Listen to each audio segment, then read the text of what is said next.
chemically brought down on its knees. With every breath that I breathe, clenched fists and gritting teeth.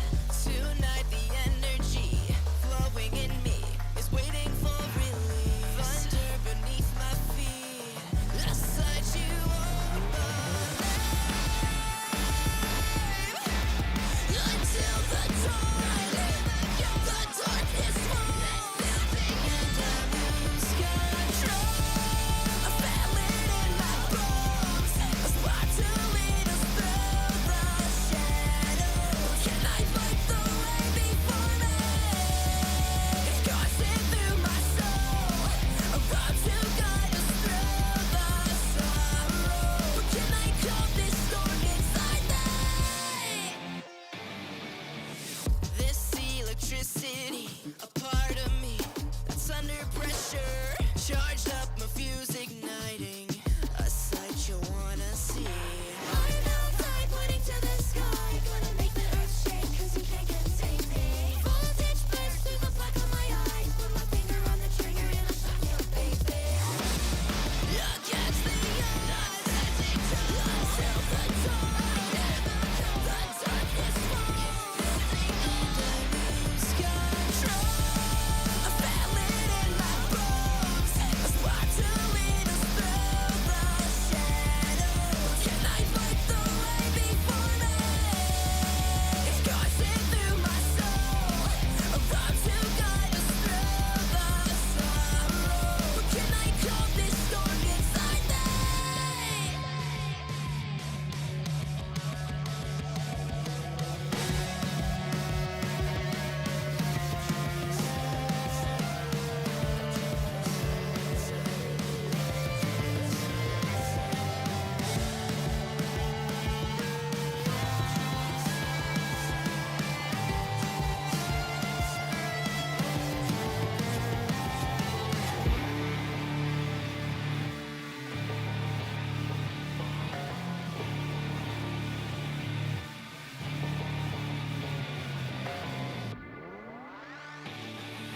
I feel it in my bones, a spark to lead us through the shadows. Can I fight the way before me? It's coursing through my soul, a road to guide us through the sorrow. Can I calm this storm inside me? I feel it in my bones, a spark to lead us through the shadows. Can I fight the way before me?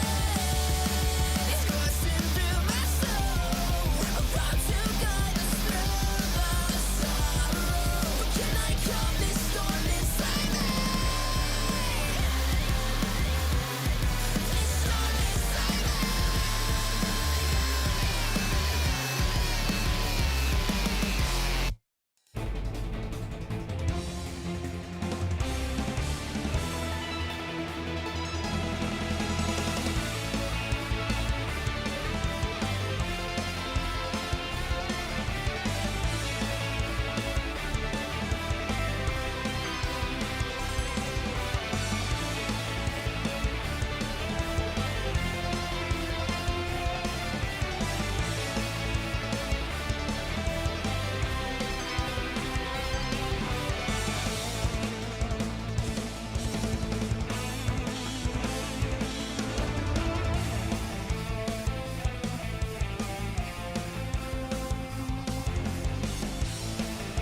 I've seen the darkest of the days, where the souls turn to ashes.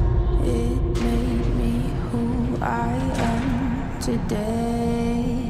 I escaped from the latches of the shadows chasing me down. I'm not gonna run, I am standing my ground.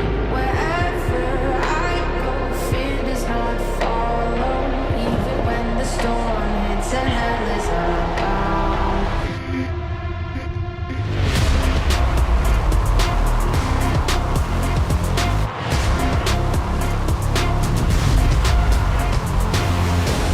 I'm never running, I'm never hiding, I'll never be a prisoner, I won't stop fighting. I'm never quitting, I'm never caving, no, I'll never be a prisoner to your control. I'm never running, I'm never hiding, I'll never be a prisoner, I won't stop fighting. I'm never quitting, I'm never caving, no, I'll never be a prisoner to your control.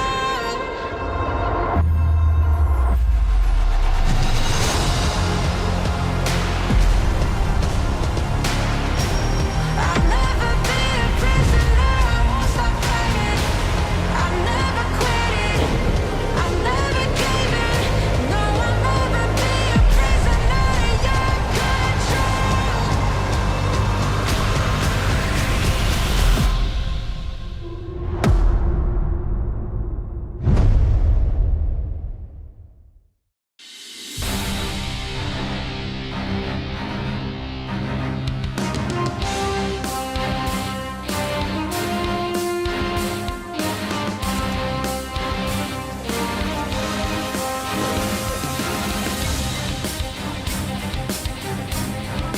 화이팅!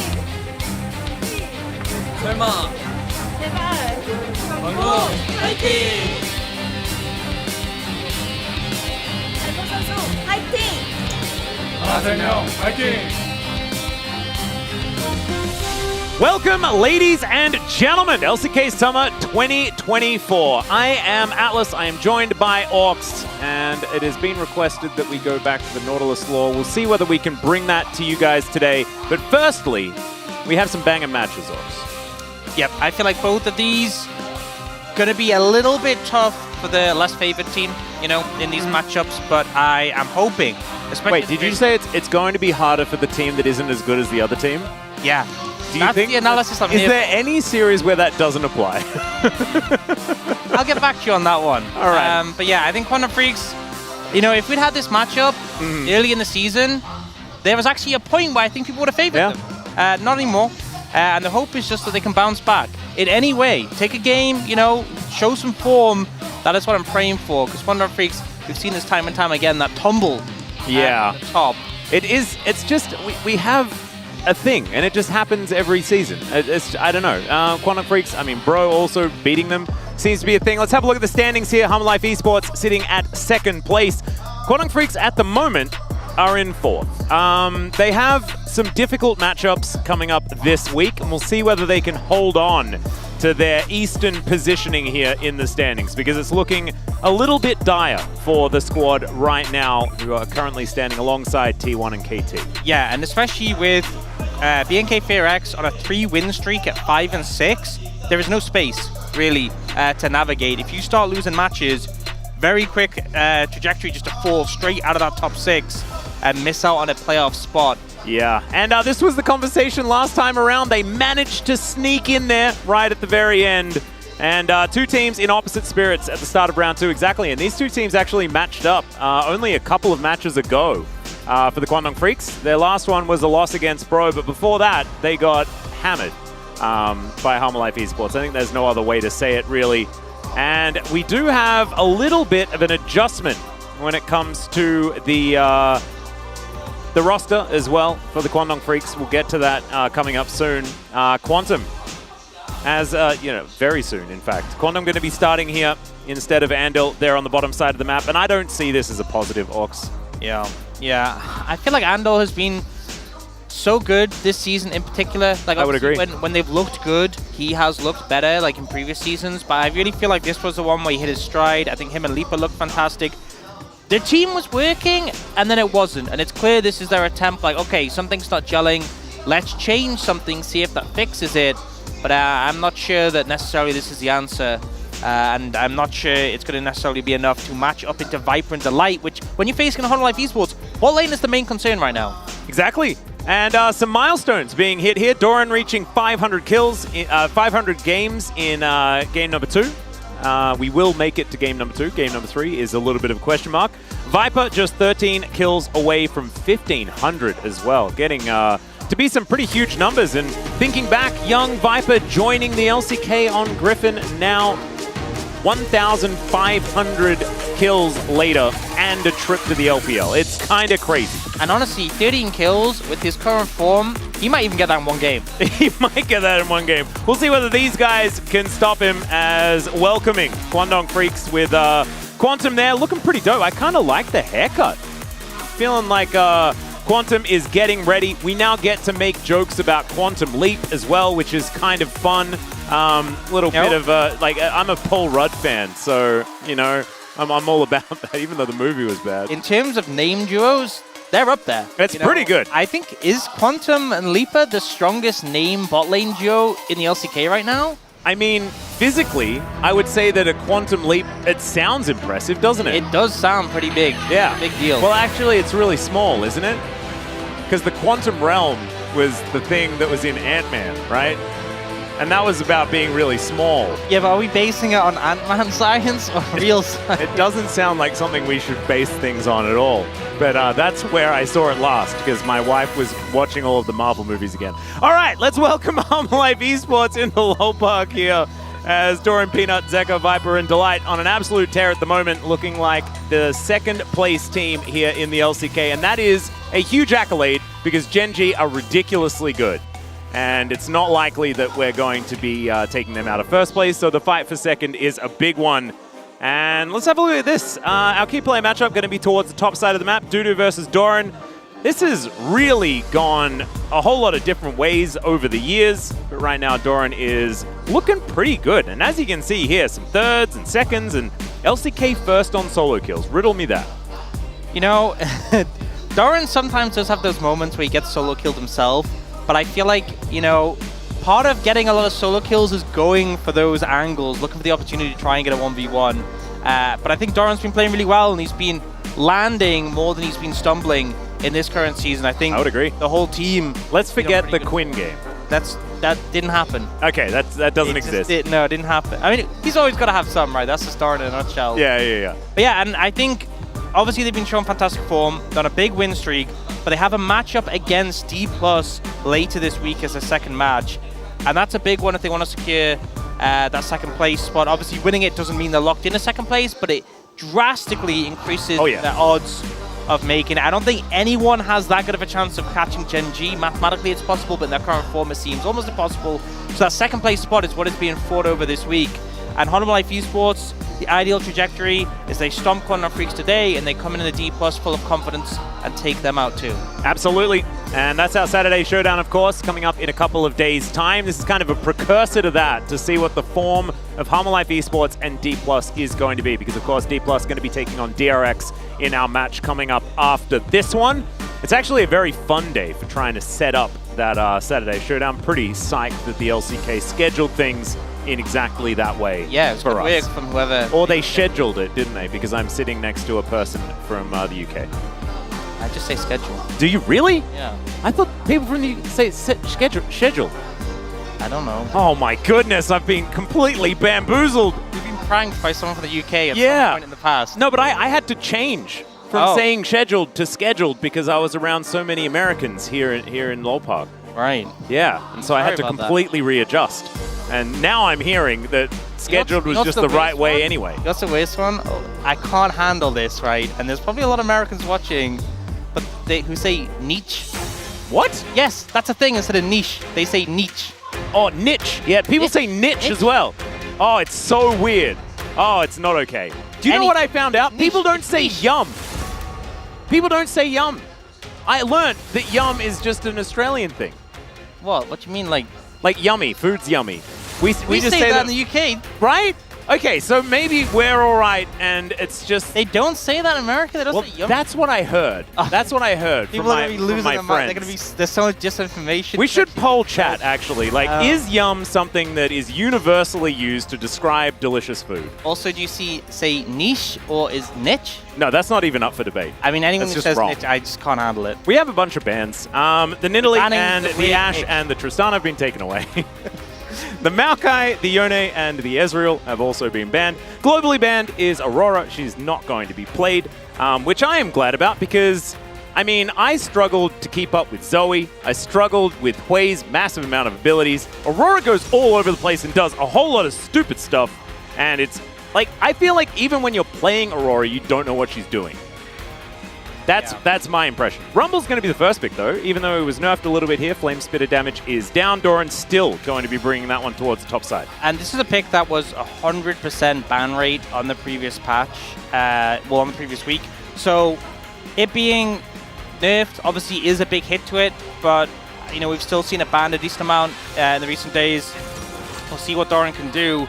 Obviously less ridiculously OP as it was before. And Quantum will answer the Dusante, so definitely looking to weather the storm there, but I'm not have the most fun in that matchup. Yeah, I'm feeling like Rumble wasn't nerfed that much, you know? He still has his Q. Right? Yeah, they his Q nerfed him, exists. but it still exists, so Yeah. you know, I think he's probably doing pretty okay. Yeah, we'll see what Cuz is going to be picking up here as the Sejuani is up and available. That one is oh, never mind. The Zyra is going to be switched into. Of course, it's been nerfed a little bit as far as plant damage and stuff like that, but otherwise isn't too much of an issue. Peanut has played Fiddlesticks before, but he will not today because Sejuani is up and available. Actually pairs pretty nicely alongside the Rumble as well. Yeah, and I feel like at this point you're kind of Quantum Freak's very happy that they banned the Yone, because I feel like Sejuani Yone here, it would have just been over. It would have just been move on. Yep. I think they could end up just taking an 80 carry here for Hanwha Esports, but looks like they're actually going towards mid instead. They want to secure that Corki potentially, but instead go for Lucian. So I guess maybe the thought process is if they give over the Corki, Quantum Freak could take it themselves. They have Lucian. You see Bulldog toying with the idea of the Zeri, which we have seen mid a little bit. It is still 80 carry mid lane season. It's just different flavors. Yeah, and this is exactly what Zeka wanted, right?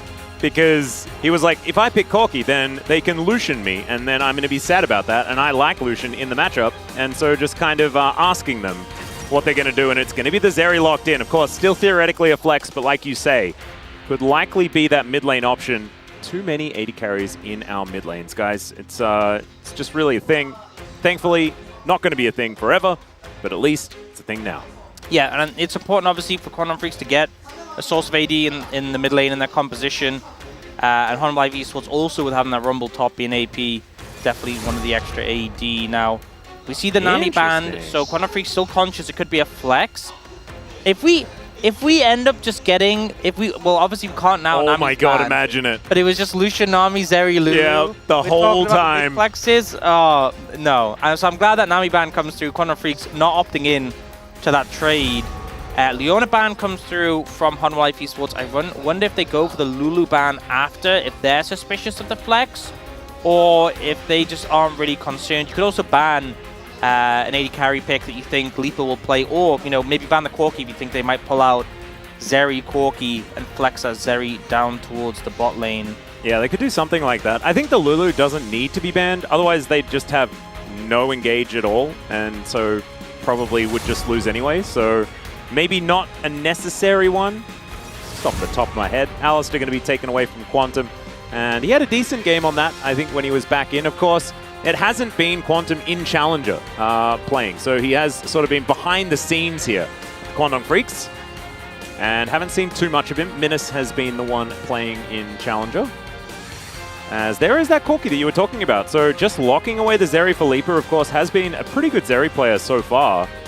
Hovering the Corki for now, and it's just Bulldog kind of opting into not the greatest of matchups in our players' perspectives, but we have seen it go either way. It's not necessarily end of the world. Definitely still feels playable. And, you know, we've seen a big difference in Corki play from, like, you know, Chovy to not Chovy.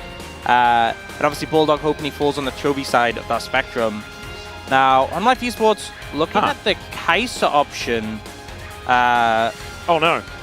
Oh, well, as long as I'm okay with Jhin, as long as we don't get certain Freljordian support paired up with it. Oh no. I'm not as big of a fan of. That would be a flex if they're like, we can still beat you with Jhin Braum. Unless it's going to be like the ultimate switcheroo where the Jhin is played mid, but Rel's going to be locked in, so that's not going to happen. I also like because they were hovering the Kai'Sa, but presumably like Kai'Sa Nord is the sort of lane you're thinking. But I think Nord's terrible into Zyra. Also would have a bad time in a Braum if Quantum was to pick it, but the Rel, you know, you can just kind of leap over the plants to get onto the Zyra, whereas obviously Nautilus, with the plants down, can have a really hard time getting onto the Zyra. It looks like, though, Quantum Freaks will take the Nautilus themselves. Just wanted to secure some engage. Obviously, you mentioned how they do need some. It is important. Hoisting himself out of the oceans of bilge water and into our video game, Orcs. Isn't it absolutely beautiful? Yeah.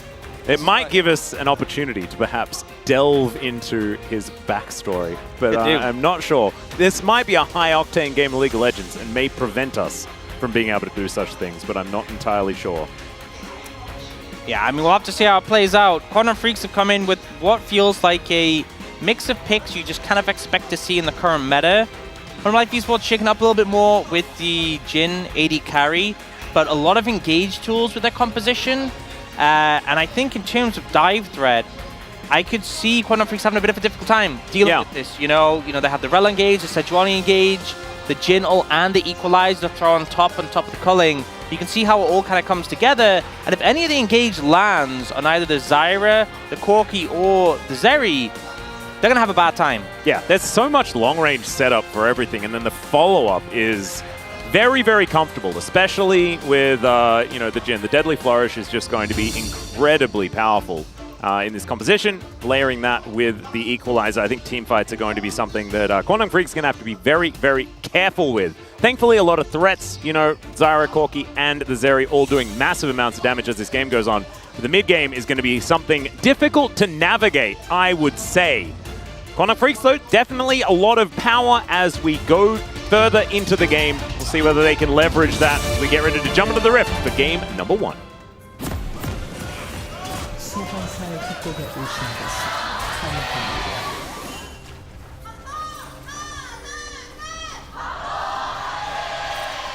Man, Quantum fans are just impressing me more and more every day. They are really, really passionate. And there's a huge turnout here at Lowell Park as well, so it's very impressive stuff. As Delight, I like this skin because it does look a little bit like Rel is riding a monster from Monster Hunter. As Quantum is welcomed to the LCK by being jumped on by Humble Life Esports. Yep, trying to get some early pressure. Don't end up putting a ward down, though, which is what you typically expect when you go for a play like that. Maybe we're looking to hopefully find the Zyra and clear away some of the plants. We've seen that strategy early on. If you just sweep through, kind of like when people play against Shaco in solo queue, you like sweep through, clear all the boxes early. If you clear away the Zyra plants, it can really slow down the early clear. And I think this game is going to be a lot about because we've seen good Zyra players find momentum against Sejuani, clear faster, be on the map more, get more objectives. And I feel like considering the strength of Humble Life Esports players and the lane matchups, I expect them to have an edge in every lane, just if it's left isolated. Well, we've got this one where Delight kind of throws everything into the Aftershock here from Quantum, so he utilizes that quite well, but still, Leapy, you can see, struggling at the mercy of Viper, who does have a fair bit of power in these early levels. Start of this lane. I think in the 2v2, Rel is tankier than Nautilus in a lot of these fights, and Viper can just play around, your fourth shot, your Q, and heavily outtrade the Zeri. And already, they've found momentum there, they've zoned them off. You can look at the map and see how mid lane, Zeka has pressure over Bulldog. Top lane, we know the Rumble's going to have pressure, so definitely going to feel a bit trickier for Cuz. If we sometimes see Zyra's going for invades, trying to seal away camps. That is going to be very dangerous to do. It's a little bit of the 3 winning lanes scenario, which is kind of what all of our LCK teams dream of. There's Peanut, he's just going to walk on in, and wander towards Cuz. I don't know whether he necessarily wants to do that because the plants are doing a fair bit of work here, but just wants to be able to be annoying. And now Quantum has to flash. Crashdown not really going to quite work, but the flash forward from Peanut. They really want to kill Quantum, and they're not going to be able to, at least not for first blood. It's a trade of 1-for-1, but maybe it's more as there's a double for Bulldog. And HLE Esports kind of going a little too deep. Just way too aggressive coming out there, and Ko's getting so much value from the plants. You know, you're playing Sejuani, you're diving in, you're getting absolutely mangled, and now you've given 2 kills over the Bulldog early. Best case scenario for the Quantum Freaks. Yeah, that was not what I expected. And look, he may have read the patch notes and he's like, oh yeah, the plants just don't do any damage anymore. Yes, they do. They weren't nerfed that much. Like, they're still able to hurt you. I think, if I remember correctly, wasn't it damage to monsters that was specifically nerfed? I think it was nerfed as well as some of the scaling damage from the plants. But you might be right, actually. And then, in that case, that's not really helping Peanut at all. Yeah, not a good case for him. He may have read the patch notes as well as I did in that case. Oh, dear.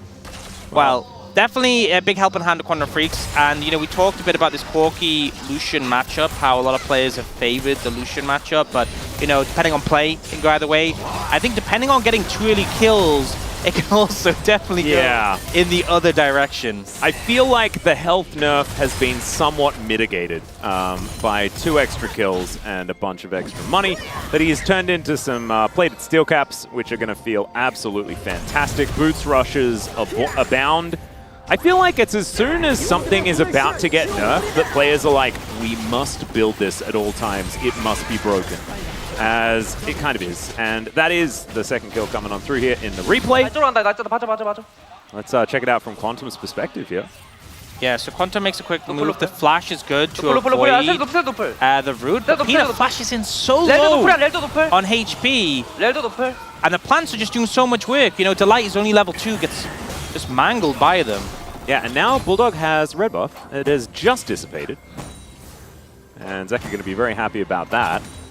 Still, even in farm, and I think the Lucian is still going to feel kind of alright in this matchup, especially if you can play it out effectively. The use of the culling we've seen be pretty phenomenal. It was Karis, actually, for Bro in Challenger, solo killing a Corki at about, you know, hitting level 6 and then immediately killed him. Okay, I did just check, and the early base damage on the plants was nerfed, and the damage to monsters was nerfed. Well, there we go. Apparently I can read as Quantum's lit on fire. This isn't great. Captive Audience is down, and Viper is just going to grab himself a kill. Took him a little while. There's a 4th shot into Leaper's head.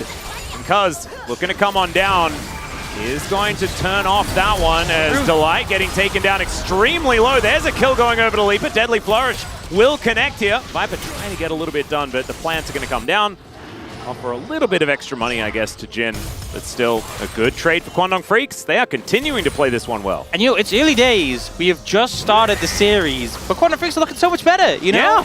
Yeah. We're 6 minutes in. Cuz is getting things done. The bot lane has had some hiccups, but Quantum made good moves. Bulldog made good moves. Leaper manages to get a kill there on the Zeri, and Judu isn't really that far behind against the Rumble. This is all a good omen for this team.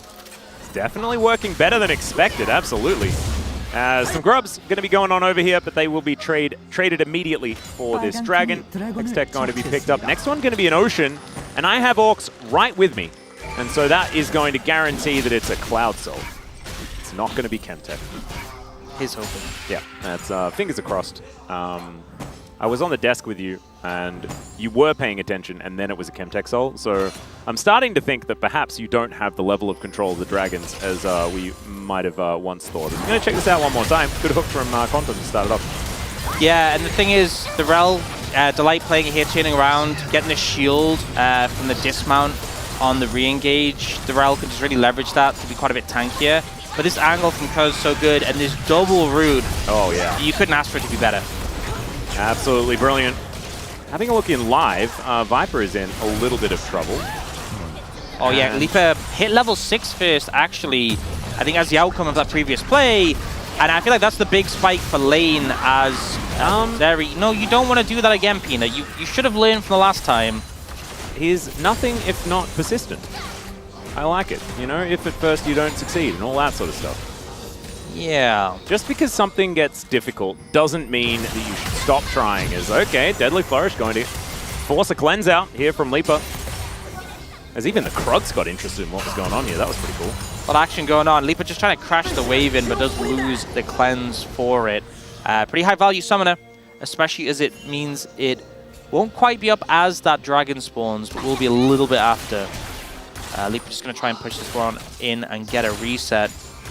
All in all, gold is still very close, and we've seen the objective trades kind of how we expect to, with one side getting dragon, the other get grubs. So not huge takeaways, but I do feel like as the game gets later, if you're playing into a Zeri and a Zyra and a Corki, on Life Esports, they went this comp with the intention of win lane, win game, you know, not with the intention of be even later in the game and let the enemy team have Zeri late game.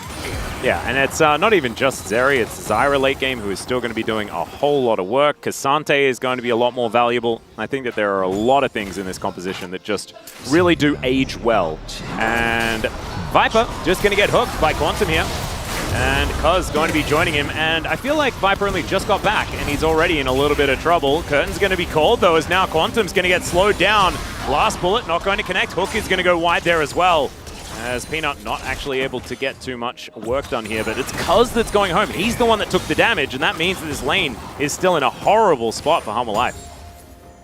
Yeah, and the thing is, Quantum blocked all those shots for Cuz, but they couldn't chase any further, just the threat of Cuz turning around with that ultimate. Viper still super low on HP right now. He needs to try and find a recall angle, but I'm not sure Leaper's going to give it to him freely. Yeah, and he only just got back here as well. Yeah, you can use the extendo beam as well to make it really awkward if you try and recall under tower. You can see he's standing quite far back, but if Leaper gets vision, he can just interrupt it, even from that far away. Yeah. And Bulldog here. Oh, look, he's just cancelled his recall, and I think he might have got zoned off by it. He's taking damage. He got hit by something. Yep. Leaper harassing him so heavily here. And Delight's trapped here, trying to help his AD carry. And now Quantum Freaks have made this big move up towards the top side with 4 members, while Leaper just wins a 1v2. This is absolutely brutal. And you can see it's translated to about 700 gold, but that lead is something that Quantum Freaks should never have had in this game, especially considering what's happening on the top side. I mean, Doran isn't even that far ahead because the rest of the map kind of got lit on fire. And that meant that Dudu was able to play with impunity, Peanut showing himself all over the map. And therefore, it's not necessarily that much inherent pressure. And so, Humble Life Esports going to have to sort themselves out. And I trust that they can, but not the start I was expecting.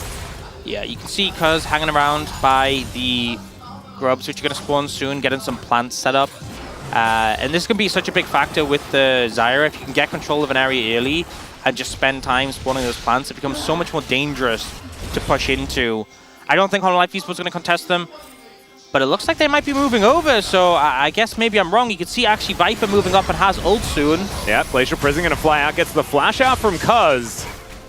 Delight and Peanut just trying to get to work on these grubs, wanting to take these ones down, as now Zeka dashing in there. That is a great stun going to connect. The Magnus Storm comes down as well, and Stranglethorns does absolutely nothing. Cuz going to get hit by that last bullet. Good setup here from Viper, and they are able to grab the second couple of grubs. As Dudu towards the bottom side didn't have his teleport available, Doran just going to use his to get back down towards this bottom side. Kind of feels like Quantum Freaks made the same mistake I did and just assumed Humble Life Esports wouldn't contest. You know, Leaper and Quantum weren't there, Dudu not there without teleport. Felt like they kind of just accepted, you know, it's kind of a given that they would get the grubs. And then Humble Life Esports challenge, you could see that engage potential that came in. Cuz being on this immobile pick, immediately challenged, has to flash. And then Bulldog, this is kind of what we were talking about in the draft, the long-range setup and the follow-up being there. Just so hard to do anything once that initial pick potential, once that initial route comes in. Yep. And now Dragon should be spawning pretty soon. It is up now. You can see once again Quantum Freaks are setting up for it. Doran going top though without TP. That being said, Dudu doesn't have it either, but he's there first. But I don't think it's going to matter either way. It looks like Quantum Freaks have this on lock already. Yeah, Cuz doing a lot of damage to this one. And going to be very close to Leandri's at the same time as Leaper down here. Just free time with this outer turret. Yeah, Viper will finally turn up, but he is 20 CS behind the young Quantum Freaks AD carry. And all those plates as well, which is, you know, we've seen so many games where Viper has been the focus point for Humble Life Esports. He's been the carry, and he's taken over games. And in this one, He's not had a good start, but just in terms of resources, he's so far behind. He's also Jin. Okay, Stranglethorn's going to come out one more time. His Cuz is in a bit of trouble. Dudu coming on over, but a little bit late. Finally, he'll get in and goes all out. Flash out from Zeka, though. And Bulldog will be able to get into the pit. He is not getting out, though. That is going to be Doran able to take that one down. Now he overheats, flashes away. The navigation of the aggro just kind of beautiful here, but now Peanut is stuck in there with Dudu. And neither of them are quite able to kill each other. So Dudu just going to dash away. Peanut now just wanting to fight even more as he flashes on forward, finds the permafrost, equalizes there, and Peanut's able to lock down the kill. Thank you very much, Doran. Some beautiful execution there from Life Esports top side. You know, Quantum Freaks commit for the kills, go over the wall, and it ends up backfiring massively. You know, 3-for-1 trade in favor of Life Esports. Still 3-for-1. It's not 3-for-2. Still 3-for-1. He does live a little bit close. But yeah, so still have that big Zeri to deal with, but suddenly on the top side, things going really favorably, and it's playing off the fact that Cuz doesn't have the flash available, and also this is the third time Peanut's just walked up to him in his jungle. Probably should have expected it by now. This is some very... I don't know which version of Peanut this is, but it's not the one that we've been seeing so far this season, which has been very calculated, very controlled. This is just, I've seen red this morning, and I will just try and kill everyone. Okay. And Zeka's just going to say that it's okay. Yeah, and he has no flash, so he can't get out. Yeah, I mean, Bulldog flashing over, it would take so much restraint not to do that, but it obviously did quickly backfire. Yes. And he'll take a lot of damage here from the harpoons. Doran just showing that, yes, his aren't as high range, but they do hurt a heck of a lot. And they weren't on the nerf list. As now Peanut, he's going to show up, looking to try and kill Dudu here. Let's see whether they actually can. It is Cassante. He has no ult. And he will be able to mitigate some of the CC, but there is a lot of it available. That fadeaway was kind of sexy from Peanut as Winter's Wrath comes down. And they're playing with their food a little, but they will be able to finish it off. Turret stacked up quite nicely, but the Rift Herald going to be popped down in mid lane, and Leaper going to be the one to benefit from taking this turret down. And we'll get that local gold, so 300 in the coffers of the Zeri, still 20 CS plus ahead. Yeah, still a big deficit overall in this game as a result of the topside skirmish. For the side of Life Esports, they're about 2,000 gold up. But now, Peanut might be found. Yeah, Quantum comes down, finds the depth charge, and he finds the depth charge. Yeah, Cuz not quite close enough to follow up. Nor was anyone else. Yeah, probably would have wanted to lead with the dredge line there. Message received. And then ult. You have to say. Yeah, I think Peanut really felt that one. Well, Dudu's making his way up. We know that Delight is lying in wait, as this turret is likely just to fall. You shouldn't be there. Yeah, it is really dead. Okay, Zeka comes on over, and he's going to grab another one. So we were talking about the fact that Viper's behind. Zeka isn't. He's real big. It's just such a bizarre play from Dudu, because, you know, it's 5 grubs on the side of Life Esports. 이거 나 평tab으로 시작할게. We'll talk about that in a second. I mean, this play, the tower is healthier, so there's more of an understanding that you'll be able to defend it, but no ult, and also just beautiful aggro juggling 잡았지? from Zeka and Peanut. So patient. 일단 바탕. They know they're in no rush, but here, I don't know how to justify this. There's no explanation. This is just Dudu on the back of dying bot lane, just runs it back. Yeah, and maybe some frustration. Of course, it's been a little bit of a struggle for him so far, but he's just managed to complete his Kanik Rooken, and he has died 3 times so far this game. So it's a large reason why Life Esports have now pushed their advantage, or created an advantage, as Delight now could find himself in a little bit of trouble. Tried to crash down and instead just crashed. And he is just dead. Yeah, trying to set up vision there, and ends up being really overzealous when the backup of the team isn't there. I guess he just didn't expect all of Quantum Freaks to be there and ready. And now the counter pick gonna come through. Yeah. If at first you don't succeed, kill Dudu, is I think their plan. There's not a lot of CC between this duo, so Dudu doing the walk strategy to get out. Still, there is the harpoon, as Viper has set up the curtains, and yeah, Dudu's going to be able to get out. Never mind, he won't be able to get out because Zeka can dash after him. Yeah, He almost got out though. Not much gold actually received from that kill there from Zeka, and you know, it's still, they make the play, they're like, okay, let's try and do something across the map because we know we can't contest Dragon now. I mean, that play is not about gold. Wow. That play is about mental damage. But hopefully, Quantum Freaks are like, dude, we got Dragon for free, it's weird. We have 3. Plus Mountain Drakes, you feel good as a Cassante if you get a Mountain Drakes. That's true. That's what you live for. So hopefully, Dudu manages to mental Nirvana off the back of that one. Well, Viper, an interesting build here on the Jhin. Haven't seen this one so much. With the Static Shiv coming through first. It does make your Q bounce very satisfying. It does give you a lot more wave clear, that's true. I like that. Yeah, not a good time for Dudu so far. I think that's definitely been established 4 times. But the gold deficit isn't huge. They still have Leaper with the most gold in the game, now on 2 items. And they have 3 dragons in the bag. It's not over for Quantum Freaks, not feeling doomed, but the game is definitely not in as good a position as it was in those first about 10 minutes when things really felt like they were coming up Quantum Freaks. Yeah, and Dudu will be able to get himself back in, right? We've seen Cassantes get punished a whole lot and then just be Cassante as the game goes on. You can't stop him from doing that. Zeka is still just waiting in this brush. Peanut and Delight going to be spotted stealing away the red buff. We'll see whether they can actually get away with this, as Peanut realizing that maybe the answer is no to that one. Quantum moving on in, but realizes that I think he needs to wait for the rest of his teammates for some follow-up. Yeah, he learned that from the last play. Yeah. Yeah, I don't think there's any real rush for the Quantum Freaks. They were trying to collapse that. It feels like Quantum Life Esports have really been punishing anyone who shows up in the side lane. And Quantum Freaks moved there to try and counteract it, but HLE just back away. And right now, this next Dragon is really going to be the pivotal point of the game. Once Baron is up and available, you know, if you lose that fight significantly enough, it's Baron in the bag as well, which could just be too much to overcome. And then for Quantum Freaks, you know, if they secure the Dragon and win the fight, that's their route in. So yeah. I think both teams set up for that. I think something to take into account is that every summoner apart from Dudu's flash is up. So any summoner's burn in the next like 2 minutes 45 will really have a lot of weight. Let's see whether Quantum Freaks can make this happen, as Doran seems to be the target. They're wanting to get a minion wave in there. The equalizer should be used on the wave here if he would like to, and there it goes. Hook going to connect though, and Delight, he's running in, booking it forward. In fact, flashing in, finds the Magnus on Quantum, is just dead. And now the curtains are called once more. Cuz going to be put in prison. And the last shot going to connect onto the Zyra. Bulldog turns up, Dudu teleports in. But Humble Life Esports have made the defensive play work. Yeah, a lot committed there to try and make a play onto Doran, but it ends up backfiring a decent amount. In the end, Humble Life Esports, we see a couple of summoners burn, flashes from mid and support, and the same from the side of Quantum Freaks. So, you know, I was talking a bit about the summoner weight, didn't really change too much there. Yeah.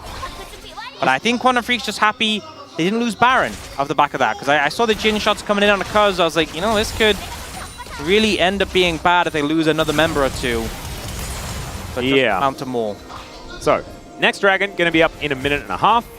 That is going to be Mountain Soul for Quantum Freaks if they can get it. But we're going to have a look at this fight one more time. Of course, Doran is going to clear out the wave with the equalizer. Yeah, and I didn't really know what the plan was. It was big that he held the wave, so Quantum had to just walk on the tower with aggro. The TP from Zeka also huge.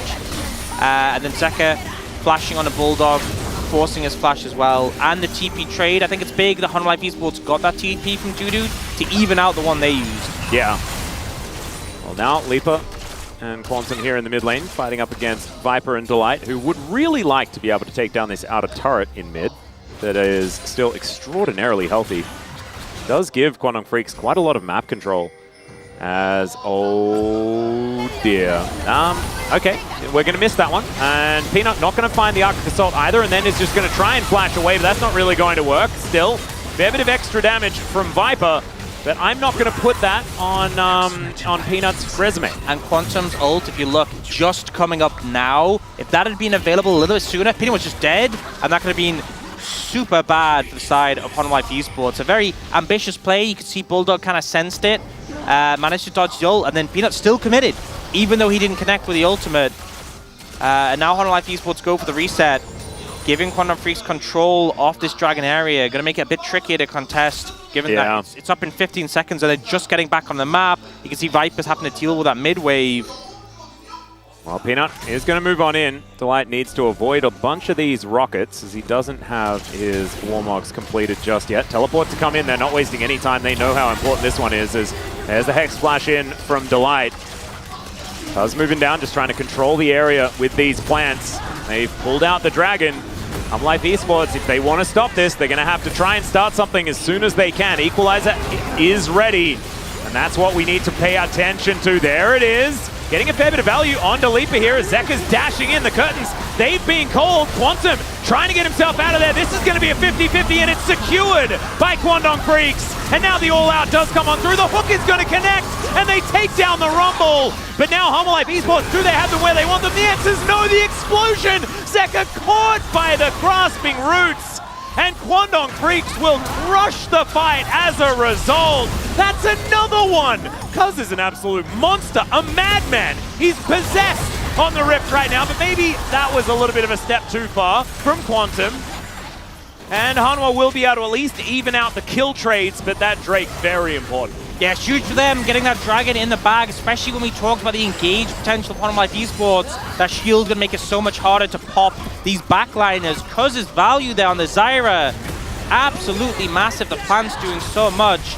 And the Jhin value is kind of recognized here. You know, the Equalizer comes down after the root on the Leaper, and then everyone starts to get super low on the back of this ult from Viper.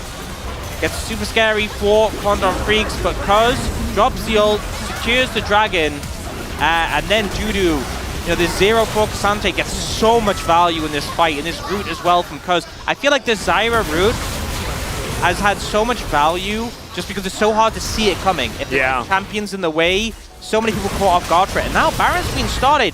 Cuz isn't in range and doesn't have flash. This might just be gone if they commit. Well, they're teleporting in because they do not want this one just to be taken right in front of them. The smite advantage will be there. That is Peanut locking that one down, but Dudu, a lot of value. Leaper is now ulted. That's a brilliant equalizer just to try and get them out safely. And they should be able to do so as Viper is...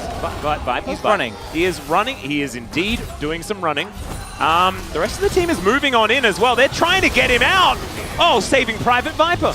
And it's successful there as well as... Oh, the curtains. They come in and Bulldog. Oh dear, it's just not really his day today. After it really was at the very beginning. Leaper just not there though. He's able to take down a turret in the mid lane. And Life Esports, they're going to be able to take a turret of their own. Just when things were looking good there for Quandong Freaks, Life Esports go for the immediate Baron rush, and then even rewarded in the exit play. It kind of looked like, okay, getting out is the main objective, but they found an angle, and they managed to get a kill as well. You can see here, they just rush it down. They know Cuz cannot get in the pit quick enough, and so they just, even with the TP coming in, they commit to the play.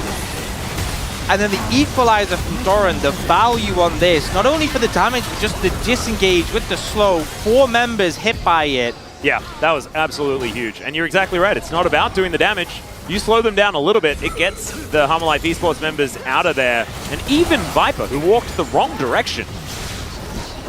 Yeah, and I think it's very clear. You know, Quandong Freaks are like, hey, we can clean this up. Leaper makes the call to go for this mid tower. But as soon as he shows, HLE are like, wait, this Fed Zeri, most farm in the game, isn't here. Let's just kill them. Yeah, and they were able to do that. Now with this Baron, we'll see whether they can actually finally take down the outer turret. That's why I needed the Baron, for that mid-tier 1. Yeah, it's very important. I mean, there are plants in the way as Dudu. All right, he's going to come on over at the nick of time as the Glacial Prison does come in. Yeah. No follow-up there because of the Cassante showing himself. It's actually big because if they connected the ult on a Leaper, that might be enough to force his cleanse with like Equalizer being thrown down immediately after and getting Leaper's cleanse for the... Okay, not going to find the Shattering Strike. This game's becoming a bit silly. Yeah. All right, that's Zeka just walking up to 3 people and pressing culling. They really want this mid-tier 1, and Quandong Freaks are just not letting it go. They have a lot of wave clear, and it is certainly proving difficult for Life Esports to get through, even with Baron. It is going to be dissipating in about 25 seconds, and this is kind of what happens when the Baron is taken sort of against the flow of play. It's not necessarily that game-winning buff that we have seen in the past. It's especially an early one as well. Yeah. Feels like HLE Esports getting the Baron, getting the kill, they'll take that, but haven't really been able to transition it into anything more. And, you know, Elder in a minute 35. That's a very fast Elder. Yeah, that is going to be the focus point. We haven't really had too many Elders this fast in the game. And, you know, Peanut's normally good in these clutch Elder situations, but they've been some hiccups. And I honestly think it's at the point with how fed this area is, with the Mountain Soul coming over. Bulldog just got 3 items. I think if you lose the Elder Smite War, the game is just over. Well, Leaper knows exactly what's going on here. They want his cleanse badly. Yeah, I like the Hail Mary. Peanut just decides to throw the ult in, look for whatever he can. Yeah, that ult should be back just in time for the Elder, but again, they know what the focus is. They know they need to kill Leaper, and I think Leaper is just very patiently waiting for the fight and making sure he not only has so much gold, but both summon is intact. He has so much farm as well. 28.5 minutes, sitting at 310. He has been just farming. You saw the damage numbers there. Zeka doing the most in the game, and sort of Leaper with a middling amount. He hasn't necessarily been part of these fights. Been trying to get towards the late game Zeri as much as possible. Very close to 4 items completed. Is Peanut making his way out? Does have his Warmogs now. That's one of the kind of sad things for this timing for Quantum Freaks. If this Elder was a couple of minutes later, we could have seen an IE Zeri. Yeah. And that would have made all the difference when it comes to this fight. Well, now you've got Quantum Freaks looking to try and control this bottom wave as well. Quantum moving in. Peanut. They have the ward in the Tri-Brush, an important one for them making any sort of attempt at this dragon. And Peanut needs to be very careful. He's going to get hooked back. And there is another depth charge. Peanut able to Arctic Assault to get himself away. But he just purchased that item that allows you to take all of that damage and then not really worry about it. Does need it to kick in, though. Yeah, it's going to take a while, really, to heal him up, so... Yeah, still some dashes here as the equalizer value is gigantic once again. Bulldog taken down to 15%. The crash down comes through. The all-out gets delayed out of there, but it also gets doo-doo out of there, and Quantum is just eliminated. And look at the residual damage here from that equalizer from previously. That is a brilliant route. Zeka's going to lock down the Zyra. It's all falling apart, and maybe giving away the soul was all part of the plan. HLE Esports with a beautiful opening, the way the curtain call opens up with the equalizer, and Quantum Freaks, there's nothing they can do. You know, Quantum ends up being the one forced to tank the fourth shot. He just dies for it. Oh no, Bulldog is just going to get eaten by a dragon or burnt to a crisp. I don't think the dragon really had much to eat there. This might be it. Look at Peanut in the mid lane. They might finally get it. Oh my goodness! Oh, it's better than a Nexus. In fact, you know what? I kind of think they should have just pushed up bottom lane. I just ignored and just left this turret to live. It has been such an incredible defender for Quantum Freaks so far. 30 minutes, a Baron, and an Elder to finally get that mid-tier 1. But they do break it down. A lot of damage done, 7,000 gold lead, and Baron spawning. HLE Esports, they know that Quantum Freaks cannot contest them with the Elder buff right now. Yep, take the Baron for free, and they'll have a decent amount of overlap between them. But watch the replay from this one. So there's a lot of focus here on a Peanut, but they know he has Flash, so they're hesitant to commit the Nautilus Assault, which allows him to retreat out of the fight and start to heal up. Quantum Freaks are like, okay, he's got Warmogs, let's just rush down the Elder. But then the Equalizer comes in. Oh my god, it's so good. They get so chunked, and then the Rel ult with the Jinnle. And watch, Leaper flashes, and Quantum ends up being forced to eat that fourth shot. But now Leaper's so low, Dudu so low, they have to retreat, and because the straight line flash to go down. Just a beautiful re-engage from Quantum Freaks. Peanut bearing the brunt of the initial damage and then able to get back in the fight and get a ton of value. And the double buffs here as well. Look at how beautiful those character portraits are. Oh, it's just magic. And that is only going to be there for another 40 seconds. We'll see what HLE Esports can actually utilize the rest of the Elder for as they push down this bottom lane. Inner turrets available in mid as well. Yeah, this one's not going to be there for much longer. You have to be cautious because with the Baron you have the pushing power, but the only thing stopping Quantum Freaks from engaging on you is the Elder. So you can definitely take these two inner towers. You see them take that mid one there. Yep. You can keep pushing for sure with the Baron, but you have to be a lot more cautious about a potential engage in the next 10 seconds because Quantum Freaks will suddenly go, okay, now if they step up, they overstep, if they misplay, we can actually engage and potentially win the fight.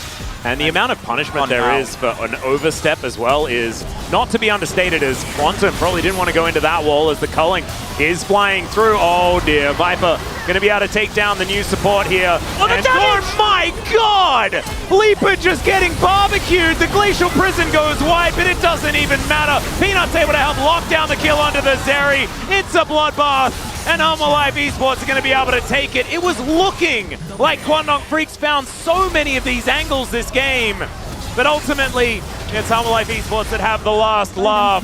12,000 gold as they look to crash down this Nexus at 33 minutes into the game. We missed out on the Nautilus lore, unfortunately, but Quantum also having an unfortunate re-debut here in the LCK as well, as he will lose his Nexus, and Life Esports will go up 1-0. And honestly, I think it's safe to say you could probably give another 7, 8, maybe 9 nerfs to Rumble. After seeing that, Champion still looks insane. And to be fair, I think it's on Doran piling it so well. The ult value massive. The equalizers, man. At the end, just toasted Leaper. Quantum Freaks have looked better than they looked in their slumps, but still issues. I think it's safe to say, you know, they really looked rough losing to Bro. Life Esports is a hard opponent, but I think they'll be kicking themselves if they lost that game, because definitely felt there were a lot of points where it was in their hands, but mistakes happened. There's still a series ahead of them for them to bounce back in, but HLE, there's some wavering, but that team fighting just still looks so good. Yeah, absolutely crisp. Cuz tried his very best. You can see there, most damage in the game outside of Zeka.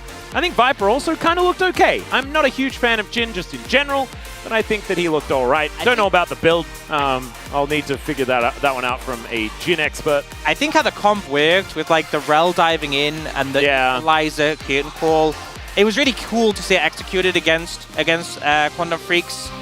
Even though he fell far behind, he still had so much value. I would agree, but now it is time for us to take a short break. When we get back, though, we've got a bit of a surprise for you on the space. It's going to be a whole lot of fun. We'll see you there after the break, and then game number 2.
야 노틸 봐봐.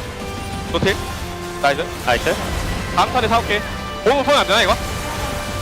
너 좀 빨리 고. 받을 수 있나? 잡은 거 같은데?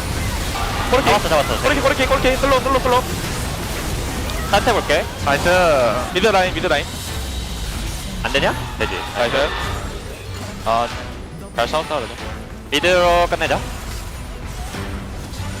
아 공포 이걸 보면 찔하네.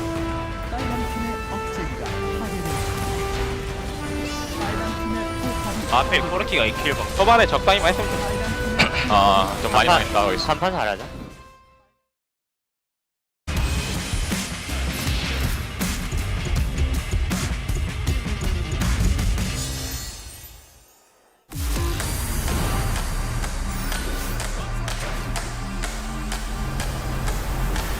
See Paulo, he seems to know, but is going to miss the Q, and now they're about to be flanked by an Alistair over the wall, and look at Pope! Or rather, Sofinger to get to that backline, immediately just going to assassinate Envy. Down he goes, no AD carries left over, and the flank comes in. Might just be a clean ace here, as In goes aiming, looking for it, as he will be the one guy to go down, but everybody on the side of Bro does perish. Yeah, that's the real question. It feels like D+ are the ones that don't care about the Dragon. The engage a little bit lackluster here from DK. Lucid wasn't able to find that kick, and now Bean. There's the kick. He knocks up 3, and that's the end of Rom. Should be the end of Kazante, but who am I kidding? He's Kazante. They're just going to go over the wall here and kill Canyon instead. They say, well, the middle is a much easier target.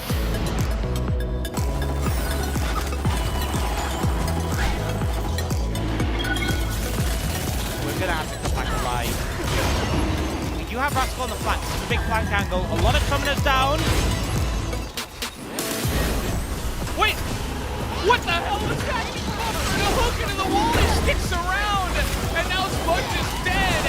Penny gonna ult nobody. A big divide though from you, but it's not gonna matter. DRX cannot follow up on that one, and knows him, winning gigantic team fight.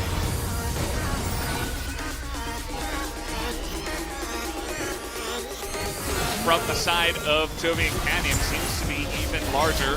Now the ult's going to be thrown in, not going to hit Jovi. We do see Lahez in the front line as Showmaker gets pretty low. Keen following in and kills the clone. Kingen goes into his GA.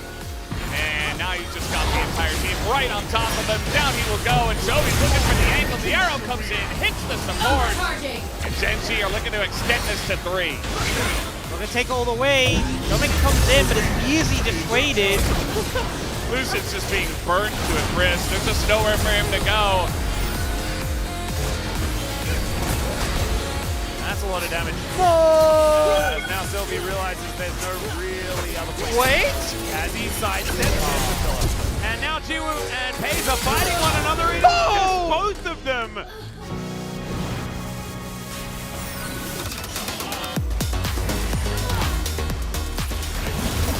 Comes in as well, but they're investing the teleport. They only get half the health bar of the Leona as the teleport is actually going to get cancelled as Dudu going down low. Cuz sneaks in and steals away one of the drops, but now Andel's in a bit of trouble. Extendo beam comes through. Polu finds the angle with the Magnus Storm, and now Envy is starting to get online.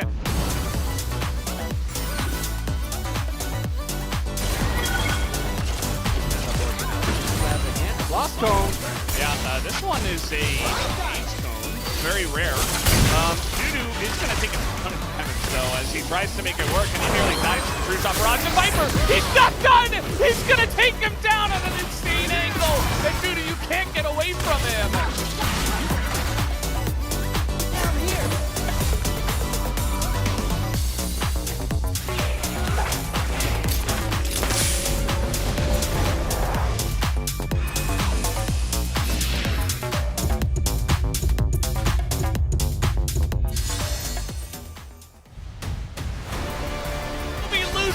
Once again. 개인적으로 저의 폼이 많이 오른 게 제일 만족스러운 것 같아요. 신호 선수보다 교전을 더 잘하는 것 같습니다. Peanut is going to take over this game. Peanut to break the record!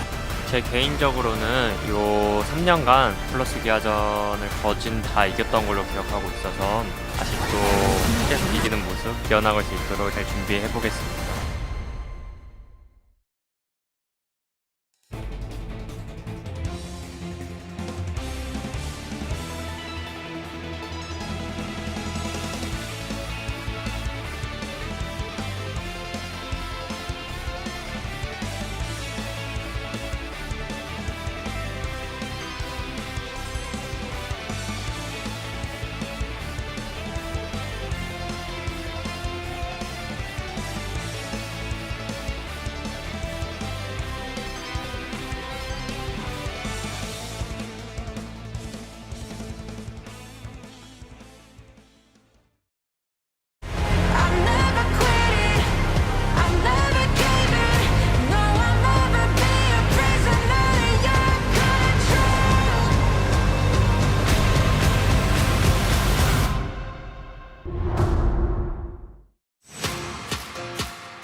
Hello and welcome to the space. I am Valdez here after game number 1 of Quantum Freaks up against Hama Life Esports, which was actually somewhat close. I am joined by Chronicler, who has been turned into King Poro for some reason, but he is here. I'm also joined by Wolf and G-Sun today. How are you guys doing?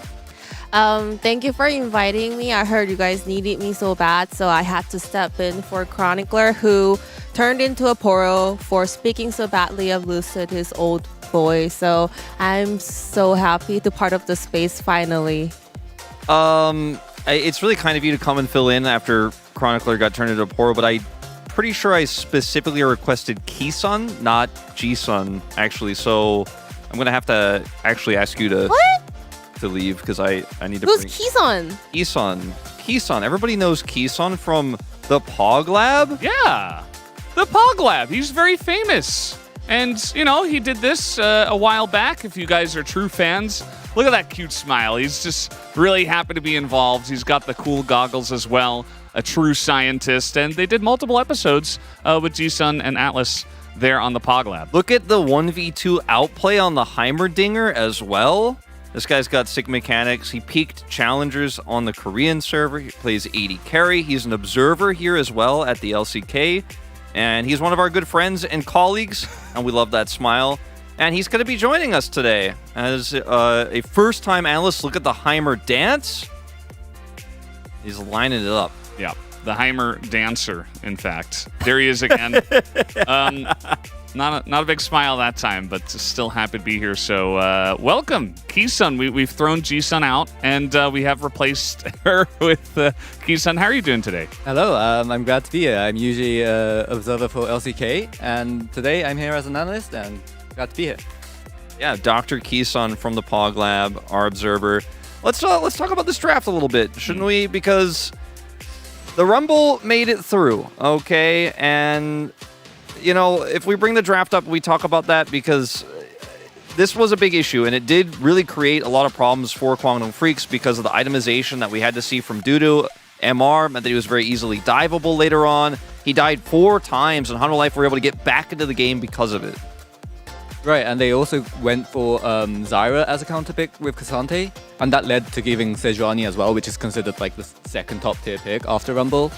So that made the team comp like really hard for Kwangdong to play because they also have to play around the Sejuani, which is super strong at forcing picks, and playing around Void Grubs, which is super strong with Rumble and Sejuani, which they did end up taking.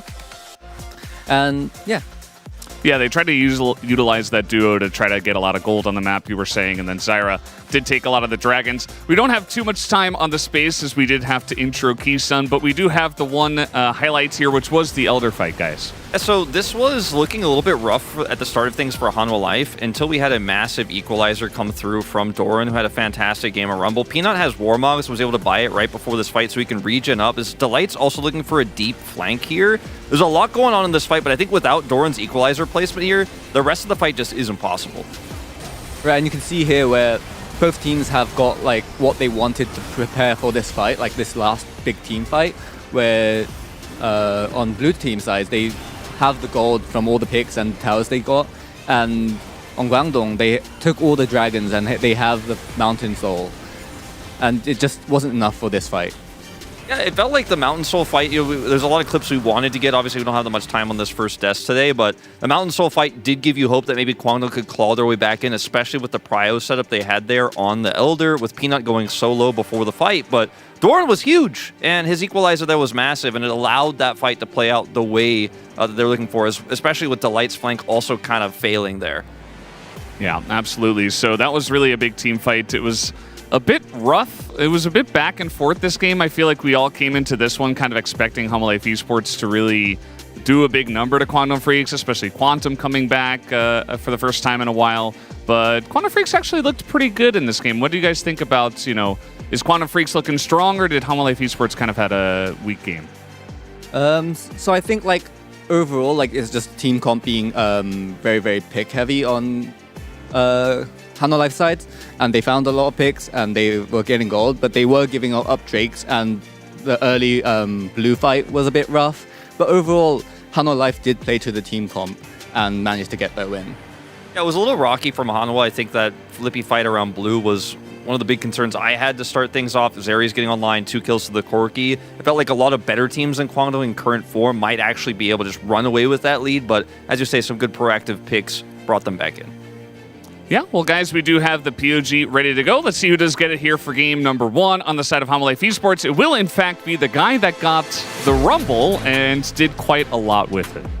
Right, Rumble is such a strong pick, and he showed why with his equalizers in this game. He didn't get any of the early solo kills, which we see often against Cassante and Rumble, but in the team fights, you can definitely see how much value this champion brings into team fights. Yeah, he didn't go for Ignite, went for the teleport, more utility in this game, and with the nerfs to his Q, I think that's a reasonable choice because it's harder to have that kill pressure in lane. But he forced Dudu to itemize for MR, which meant that he was more diveable later on, so this Rumble pick was just the main character, felt like, in every single team fight, the biggest damage dealer here as well. Well, we do have the votes here. Most people going for Doran. We did have some votes for Viper as well on the Jhin. Did we think the Jhin was a good idea in this game? What do you guys think? It worked out in the end, but I was not super sold. I was kind of hoping for a Senna lane. They had Sentinelus open. I say like Jhin was kind of setting up for Rumble to do more damage, which kind of makes sense, and has more pick potential. But yeah. Yeah, the Jhin, well, he did get some votes, and it is Viper after all. But that's enough from us on the space for game number 1. Let's go back to the casters for game number 2. Thank you very much, gentlemen, and welcome, Kisun, to the space as well. Absolutely fantastic to finally have that glorious British accent alongside us. It is just releasing that on the world is just perfect. There's 500 games this game for Doran, and he picks up a POG in his 499. Yeah, love to see that. And I think I understand why there were some people who didn't vote for Doran. They saw a Jhin being reasonably useful and were like, whoa, that's crazy. He must be that must be it, because I thought that perhaps they just didn't watch. And they were like, oh, but it's Viper. He's in the game, so therefore they're we just should vote for so it. used to Jhin doing nothing that they're like, wow, this must be the best Jhin play they've ever seen. We've ever seen in the LCK. Quantum Freaks are going to choose the red side as we dive into this one. It didn't work out so well in the first game, but maybe it kind of did, because in the early game, things were kind of fine. So maybe side selection isn't really playing a part, and perhaps instead they need to not pick Cassante into Rumble. Yeah, I think usually at the start of drafts, there's this interesting little mechanic called the bans. Oh, yeah. And I think banning Rumble, I think that's 100% a good move for the side of Quantum Freaks. So that's probably the optimization I would do. Well, they're instead going to ban away the Maokai that, Peanut doesn't lose on ever. And then the Yone that Zeker is really good at. Well, here's the problem. It's Doran POG with Rumble, or Viper POG with Ezreal. Pick your poison. Oh, God. Well, maybe you just ban neither of them, and then you can get one of them? I don't think that's winning. No, that's not winning, because I don't know whether... Yeah, okay. So still the Ezreal. So it's the same bans. I wonder what Hamalife Esports would pick here. I wonder what Doran would play here. I've got absolutely no idea. Wow, Rumble? Whoa, that's crazy. Huh. Well... Interesting. We're going back in time. Okay, well, I think maybe Quantum Freak want to adjust here. And there's no way they'll pick Cassante again. I reckon Cassante Zyra. That should be the picks here, as I might lose my co-caster if this continues going the way that it's going, because there's a little bit of molding happening to my left. Guys, the Rumble wasn't the problem. The top matchup wasn't the problem. There wasn't any problems. Last game went how they wanted it. Yeah, CB Max just took Dudu aside and said, just do better, okay? Yeah. When Lipa got one shot at the end of the game by Rumble? Yeah. It's like, don't do that. All right, well, it's the Corki that's going to get locked in first. That seems like more of an order thing, because I highly doubt we're going to see Hamalife Esports do anything other than pick this, and then... I actually think the Zyra was the best part of the last game. Yeah. So I think if they're still going to pick it, I think. Oh, okay. Instead, it's... No. I think Sejuani's fine. Sejuani's just fine. Yeah, I think, maybe if we had some footage of maybe a previous game where Rumble Sejuani worked, we could judge more fairly. We'll see. Lucian. Wow. Becca's picking. That's interesting. What an eclectic choice for the mid lane. Okay. Cuz is just cycling through some worse options than Zyra. Ivan, because then you know how Ivan comps all grouped together? together for the equalize. Yeah. Okay. No, they'll go Zyra. This is a much better choice. Yeah, I think this is a good pick. I could see this having value into Honor Life Esports comp. I'm nice little shake up there. Yeah. I obviously last draft, if anyone didn't catch game 1 or forgets what happened, they went Cassante, Zyra, then Corki.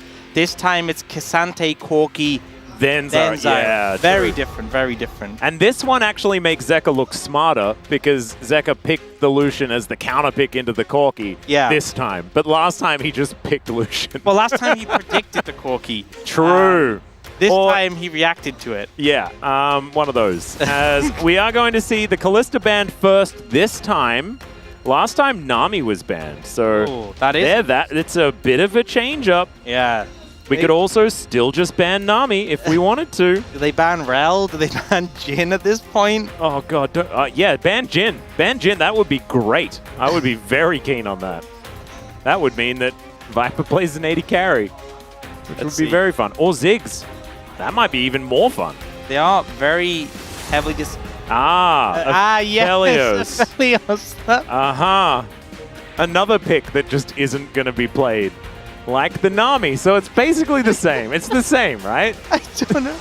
I don't know what to say. All right, Zeri. Oh, Zeri's going to be banned. So that's a new one. Remember the Fed Zeri? I do remember that. It's not going to exist.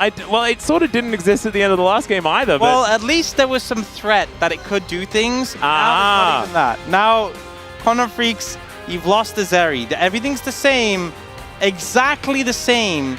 Pick away the Jin. All right, Caitlyn. I kind of like Caitlyn. That's going to be the pickup here. Quantum can now counterpick support, which we feel good about. They could also flex Zyra into support. Or flex Cassante into support. Okay, calm down there. Calm down. Okay. Caitlyn support with Corki 80 carry. I've actually seen Caitlyn support before. That's true. Yeah, my goat Beryl played that. Oh, he did. And Viper is going to pick another champion with a cone-like ultimate. He's really into that at the moment. The previous cone was much larger. This is a smaller cone, and then you can pick Trundle, and if you use the policeman skin, then he has an even smaller cone. Yeah, it's a little bit of a different flavor, but everyone who remembers like the MF support, Ashe 80 carry into Zyra. Now you have Sejuani jungle, MF 80 carry into Zyra. The outcome's going to be similar. They will want to kill the Zyra with the long-range ultimate, so we'll see how that goes. Honor Life Esports, I feel like it's a very similar comp to the one they had last game. It's just a bit better. It's the same, but with MF instead of Jin. Yeah. So a bit shorter range of the setup, but still similar concept. And Quantum Freaks, looking at the Braum, a lot of people like the Braum into the MF, the ability to block those ultimates. Yeah. But you still kind of get shredded, and he's not great into Rel, because Rel can kind of just circumvent you. But what if and not great into Rumble, because Rumble just drops the equalizer on top of you. Yeah. And you just kind of burn. It doesn't really stop the, the line of pineapples from And now they don't have that engage that they had last game. So I feel worse about Quantum Freaks draft this game. There were some improvements we thought they would make. They've done the opposite of that, I would feel personally, in terms of adjustments. Wait, no, but hang on. What they can do, the equalizer goes down, and then you glacial fissure over the equalizer to put it out. I think that could work, but a lot of steam would come from that. And that might steam could be very dangerous, you know. So is that why equalizer damage isn't mitigated by a glacial fissure being laid on top of it? Yeah, it just turns to steam damage. And steam damage is still painful. Very painful. Yeah, okay, got it. Oh man, now I understand. Because I thought that was like a physics mishap. Yeah. You know, when coding the game, but I was just being silly. No, everything makes complete sense from a scientific level.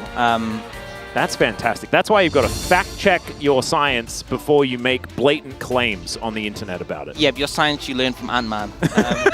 Yeah, make quantum leaps into the scientific realm.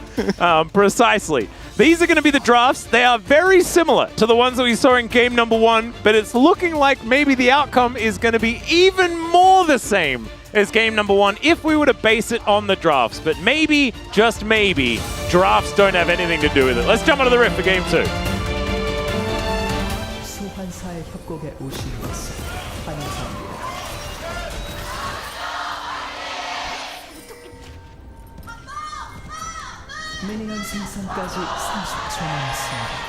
Oh man, Quantum fans really doing some yelling here in Lol Park.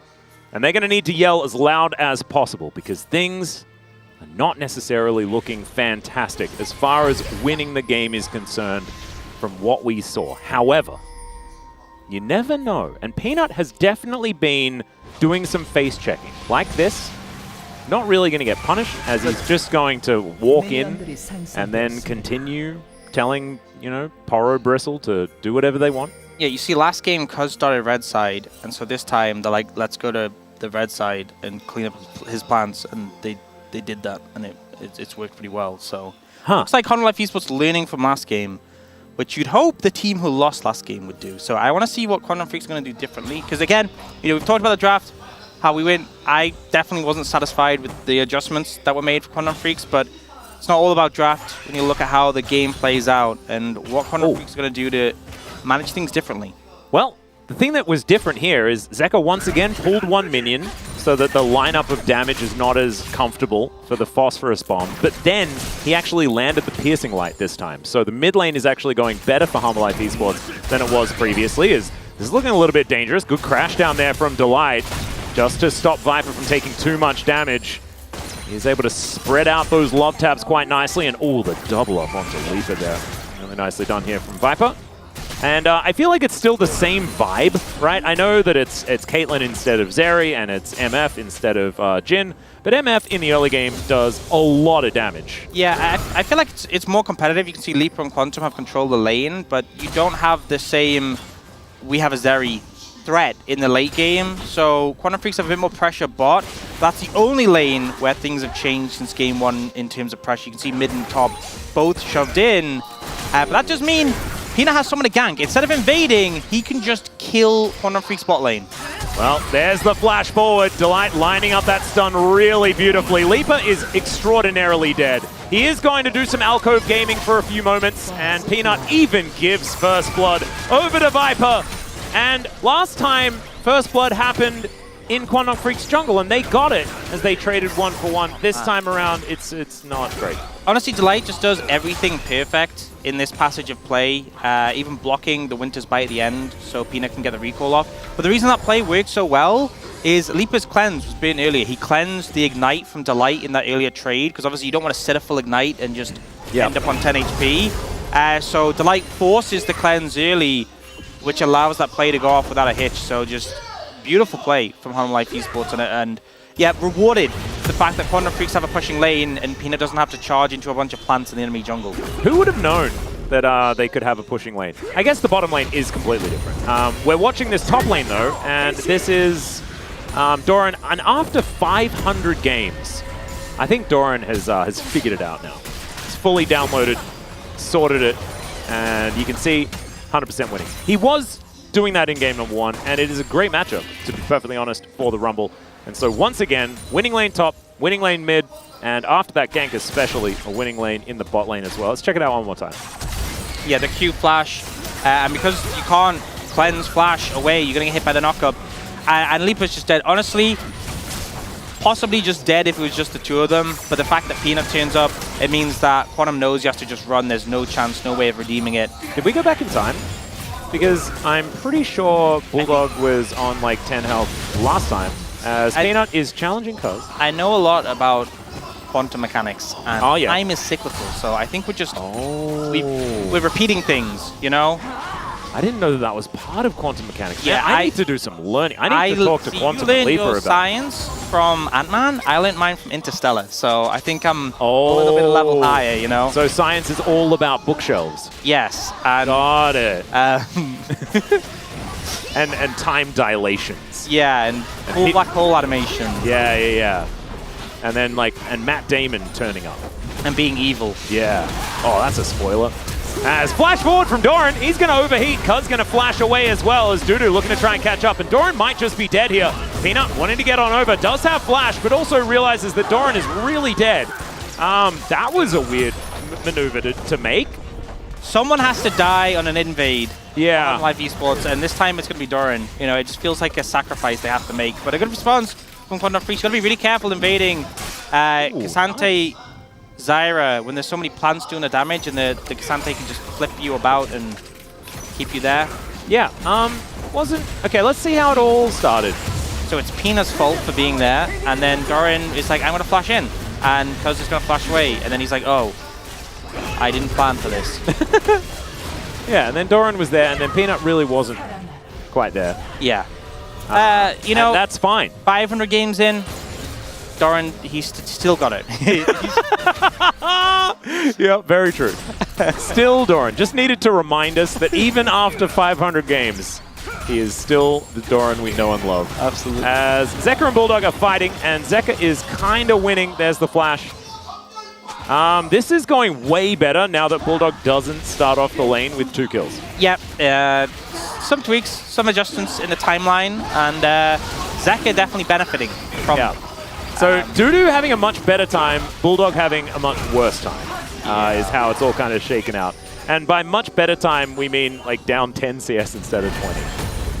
Oh, okay, never mind. Dudu might be able to find a bit of an angle here. There's the all-out under the turret, and Doran going to take 2 shots and death. That's a solo kill for Dudu. The Dusante starting to get online. Hey, and we were criticizing leaving the Rumble open again and joking about how just play better. Dudu just decided to play better, and it's working. Yeah, this strategy, I mean, when we suggested it, it wasn't like it couldn't work. We just weren't quite expecting it to work, you know? Yeah, it's not no. But it is, and I imagine that's easier to change picks than it is to just be better. But you know, Dudu just decides he is that guy. He is him. The thing is, the knockback isn't even that big because it hits him into the terrain, so it looked like he wouldn't get the angle, but he still gets the ult. And no flash on the Rumble means he can get it. You can even see the equalizer comes down to clear the wave, and it's so rushed, it doesn't even get all the minions. Yeah, doesn't even get the wave. Beautifully done there by Dudu. And now, because is once we've seen this. This is the last game. It's a repeat for sure. And this time Peanut has to flash. Why did he queue in? What? What did he do? Huh? Why did he even do that? He's now just giggling in the play cam. I don't understand. Neither do I. He's just having a good time, I guess. They're like, oh, Viper's got a real AD carry. We can do whatever we want, and it's totally fine. It's supposed to be my job to understand, but I just don't get it. I'm sorry. No, I think it's your job to try and understand it. If you can't, then we can all know that it's very hard to understand. Yeah. You know, that's how I like it. Was easier to understand than this, I'm going to be honest. Exactly. The bookshelf thing, you know. And I mean, it was like 4th dimensions and stuff, you know? It's like, it's pretty elementary, let's be honest. They had to search for an equation and things, and then they find it, and then the person's old at the end. It's great. Yeah. And Matthew McConaughey doesn't age at all, and I feel like that is applied to real life. I don't think there was anything to do with the time dilation. I think you know when they age them up? You know, like Matt Damon at the end of Saving Private Ryan when they age him up? They did that to Matthew McConaughey. Nothing happened. They're like, do it again, do it again. Yeah, they're like, the AI is malfunctioning. It's like, no, this is just how it works. This is how he's going to look in 60, 70 years. Yeah. Well, I guess you just have to deal with it, you know. And fine. people didn't get that subtle detail, you know. He did actually get aged up. Yep. We thought that the AI was broken, but really the AI just knew, and we didn't trust. It's all right. That's enough of that. Let's go back to this game. As you can see, Quantum Freak's able to get a little bit of an invade off here. Hanwha is still ahead. As far as gold is concerned, I think largely due to the fact that this bottom lane is doing very well. I feel like it has a similar vibe to last game, where, you know, Hanwha Esports have the Grubs, Quantum Freaks have the Dragon, Quantum Freaks have more kills, there's some shenanigans going on, you're not really sure why. It feels like, once again, there's hope for Quantum Freaks, but I don't really know what to make of it. Yeah, feeling the same way. Viper just walking up to Leaper here, making it rain. And otherwise, not too much more is going to be happening. Next Grub's going to be coming up in about a minute. We'll see whether Quantum Freaks can actually fight for that one, or whether it's going to be all about this next dragon. We might have the same array of dragons, too, as the first one was, I believe, a Hextech Drake last game, but we did get Ocean and then Mountain Soul. This time around, it could be the Hextech Soul if we were going to reverse it, you know? Yeah. And we flipped and reversed some of the champion pick orders as well, and one of the bans. So Maybe that's just a theme. That would feel cool, you know, like it's similar, but yeah, different, like different timeline stuff. Yeah. Then it would definitely feel it'd like be pretty interstellar. We've just shifted to a different timeline. Or maybe we LCK. quantum leaped into a different timeline. Ooh. That's not how that works. And I don't even necessarily know what a quantum leap means at all. You know? I feel like you're saying, like, that's not how it works. Or, like, I watch a lot of, like, Brian Cox videos as well. You know, and I still don't know anything. Which film would you put your time science basis on? Is it like, are you a Back to the Future? Total Recall. Total Recall? Yeah, probably Total Recall would be the one. That's my favorite. Yeah. And both of them. The remake as well. Okay. Even though that's sacrilege. Yeah. And I'm sorry, Arnie, but I kind of was into that one too. Okay. Yeah. No judgment here. Yeah, I'm sorry that I was so ready for that answer as well. I feel like that's weird. I was going to mention a bunch. You know, I had my list ready, and you like jumped straight in. Yeah, I really did. It's all right. Peanut's going to grab himself a grub. We might have a team fight to save us from the conversations about time dilations. Peanut's still sticking around, wanting to be able to grab this, and there it is, secured. Able to outsmite Cuz on that one. Might just give away one of them. 5 grubs is feeling still pretty good, but Peanut, I'm sure he wants it. Doesn't have smite though. Down to 1 health, but still, it is going to be locked down by Cuz. And Peanut just holds position for a moment. Maybe needed to scratch his nose or something like that, although he was on the player cam, so wasn't scratching his nose. And now Bulldog going to get crashed into. Zeka dashes after him. There's the culling. And Bulldog going to have to get out of here. Might be a little bit of spare time with the outer turret in mid lane, their worst enemy. Yeah. 5 plates up, though. I don't think they're going to get close to taking it down. It looks like Zeka's just going to back away. Viper gets some plates top. So this time, Viper has the 20 CS lead and the plate lead over Leaper. Bit of a reversal there. We also have about 16 CS lead in the mid lane. And it's again 5 grubs to 1. Dragon up and available, though. We'll see if Freaks makes moves down to that to try and secure it. Both teams sort of open it back on the map. But actually, we see the light heading topside. While Peanut is starting up the Dragon, this is an interesting gambit coming out here. Peanut is just going to be able to smite away the Rift Sculler. That means that he won't have it for the Dragon that's coming up.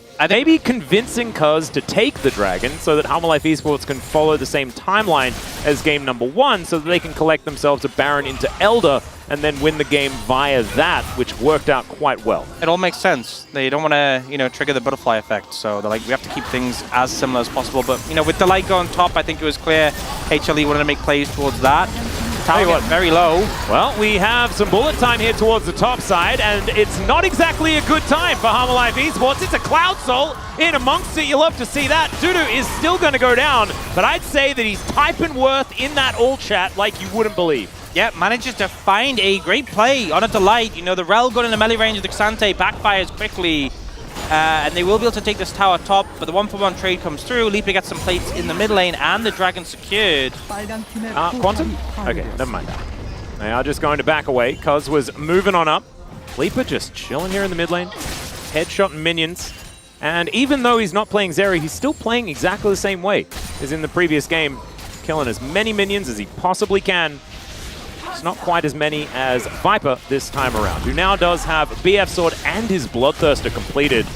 I actually really love this current MF build. Yeah, a lot of AD. A lot of AD, and the shield and the lifesteal just makes you so obnoxious. Yeah. Walk up and, like, try and damage me. You can't.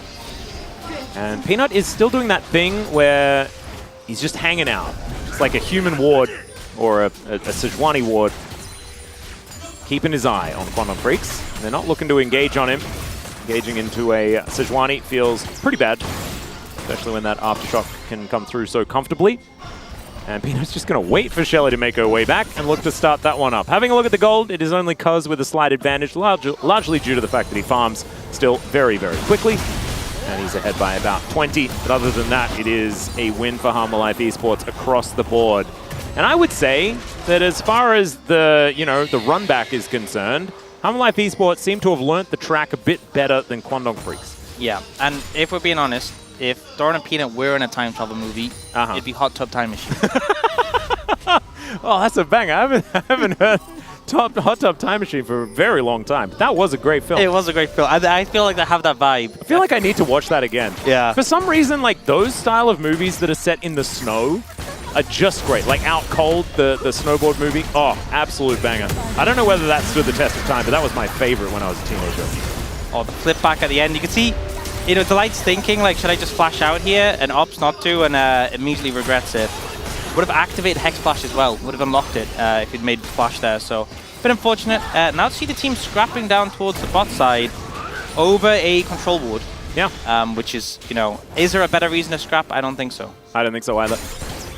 Got 2.5 minutes on the first Cloud Dragon, and I imagine Humble Life, they're going to be reassessing their thoughts. They were thinking about giving up a soul, but if it's Cloud Soul, you have the opportunity to stack up 4 of them and go very fast. Imagine Misfortune with 4 Cloud Dragon, Cloud Soul. That is combat. strutting. Yeah. You would be strutting so incredibly quickly. Yeah, it would be something. Yeah. Something to see. Hoping that we do get to see it. Currently, they are ahead by about 1.5k. Double up, not quite landing there from Viper. Yeah. But look at it, like, he's just walking around with his shield forever. And it does look like it's going to be tough. It's not feeling good for Leaper, who has just an Infinity Edge, because even if somehow you land damage onto Viper, like even if you have a headshot and you crit with it, Viper just kind of autos you and just out, like you break the shield basically, maybe a bit more. Yeah. Going towards the Essence Reaver second, where that's when you have just an insane amount of AD. It feels a little bit greedy, doesn't it, to go IE first? We see a lot of Caitlyn's go for like Collector first as a bridge towards it or something like that. Yeah, it definitely means you're going to be a bit weaker on like the like the mid-game point, but I think it's mostly just around trying to ensure that you get LDR within a reasonable time frame when it comes to like your entire build. Like the 3-item spike will be good. We're a long way away from that.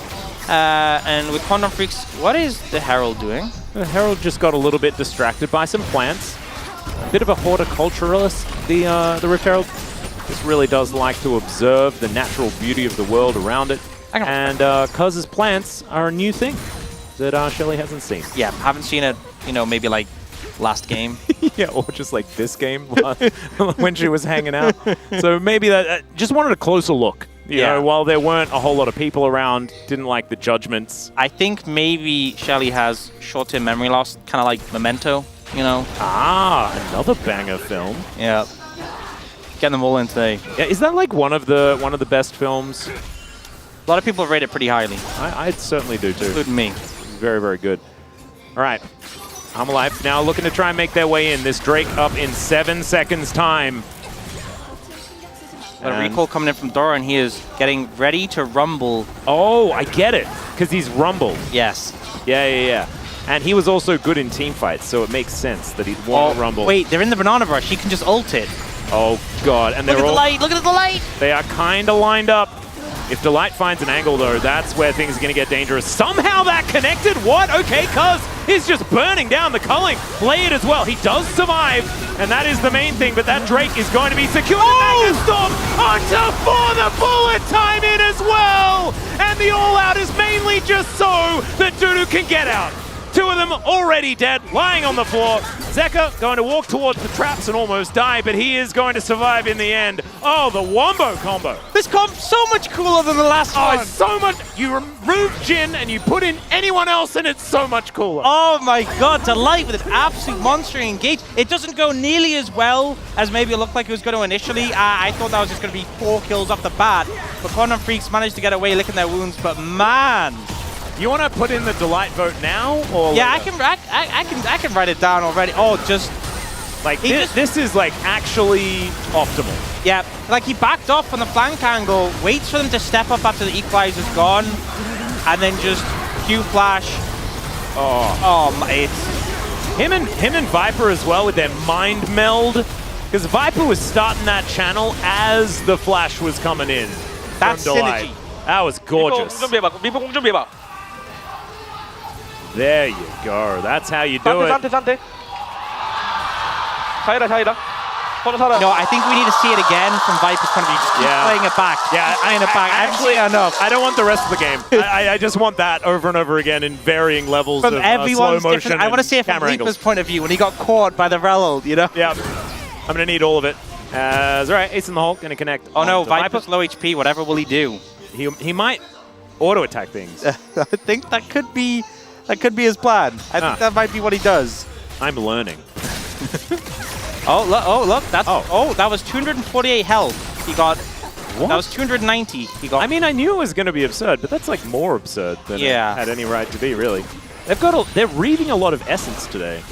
A couple of them now completed. 2 items for both Zeka and Viper. Cannot play the mana game on this one. It is just not going to work. No.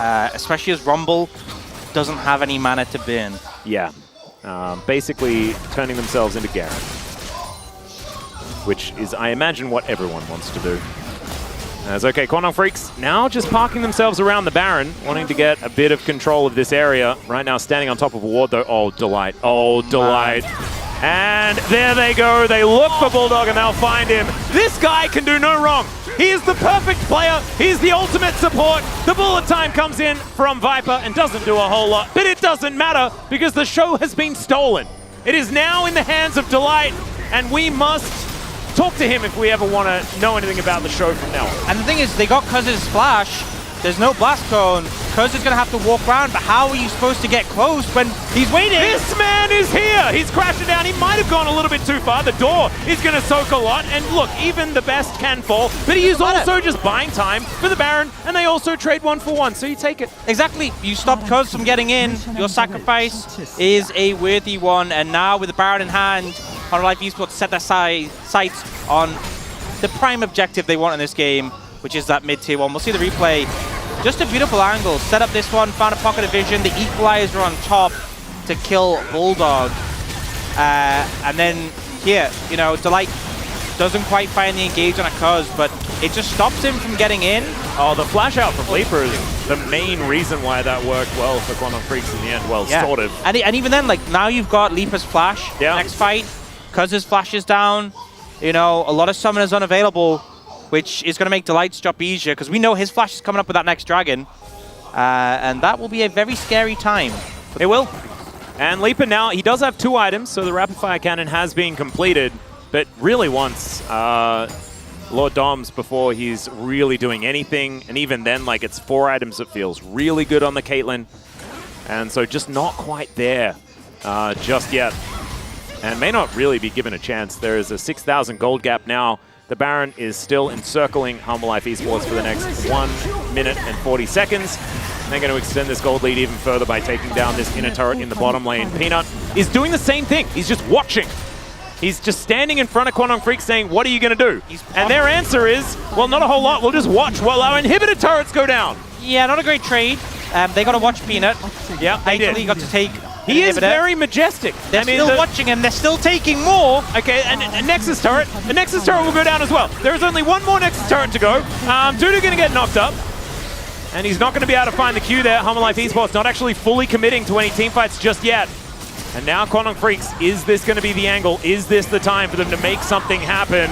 As there's Peanut, he's going to turn around. The bullet time wipes them out. Another Magnet Storm is going to connect onto Bulldog, and now it's the flashes forward from Doran and Peanut looking for Leaper. Leaper is going to be able to take down Doran. He has not had the greatest 500 game that he's ever had, and in fact, you know, it's the first one that he's had, so we didn't necessarily know how that was going to go. Still, it is a victory. HLE Esports making it look easier here in game number 2, and I am still just as confused as I was at the beginning of this game about what the drafting strategy was, and thankfully we have the space to break down exactly what the thought process was, as Hanwha will finish off their second Nexus of the day. And I think just a fantastic performance from HLE Esports. No question, you know, they came in, there was some little hiccups in the game, but we kind of expect that with players like Doran and Peanut on your team. But overall, convincing second game to close out the series. And Quantum Freaks, I feel like this is a trait that is unfortunately continuing to plague them, which is bad at adjusting. Yeah. And this speaks to generally their record in seasons, you know, where they adjust badly when things are going wrong, but also sometimes like a game 1 draft where you're like, oh, they could tweak this, and we weren't really convinced by the tweaks they made. But I don't think there was much chance to Quantum Freaks winning this matchup. And I think against a weaker opponent, you know, I don't think they're out of it yet. I think obviously we talk about them crumbling and stuff and the fall-off, but you know, they still, at least, especially that game 1, put up a fight against HLE. Yeah, and I think that there's a reason why you'd run it back, right? Because it did look competitive in game number 1 through a lot of parts of it. The way the draft sort of shook up at the end, though, with the fact that, you know, the Zeri got banned and then they went for this sort of Caitlyn draft, but then with sort of didn't have very much control over the bottom side because of that early gank from Peanut, really capitalizing on the fact that they were so shoved in. The adjustments, I think, from HLE Esports were just way better. And that is a sign of a great team here in the LCK as well. Delight also, I mean, I'm glad there's no Game 3 for Quantum Freaks' sake. Because if Delight just got that much better in Game 2, Game 3, it would have just been a complete blowout. How many must-ban supports is he going to end up having? Because there's definitely 2 now. Yeah, because I feel like everyone knows how threatening his Alistair can be, but his Rel... I was going to say Rakan. I mean, it's, you know, this is the problem. You know, Rakan, Alistair, Rel, his Leona as well is one that's just frequently banned because he's so strong in general, but I feel like his play on these engaged supports is just so excellent. And you know, Quantum Freaks still had life in this series in both games, so there's definitely things they did well. Dudu having a pretty solid performance in this one in the early game to mitigate these dives, but like not having the best outcome there. But overall, it just feels like, especially when we get to those team fight setups, HLE Esports feels so in sync in what they want to do when it comes to the 5v5s. And when Delight is leading the call, you can see why. Oh, this was honestly play of the season so far. And it's sort of like, it's a bit cheating because MF and Rel together that's Wombo Combo Central, but when it works, man, it is just so beautiful. And this was them just being able to pick exactly their time. Of course, Peanut wants to go in and they all just melt. This was a bit of wallet diff. Yeah, it felt like a similar end to the previous game though, where it was that same spot where Doran flashed over and one-shot Leaper, and this time it was Peanut leading the charge. But just like they kind of like, okay, we've taken what we want from your base, we're backing away, and then they instant re-engage, and they all just clean house. Yeah. And Delight goes down in the end, and I hope he just said that he was the carry, because I think that was almost 100% true. And they're just going to try and kill some people on the fountain before they take this one down. And plus, Braum and Cassante, not the best to kill on the fountain. No, that's a little bit difficult to kill. Having a look here at some of the damage done, once again, it is Zeka leading the charge there. Unfortunately, Leaper not actually able to find any real moments in this game. It's just the Caitlyn from behind problem, where you live in a trough, and then it's just not a whole lot of fun. Yeah. Zeka also having like a really solid series on Lucian. Like, wasn't something we really focused on too much. He was not like the main star in the big plays, but really solid performance in lane and out. Yeah, in fact, he was sort of the one to really advocate for the Lucian to start us off. Him and Chovy, the first ones to play it here in the LCK, really showing that it is a very powerful one. But now, we've got some gentlemen alongside to take us through game number 2 and to celebrate the win for HLE Esports. Take it away, Spaces. Thank you so much, Atlas and Ox, for the breakdown on those 2 games. We are back here at the Space. I'm still Valdez, joined by Chronicler, who was turned into King Poro because he badmouthed Lucid. We also do have Wolf and Kisun once again joining us. So, very similar game to game number 1. Slight change-ups, but it does feel like kind of the same thing happened. Yeah, it was another run back from CV Max. We keep seeing this, and we knew it was going to happen. The midseason collapse was already predicted by all of us. We predicted that Quantum would come in after the midseason collapse began. We all knew that was going to happen. Wolf that literally happened. said it. And then we predicted that they would run back Game 1's draft, which didn't really work out. This time, arguably, some tweaks were made, but at the end of the day, even the Caitlyn, the one winning lane they had, got ganked early, and it just wasn't going to work out. Why do you think they ran this one back, Kisun? I'm not too sure. Like they obviously had optimistic last game where they had a good chance of winning, and they had Dragon Soul.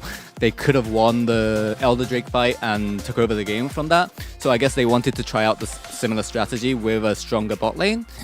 But you can see that they're both giving up Rumble and Sejuani, which are really strong top lane picks, right? Topside picks right now. And HLE Life would just play around Void Grubs and control the game from there. Yeah, I mean, my main issue here is that the only reason, in my mind, the only reason why you really had such a close game 1 is because of the disaster on the blue buff, right? And you're basically saying, as CVMAX in this case, like, yeah, we had a good draft. We almost won game 1. Like, we just do that again. We just play a little bit better, as the casters were saying. But unfortunately, you're not going to have that same sort of advantage. You're not going to have 2 kills on your Corki. You're not going to get a free laning phase there. So, like I said, 2 winning lanes, and then 1 lane that was winning until the early gank. Yeah, Keeson, you also had some thoughts on the bottom lane as well, the Caitlyn Braum coming out. Right. The Caitlyn Braum just being a really safe lane, and they want to go for tower plates and such. But they lost to the first blood against an early gank against Sejuani, and that really ruined the tempo. Yeah, also the Braum kind of getting roasted by Rumble for the majority of the game. We can take a look at the first highlight, though. This is the first blood you were talking about here. Yeah, I mean, unfortunately, this isn't even... I mean, it's a gank from Peanut, and they had vision of the enemy jungler, so he knows he can come down here and take the deep path to come in. But it probably didn't even really need Peanut. They would have won the 2v2 and at least forced them out of lane off of the trade alone, but Peanut coming in seals the deal. And so now you have mid is on fire, top is literally on fire because it's a Rumble burning a Cassante, and then bottom is now no longer an advantageous position for Kwangdong Freaks. So the draft I'm not sold on it, to be totally honest with you guys. I mean, you could probably tell. And you can see really here where Sejuani really wants to make early plays instead of full clearing against Zyra, and just make plays much more early on, because Zyra is going to clear faster and make more impact on the game if nothing happens. And you can see that in game 1 too, where they tried to make a play and it didn't go well, but this game it went well for Hanwha Life Esports. Yeah, you were also pointing out to me that Zyra started on Wolves and started going top, and they had vision of that, as you said, Wolves. So kind of a free gank for Peanut. And we did also have highlight number 2, which was the 18-minute Drake fight, which, yeah, this one definitely sealed the deal on this game. Yeah, unfortunately, they're kind of trapped here because the equalizer goes down, and they're like, okay, we got to wait this out. Dragon is going low, and they just hard force, but the Dragon is already taken. This is just really poorly timed. And I think it's at this moment, you know, Kwangdong Freaks realize it's kind of checkmate because there's no good play. You just walk away from a Dragon you gave away. You can't win the fight. You can't push on the rel. They pushed on the rel. That was the choice they made, and Delight ended up with a massive ultimate. Right, they saw like Rumble ult being used to just push them away from the Dragon, and they thought like, Rumble has no ult now, we can still fight. We still want to go for the 3 Jaegers and look for the Dragon win com. But they ended up just pushing towards the rel and the misfortune. Yeah, that was a little bit of an issue when they just all walked in a straight line like lemmings towards Delight. Delight, obviously, definitely a really nice play, but at the end of the day, it did feel a little bit gifted. As we do have the POG here, Delight is going to pick it up for this game. Not a big surprise, guys. 100% KP. It was a pretty short game. You know, we talked about the early play here. Peanut shows up, but Delight sets us up without his help anyways. And then there's going to be the massive team fight we already got here. And I mean, you just look at this again, Viper's positioning. He knows exactly what Delight is planning to do, and it's just a really easy lineup. Right, yeah, and Delight, other than the team fights, he found like lots of picks, and that led into Baron, like right here. It was a huge pick, led into Baron, and it really ended the game completely. Yeah, I mean, his presence was really felt in this game. Peanut was like trying to have an impact himself. He's like throwing ults. He's trying to be doing things, but at the end of the day, it was just an easy 12 out of 12 for Delight. So pretty straightforward stuff. It felt like Hanwha Life Esports weren't even necessarily playing their best game today. It wasn't the cleanest League of Legends we've ever seen, but they got the job done. It's kind of a trap game, right? Because they have that big Saturday showdown against D+ later on this week. So I think you're much more preparing for that series than you are for this one. So maybe not as robust in terms of their drafting in the early game, but at the end of the day, they still got it done. Right, and Hanwha Life Esports is still like very, very up there compared to Guangzhou, so you would expect them to win this series, and they get the win. They're still at second place and looking for the Saturday showdown. Yeah, in my mind, definitely pretty much convinced that that was a lot of conditions there, but I think they are second place, right? I think Saturday Showdown is going to prove that, but we'll have to wait and see what DK can do in that matchup. But guys, we do have the interview ready to go. I'm going to hand it over to Ji-sun for the translation. Thank you very much, guys. This is Ji-sun for the POG interview translation, and I'm here joined by the POGs on the side of Hanwha Life Esports, Doran and Delight. Congratulations! First off, Doran, you are the third top laner in the LCK history to reach 500 games. How do you feel? 세 번째라고 하니까 이제 좀 뭔가 I just realized I was the third top laner in the LCK, so I think it's a big milestone. It means a lot to me, and I'm happy that I got to kind of celebrate it with a victory. And Delight, you guys are on a 6-game winning streak. How do you feel about the win today? Today, we had a really clean communication and performance, so I'm really happy with that. In the first game, the opponent led through Rumble and you immediately locked it in. After the recent patch, do you kind of feel the significant difference compared to the previous patch? Not really. Actually, I cannot really tell. So that's why we went for the Rumble pick early on. And whenever you put down the equalizer, it was a beautiful red carpet that burned the enemies down. So let's take a look at the replay. And would you like to break it down for me? Well, Peanut was a little bit zoned away from the fight. Well, Sejuani already had Warmogs completed, so he could wait for, his HP to get back, so we wanted to take the game slow, and I saw the perfect angle for the equalizer, so I was a little bit, maybe like one step ahead of the enemy, so I could kind of open the fight a little earlier than the opponents could have expected. And actually, Viper was able to end the losing streak of Jean here in the LCK Summer, which was sitting on a 7-game losing streak. What does Viper's Jean kind of make different? I don't know. I personally think that Jean is a really bad champion. He's just trying to get carried. So if you want to get carried, just pick Jean. So he did absolutely get carried today with that Jean pick. And then game number 2, we had this wombo combo between you and especially Miss Fortune follow-up. The teamwork and synergy on the side of Honda Life was so on point. So Sejuani and Rumble was able to use their ult to kind of push the enemy away, and then I was trying to turn the fight around with the second engage with my abilities, and then the follow-up from the MF was also pretty good. And Cloud Templar was also very amazed with that team fight coming from you, and you got 12 out of 12 from that performance as a POG vote. How would you like to rate your performance today on a scale of 10? I would say 10 out of 10. So Doran, your performance has stepped up so much recently. Have you been practicing even more? Well, not really, because I have always been working really hard, but I think nowadays my teammates were also able to play so well for me, so I think we have become even more solid together.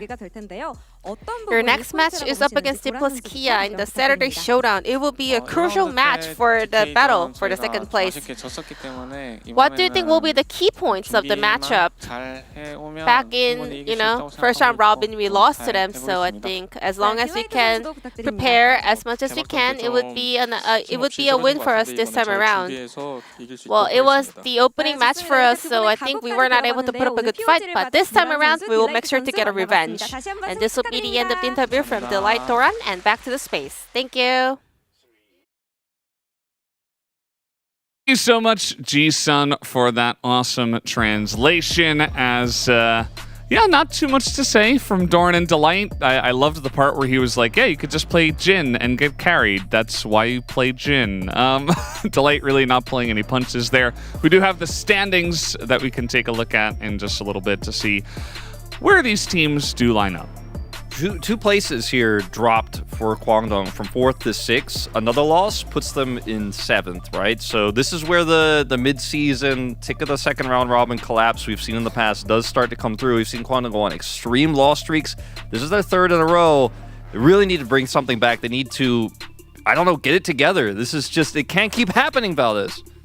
Yeah, and you can see with the new patch, it still looks like Kwangdong are still struggling, and hopefully they can figure out the meta a bit more and find a good win. Yeah, they need to do that pretty quickly, and I think the back-to-back exact same graphs basically is not going to help too much. But that's enough for match number 1. Make sure you guys watch the Pog State during the break. Was a great episode. And we also do have D plus Kia up against DRX for our next matchup, so don't go anywhere. We'll be back soon.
Once again. 개인적으로 저의 폼이 많이 오른 게 제일 만족스러운 것 같아요. 신호 선수보다 교전을 더 잘하는 것 같습니다. Peanut is gonna take over this game. Peanut to break the record! 제 개인적으로는 요 3년간 플러스 기아전을 거진 다 이겼던 걸로 기억하고 있어서 아직도 계속 이기는 모습 이어나갈 수 있도록 잘 준비해 보겠습니다.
Hello, Poggers, and welcome to another episode of The Pog State in our glorious new location. We were kind of here last time as well, but we were just on the other end of the room. This is the maximized area. This is what we've done, and we are ready to go into some adjustments of predictions, talk about the state of the LCK, and to do that, I have with me, as always, Wolf, Chronicler, and Valdez. Gentlemen. Vadles. It is... What? Sorry, that's my name for this episode is Vadles. All right, we'll try to keep that in mind. All right, Okay, Vadles. thank you. And wait, does that mean we all have to have... No, men- just Vadles. Just me. No. Can I be Talus? Sure. Okay, thank you. Okay, so Talus, Fatlas, Wuffel, and Sweet Wolford? popcorn. Yeah, Sweet Wolford. Sweet popcorn. Sweet popcorn. there you go. That's All an right, perfect. Together. That's an in-joke. I think we're just going to go with the normal names, and that'll be fine. You guys have had a day. I had an off day today. Thank you to Valdez. I haven't been feeling super crash hot, and so Valdez came in and took away one of the greatest medevac. days of League of Legends from me, which I appreciate to no end. There's been upsets, been all sorts of crazy things, but I think first we need to talk about the state of our predictions because it's the end of round 1. Firstly, I guess let's get our thoughts on what we did round 1 go as expected. You know, sweet popcorn. Well, it's it's very obvious. Unfortunately, there was one big underperformance, and I have had in the past week. I still had faith that there would be a bounce back from obviously T1 because I had them second. Oh, I do think the bounce back will still be there. I also think it'll be in playoffs. I think the regular split, unfortunately, is kind of a bust, and I had them second. Outside of that, things are not looking bad. I think things will end up okay. Yeah, I think other big things are D plus Kia having a really good run so far, 7-3 at the end of this week at least. They've always been like 4th place, 5th place, kind of like vying for a good team in playoffs, but they've always been just good. But now it feels like they've really hit their stride, and maybe they're going to actually be great. Actually, next week we do have Saturday Showdown Home Life Esports versus D plus Kia. Make sure you do watch that this week. Should be very fun. So that's kind of going to decide. I mean, Home Life Esports, even if they lose 2-0, they're still in 2nd place. But, if D plus Kia beat them, then there's a chance that DK can overtake them in the standings eventually. So that's kind of a cool race we got going on. T1's the obvious one, as you mentioned, sweet popcorn. We don't need to keep. It's kind of unfortunate, but at the same time, Thank you, Fatlos. T1 always have this slump in the middle of summer, and I'm not worried, and I'm going to say it's Gen.G T1 finals until it's not. It's a good play. I think for me the big we had them. Most of us had them in 5th. Atlas had them in 6th. Guangdong Freaks, because they twice kind of outdid our expectations. We were thinking, okay, maybe a little bit middling, and then they were pretty good, and then ended up dropping off in a big way. And the question is, how far do they fall? Do they get back on the horse? Is it going to be Guangdong complete collapse, like 5 best of 3 losing streak? Because if they kind of middle out from here, they're in the middle of most of our preds and kind of works out. So just to put in perspective, and this is what worries me, Guangdong's next week is, if I remember correctly, Gen.G and Hanwha Live. Oh. And then BNK, who are currently 4 and 6, their next week is Bro and Nongshim. So I think there's a very realistic chance that BNK is going to overtake Guangdong. And last spring, Guangdong miraculously made it anyway. But I think that's when we were all kind of hoping that it would be the Live Sandbox resurgence, and it just didn't quite get over the line. Yeah, and that 4th to 7th spot is. I mean, I can't really afford to swap any of that, but that's where I think the magic happens this time around, because between Guangdong, T1, KT, and BNK, do we really who's the best? Ooh, that all depends, because it depends where they are in relation to 5th. Because if they're KT is all 5th. under 5th, then KT is the best, and that's definitive. They actually are at 0. I thought you would appreciate that. I know, yeah. I mean, I didn't, because the games were terrible, and everything about it made me very upset. But outside of that, it is very good that they've hit equilibrium. I wanted to talk about BNK a little bit more, because when do we, and Wolf, you mentioned this on the space as well after the series, when do you talk about them being a legit contender instead of this team that's blue shelling all over the place? Because as soon as if you blue shell everyone, then I guess you're first, right? That's sort of how it works. Is this team actually good? What? I think they have figured out how to draft, not only in terms of the standard meta, but also what's good for them, and pick-based compositions and very easy CC chain follow-up type comps and dive setups are working very well for them. Especially because it means that Henna doesn't have to actually, put his carry pants on. He can kind of just be a passenger. And as much as I've been a big Henna defender here in our team, probably the biggest one, I feel like he has been pretty low impact this season and this year. So are they a contender team? Are they a strong team? They might be able to just eke into playoffs at 6th place if they can continue this trend. But are they going to be threatening the likes of T1, D+, Hanwha? I think absolutely not. I just don't think they have the right macro reads. I don't think they have a stable enough core. Like they're so reliant on this dive style that's really easy to draft against them once they get a little bit more exposed. Yeah, I would agree. I think BNK have reinvented what they did 2 years ago, and they're still, even though most of the roster is just closer still there, so that still works. I do expect that they'll have a really good next week, and then after that, I think they'll taper off a little bit.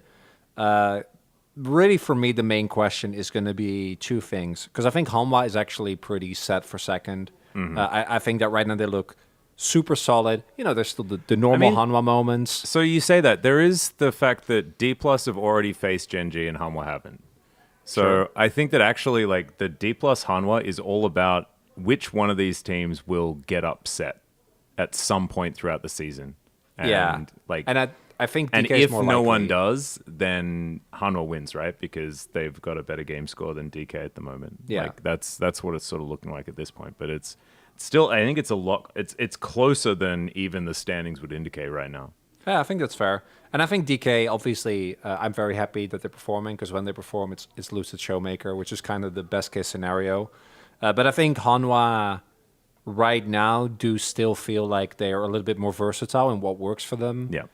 Compared to DK. The fact that is a genuine contest, though, I think is such a step up. I think DK is one of our most improved rosters this split, which is really, really cool. And yeah, the unfortunate flip side of the coin is KT. We don't take any stock, I think, in them losing, because no, it's KT. I don't know if anyone has a different opinion. But No. but I think here. for Kwangdong and T1 both, in very, very different ways, it's for me about, like, I'm sure they will pull up eventually out of the nosedive, but when will that be? Wait, who pulls up? Kwangdong. They did. Do They did. I think they do. Yeah, they did last split. They're going to pull out of the nosedive, and BNK Fearex, right at the very end, they're going to be like one game away. They just have to beat DRX, and then they're going to lose. This is 2-0. Happens every year. The Live Sandbox experience. Yeah. I live this. I'm not believing BNK. I don't know why. ever. The LCK has some superstitions for a good reason, because they always happen. But this is the thing, like, Kwangdong, though, last time set themselves up so well that even though they were still in full nosedive, they weren't out of the picture by the end of the season, right? So, like, what they were doing is they were coming down and then was like, and stop the video, and they were here. And, this is where the end of playoffs is. But if we had kept the season going, they would have just plummeted through the floor. You need about, like, a 40% win rate to make playoffs. So right now they're at 50, at 5-5. So, we'll see who they lose to in the coming days. Obviously, this is going to be a tough week, this upcoming week, as mentioned, Gen G and Hanwha. So you could drop to 5-7 there, and then how's your mental after that? Like, because that's the big question. Like, is CV Max starting to pull people in and out? Is it the quantum time? Is Bull coming back? The Quantum Leaper? The redemption arc? Sorry, that wasn't a funny That joke. was not. I'm it's sorry. not even funny, Valdes. Yeah, I That's shouldn't too have said much. that. Yeah. That's God. too Sorry. much, man. I didn't mean it. Punyon? Punyan's good. Yeah, no, I he's think Punyan is legitimately actually good. Yeah, I know, but I still don't think he should be subbed in. Yeah, no, I mean, that's he's good that's for the question. challengers. If we get to that point and then the roster starts moving around, that's when I'm like, okay, we didn't learn. We haven't learned. We haven't changed. CV Max is going to do the same thing, and then they're going to drop, and then maybe we'll have that. Fearex can't actually pass them because they lose that important game, but they barely get into the playoffs.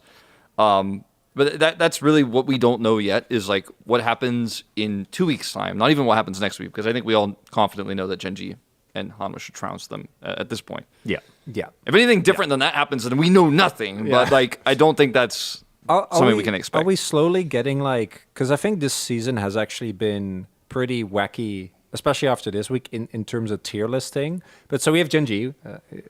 Gen G feel like they're off on their own. And then we have Hanwha DK? Yeah, we have 3 teams that have kind of established themselves as being pretty good. But one I of feel them being a bit better than pretty good. But 3 teams are in the we give them the stamp of I'd like to see these teams go off and represent our region at an international event. Then we have the rest. There's Peanut and Doran. I don't know about that, but they're making it. Well, I'm down with until they travel, I guess. But that is completely different. Right now, I think Peanut especially is playing like an absolute monster. Yeah. And Doran can do whatever he likes. It's top lane. Who cares? And then, it's like Kwangdong to BNK. So Kwangdong T1, KT, BNK. That kind of feels right in how they're playing now. I don't know if I would put T1 above KT right now. No. I mean, that's a category. I'm not saying that's not in that's order. the category. Yeah. Those That's are a the four category of teams. teams. Those are the four teams Where, that are like- vying for 4th place. Yeah. Yeah, Kwangdong to BNK. Yeah. That's BNK obviously wouldn't have been there, but after this week, they definitely... maybe Nongshim as well goes in that category. They I want to beaten DRX emphasize. twice. I want to emphasize the fact that none of these teams have shown any sort of consistency, and so I think that there's an off chance Nongshim has a good run. They'll make it there, KT and that had I want 5 that wins to in a be row. like what? KT had 5 wins in a row. Max, don't... That was and then lost to consistent. BNK. And they were consistently not good, and then they were consistently Max, good. don't do this. Don't give me hope for Nongshim, man. I'm not I giving want to believe. I'm not giving you hope for Nongshim. I'm giving you context for the rest of these teams. That's what I'm Goat doing. is having a bit of a resurgence himself. Yeah, man. Did you see that hook? That was sick. You know, He did I actually thought play well Poppy today. always pulled you out of the team fight, but no. He did press his unstoppable. He bellows breath. Well, in the right moments. Maybe, in front of people. no, he did it one time. Otherwise, he just never did it. That's why they kept engaging on him, because he didn't manage to do the mechanics over again. He did it a few times. Sometimes the engage came after he used it. Yeah. For another reason. Yeah, I don't have as negative view. I think Nongshim seem like they've kind of getting it together. I think Gugur is not nearly as bad as he was 4 weeks ago, and Mihao is a lot better than Overliable, unfortunately. Yeah, I felt like Ju had a pretty decent series today too. Yeah. Good bounce back. Compared to the utter disappointment. I was gonna keep making it until somebody had to, refer to the Alistair situation. But I think what we have to do before we talk about swaps is to have the uncomfortable conversation that everybody is a little bit, no one really wants to do it, and it's very intense. But I don't know where this is going. This is the worst regular season split outside of an emergency or COVID situation that T1 has had in a very long time, where the draft reads are very incorrect, where the gameplay in-game is uncoordinated, where individual players are making massive mistakes, Carry and Faker notably. Zeus is not dominating lane matchups he should be dominating. Like, sometimes he does, but he doesn't do it consistently. And I think we hold T1 to such a high standard, right? It's always going to be the Gen G T1 finals. They're going to be top 2. Even if it looks bad now, like, they'll bounce back. But they haven't bounced back quickly. They've lost a lot of really important games, losing to KT, losing to BNK. And right now, they're clearly a weaker team than Hanwha and D+, I would say. Like, it's not just an underperformance, or it's not just an off day. Like, they've had too many off days stacked up together. Yeah, I Even agree. their fans are worried. Maybe when this new patch comes out and we move a little bit away from Tristana Corki, Rumble, maybe that'll be like what puts them back on the right track. But I think it's not just the Tristana pick that has often, we're seeing fans blame Faker's Tristana individually. Hasn't been great, but I don't think that's it. Everything seems just a little bit off. Yeah, I actually agree with you. Obviously, the meta is rough for T1, right? But I think what's actually happened is that has led to issues we've seen this team have before in terms of synergy and individual performance come to light. Like, I think that even if you swap tomorrow to like a double pushing bot lane, and like Zeus is losing counter matchups as Gnar. There's nothing to do with the meta. It's just right now they're just not playing well. I am with Valdez that I have seen this roster. I think this is one of the worst times. I still don't think this rivals the Poppy time last year, because I think then people were also just really mad at the fact that everyone got... I think it's worse. I think because there's no Poby. Well, no, I know, but the backlash for the other players who individually underperformed, I think, was worse because people were criticizing them more heavily. Because they took such a nosedive between the Hogstate sign, yeah. Sorry, no, between before and after Faker was there. Right? I'm just saying that like we're at the beginning of it. Yeah, that's fair. That's where I'm at. That's also the problem. No, that's why I had that caveat of like worst performance in regular season without COVID, without Poby, without any of these other That's things fair. since 2021, right? Like 2021, they were in like 6th place, 5th place, 6th place for a lot of that season as well. Well, they were with the 10-man Swapperoo. roster, yeah. So I want to see T1 perform because they're one of our most. I mean, they are our most famous team. Let's just not be. That's pretty obvious. But like, they're a team that people enjoy watching. Yeah. A lot of really hype matchups. You know, like T1 Hanwha, T1 Genji that we have coming up in the second round robin. We already had the rematch of the Hanwha series. You kind of really look forward to it. And then if T1 aren't playing at their best for reasons we can't fully explain yet, we can try to explain with the meta. We can try to explain with individual missed performances, but maybe we'll bounce back in coming weeks. It does mean that maybe we just actually heavily predict most of T1's opponents on the west side and just watch them stay in the middle of the pack. And, you know, maybe they do have that big run at the end where we get to playoffs and they make it through the gauntlet and go and power up like they always do, and maybe when they win the finals. But it's hard to predict that right now, except with like the, you know, T1 versus Genji always being a certainty type of like belief that we all have, which I still think is a strong possibility.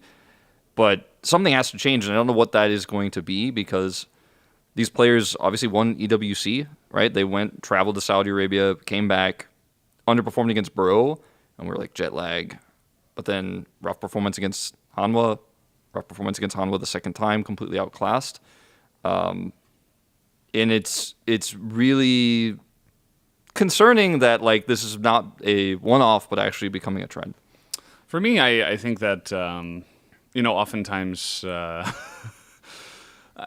don't normally side with the T1 fans, but I think on this one I have a lot of copium for this roster. I feel like it's just a temporary thing, and that their form is not very good, and they've lost confidence in themselves, in each other. And they do kind of look like what Chronicler was talking about, where it was with Poby. This time it's with Faker, which is more worrying. But they look the same. Like, their faces look the same, where they look dejected. They're not playing their game. They have the ability. They haven't lost it. It's just that right now they're playing really poorly. So, like, when it comes to individual matchups, like next week, I probably will just predict against them because they are in their slump. But eventually they just figure out a way to make it happen. Maybe it's just they've lost a little bit of motivation after winning EWC, or maybe they're still jet lagged, or maybe someone's sick behind the scenes, like Max is sick, probably because he hasn't been able to sleep well since going to Saudi and back. Maybe that's happening with Faker or Keria or some of these guys that are making individual mistakes, or like Zeus who's TPing in to die like 3 times in a row for some reason. Keria was just like, or Guma, which I think is generally the one guy that I'm like, never tilt, just walking in on Jhin. Yeah. Guma was like wandering into the middle of team fights and dying all week. You guys are right that this time it does look worse. Like, individually it does look worse than like slumps, I think, in the past. But I am still confident that they'll get over it. It might take longer, and maybe they have to fight from like 6th place and it gets crazy. Or maybe it takes too long and they don't do well in playoffs. But I do think eventually T1 will bounce back. I just don't know when. They may have to. I mean, it's a bit early to really say, but they may have to, if things don't improve, play in the World's qualifiers as well to guarantee their spot, because they have a ton of points, obviously, from going to the finals last season, but they're not a guarantee, of course, until they get to a certain point in the playoffs. That's the bracket. first time since 2021, right? That was the Hanwha Gauntlet, where they played that 5-game series. That was a banger.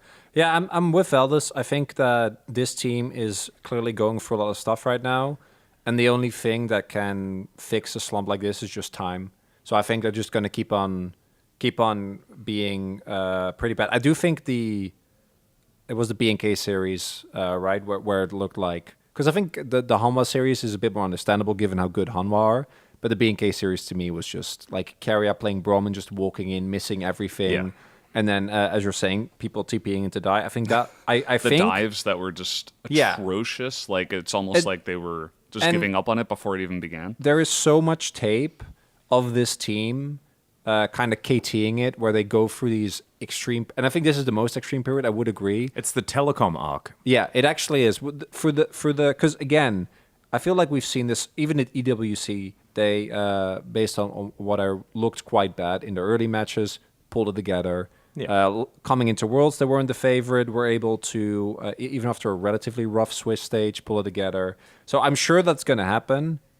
I do think it will not be for a while. Like, I don't think they're going to not be in playoffs or something. I feel like that bar is still there. Mm-hmm. But yeah, it might be after playoffs. It might be because they need like a month of rest after Worlds, which won't be a month, but at least a couple of weeks. Yeah. Because this roster's schedule has obviously been insane, and I think that like you can't fix burnout while you're still doing stuff. Which I don't know if that's the reason, but I do think that would make a lot of sense. Tons of media day, tons of ads, tons of jet lag, you know, Faker's Hall of Legends recordings and stuff like that, and press events and stuff like that. So I mean, it is a grueling schedule, and when you're the biggest esports org basically in the world, you know, very clearly, and have the most opportunities as a result of that, like sometimes that can eat into your practice time, sometimes that can eat into your gameplay a little bit. So. Yeah, they've been third at every internet, like at lowest least, third every single time, right? So like, and they also have like other like sponsorship obligations as well. And on top of that, they're the biggest celebrities that we have here. So it's, you think about the comparison of T1 and their responsibilities, right? Like they have to fly over to Europe and do like a Red Bull event here and there. And then there's another event that's coming up that they're going to have to fly over and do. They just came back from EWC. They also have to do ads. They also have to do all of these like spots T1 with fan influencers, T1 fan events, all this sort of stuff. And then ground. Ground. And then you compare that to, I don't know, Nongshim. Like how many like of these like big obligations do these players have? And that's no shade towards Nongshim, but they can focus on like the main objective for these players is then to practice and to get better. And we've seen development from this team, right? And the reason why, you know, T1 we're not too worried is that we know that these players and are capable of amazing things and they're fantastic, but like you were saying, like burnout is a huge thing, and you could imagine that it's going to catch up at one point or another. The thing that worries me a little bit was the complete lack of coordination that we were seeing, and that shows, I think, Valdez, you mentioned it, the fact that there might be something in like within the team that isn't necessarily meshing at this point, to put it lightly, right? Like, hopefully that's something that they can remedy, because that's one of the biggest concerns I could imagine. Like when you've got 5 players that are so good at playing together that are somehow falling off the same page. It's the Poby effect, right? Because this team is always so on the same page, and you see incredible turns on Barons, you see incredible seemingly overextended moments for Faker in a side lane, and they actually turn this into a forced fight where they drag the enemy team to chase Faker, and then he kites his way back, and then they win this team fight where they actually outnumber the enemy team and stuff like that. In order to make those plays happen, which is completely their entire play style, right? With Faker's roaming, he's winning lane, you're making the plays bottom side, you're making those late game side lane flip arounds. If 2 players on the team have a different opinion about those moments and that clashes, then you can't play that style. And if that's the same style you've basically been winning with for the last 3 years, you know, it does get a little bit murky when you take part of that away. And I think that's why when Poby was in the mid lane and they didn't have that same 5-man unit with Faker being at the helm and being the voice, everything fell apart. And it feels like we're there again. So it may be just a shot call disparity. Like it may be one of the players saying like, hey, I think these calls aren't right. And they're getting a little bit, or maybe not even saying it, but actually not following it because they don't trust it. That kind of collapsing comms. Yeah. That kind of stuff happens all the time, but usually not to this roster. So that's what's the weirdest and scariest part about it for sure. Also not to this extent, right? Because it's like the individual level of play in that B&K series was just... It was. I don't know. Maybe it's just B&K. Maybe B&K can like bring it out in their opposition because it happened again today. Yeah, but no. I think B&K just draft the one composition. They do that very well, and it's really punishing. So if you misstep, you just get varied. Yeah, it kind of works. You can't just ban Vi. I was saying that today. Play against B&K. They just tend to do that. Well, that's also what's going to happen in like 2 weeks, and then B&K are again going to... Yeah. We've lived through this. Yeah, I have in particular. He has suffered through this. Down to the Zeri priority, you know. Prince, he was the knight in shining armor. I miss Prince. Yeah, me too. He's Any Summit enjoyers? No, not so much. That part, I'm actually very happy with Claire. That part of the roster, I don't feel nostalgic. I had a lot of fun talking to Spawn about Summit when we were at EWC. It was very, very fun.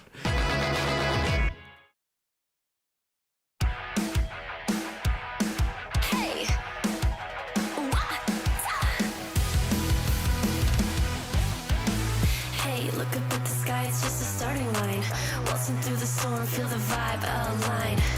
Radiant rebels in the silent fray. In the pulse of dawn, we embrace the day. We find harmony in mayhem, finding our own beat. Eyes ablaze, we're laser focused. Dancing through the storm, we become the light. Against the lies, we'll stand and play in this never-ending fray. Eyes alive in the pulse of dawn, we find our beat when the chances take form through the noise. Hey, look down at the tide, it's our warning sign. It's time to rock the wave or get swept aside. Crash through barriers, our destinies untied.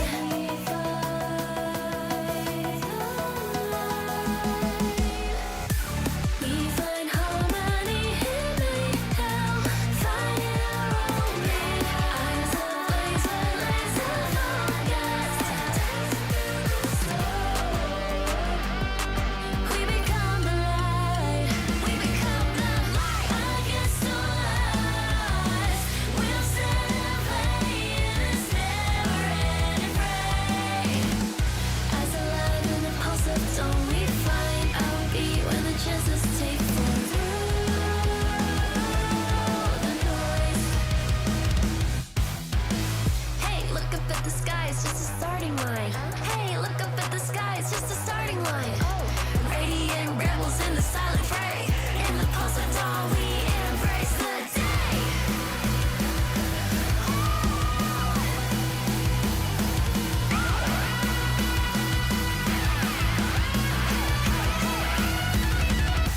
We find harmony in mayhem, finding our own beat.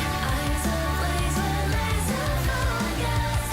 Dancing through the storm, we become the light. We become the light. Against the lies, we'll stand and play in this never-ending fray. Eyes alive in the pulse of dawn, we find our beat when the chances take form.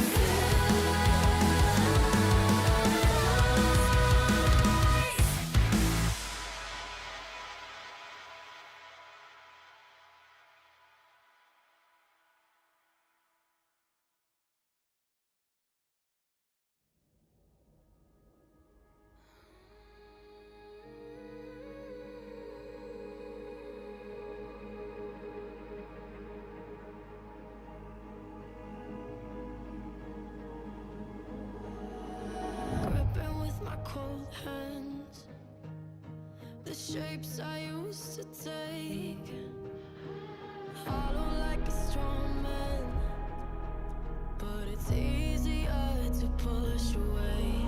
'Cause it could all end here with a strange daylight caught in our eyes, and my shadow is stretching out through all the things I left behind.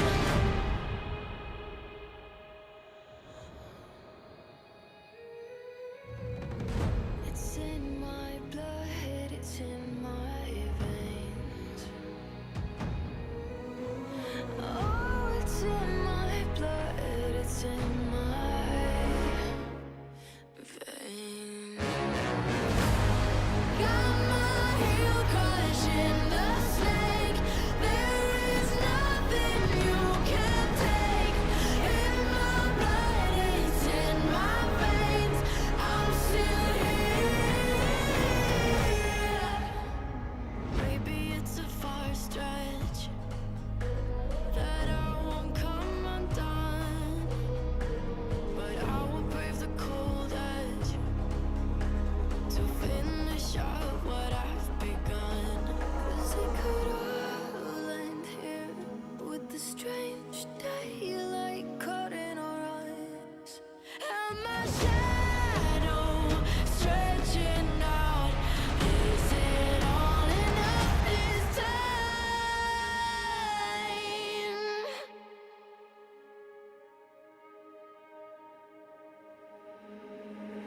I'm still here.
seen the darkest of the days, where the souls turn to ashes. It made me who I am today. I escaped from the latches of the shadows chasing me down. I'm not gonna run, I am standing my ground. Wherever I go, fear does not follow, even when the storm hits and hell is abound.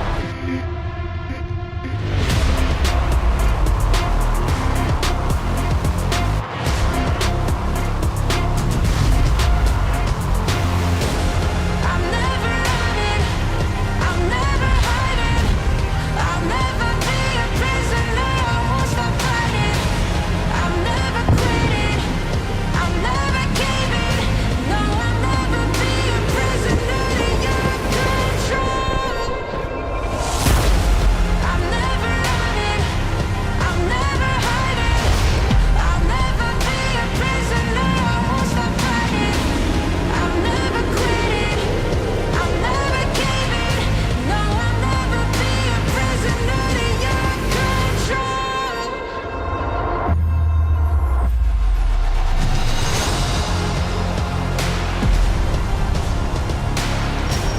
I'll never be a prisoner, I won't stop fighting. I'm never quitting, I'm never giving, no, I'll never be a prisoner to your control.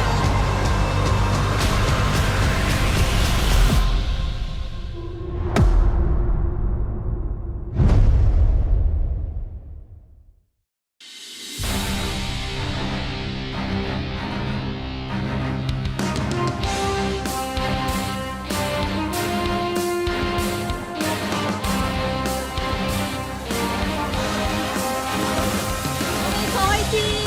힘내 이기자. 플러스 기아 파이팅! 화이팅! DRX 화이팅! 생일 축하해. Welcome, ladies and gentlemen. LCK Summer 2024. I am Atlas, joined by Orcs, and we're ready to dive into the second series of the day. Some happy birthdays, though, first. Sponge's birthday today.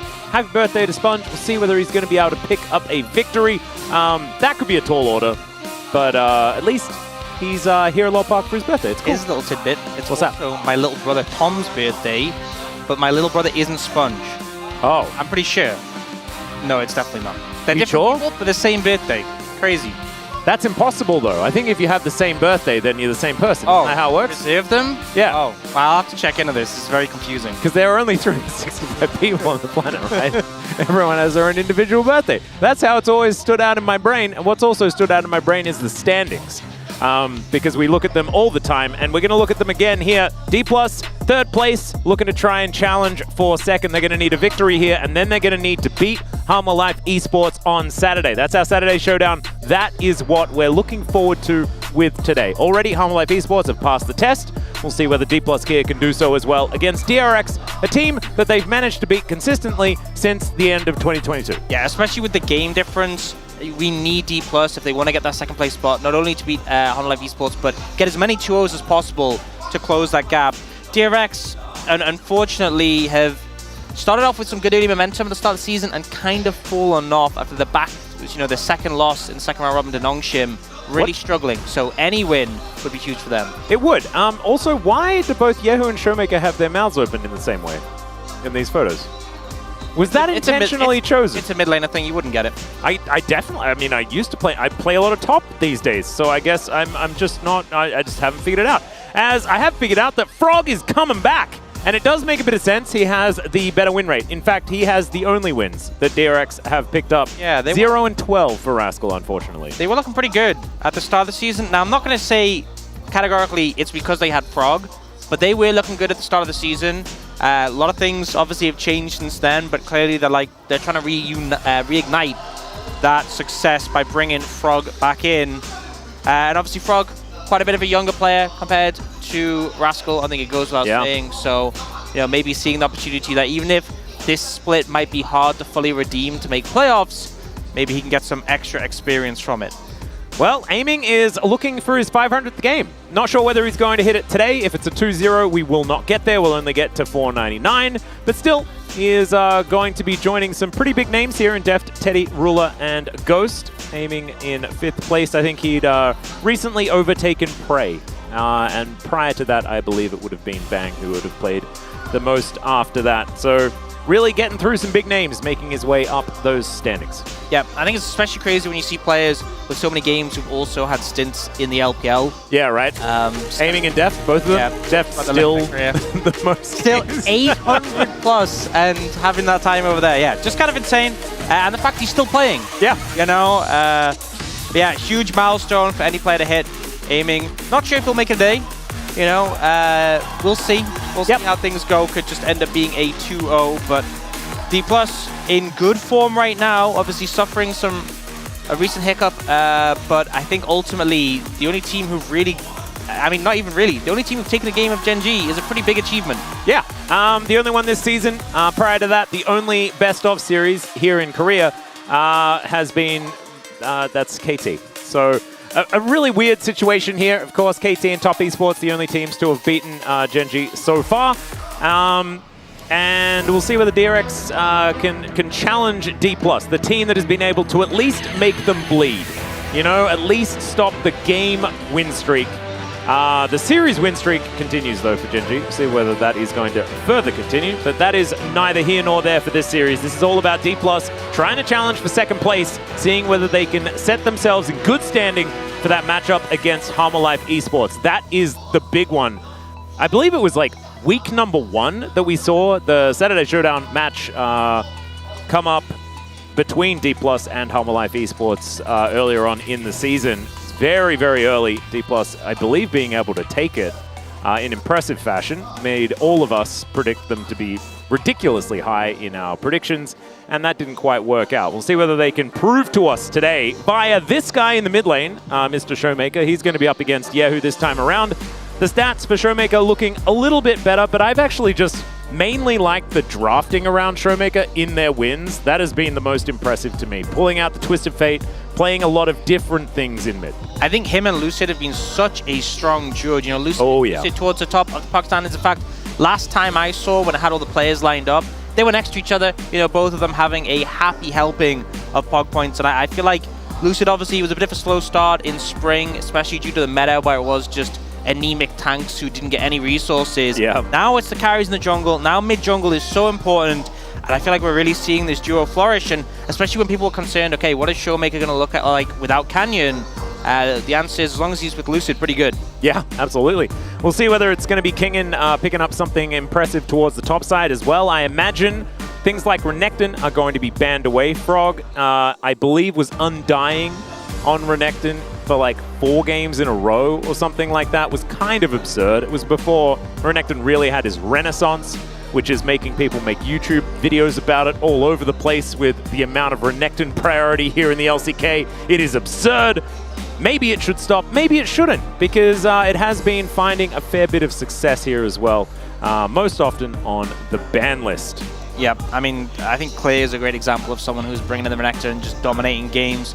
We'll see how it ends up going up here. I think ultimately this is a big challenge for DRX. Even getting a game would obviously be huge for them, but just hopefully aiming to right the ship. And there are easier matchups they're going to have in the LCK to make up a series win than this one.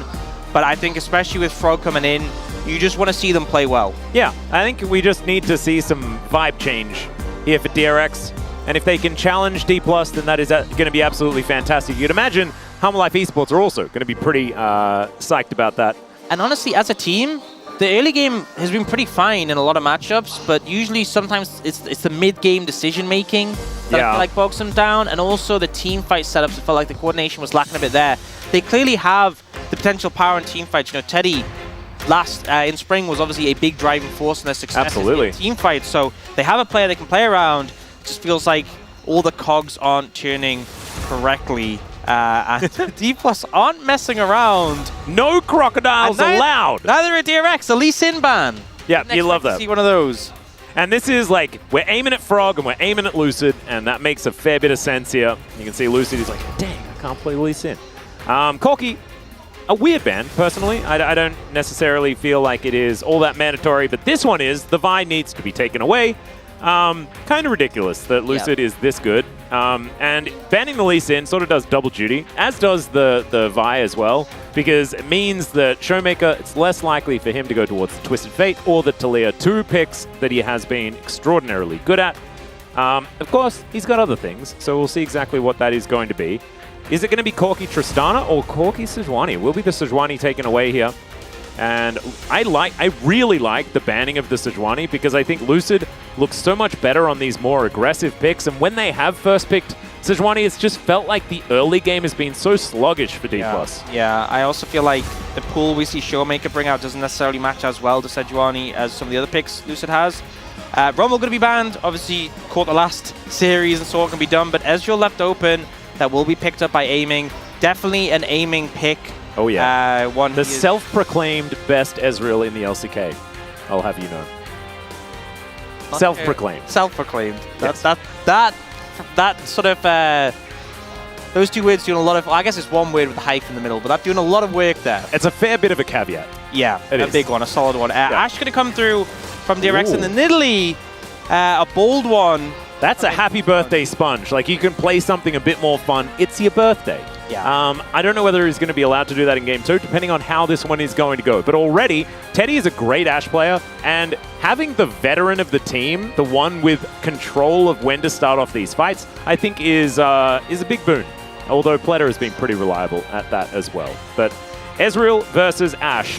The more things change, the more they stay the same. This is a 14-year-old matchup. I mean, maybe they saw the series against Gen G when aiming got hit by that Ashe arrow at the critical moment, and it ended up losing the series. So maybe that's what they're banking on. But a lot of control when you have the Hawk shot, the slow from the volley, and the Nidalee. And Viego going to come in, and it looks like they might be going for the Twisted Fate. Again, toying with it, but deciding on LeBlanc. Okay. Still a pick with decent setup for the Viego, but a lot of base potential. Very scary to deal with as an Ashe. This is very scary, though, because this shows that D+, they went back, they weren't happy with the Gen G series. Zephyr was actually pretty outspoken, saying that he felt like he messed up the draft in Game 3, and the game was definitely winnable in Game 2, so they have some regrets there. But going back to what made Game 1 so good for them in their most recent series, in having a whole lot of punch from the mid-jungle, and that is precisely what they've done here. Yahoo is going to go back towards the Tristana. This is something that we've seen banned pretty consistently, was banned in the last couple of games that we just saw today. It was nerfed, but maybe not nerfed enough. But we'll see whether it can get through what is already a very dynamic duo. And there's not a whole lot of synergy between Nidalee and Trist if you can't hit those initial spears. Yeah, I think having lockdown and engage in those last 2 picks for DRX is going to be really important. Karma ban comes through. I think D+ have to ban Braum in this situation. Just for the potential counter pick from DRX, it could be really threatening. They go for the Renata initially. We did see Ashe Renata used a brilliant effect. Yeah, that was terrifying. Yesterday. So they definitely are concerned about the counter pick potential from DRX pairing with this Ashe. I think if I was DRX, probably just ban Leona in this situation because you should expect the D+ to ban Braum, but they end up going for the Rakan. So, I mean, I feel like it's just telegraphing the Braum a bit too hard because now D+ just ban it for sure. And I guess maybe that the mindset is, well, if they do that, we'll pick Leona on 4. But I think D+ can still take Alistair for Kellen, and they'll be pretty fine with that. So we'll see what they opt to do. Yeah, they might have, maybe they have a plan for the Braum, but I think banning it makes the most sense, and there it goes. They just spend a lot of time thinking, and that made me nervous. Leona probably going to be coming in here. No point in saving that one, I don't think, just because it has been so incredibly powerful. Pleta does like to default to it. And now we can counterpick for Frog in the top lane.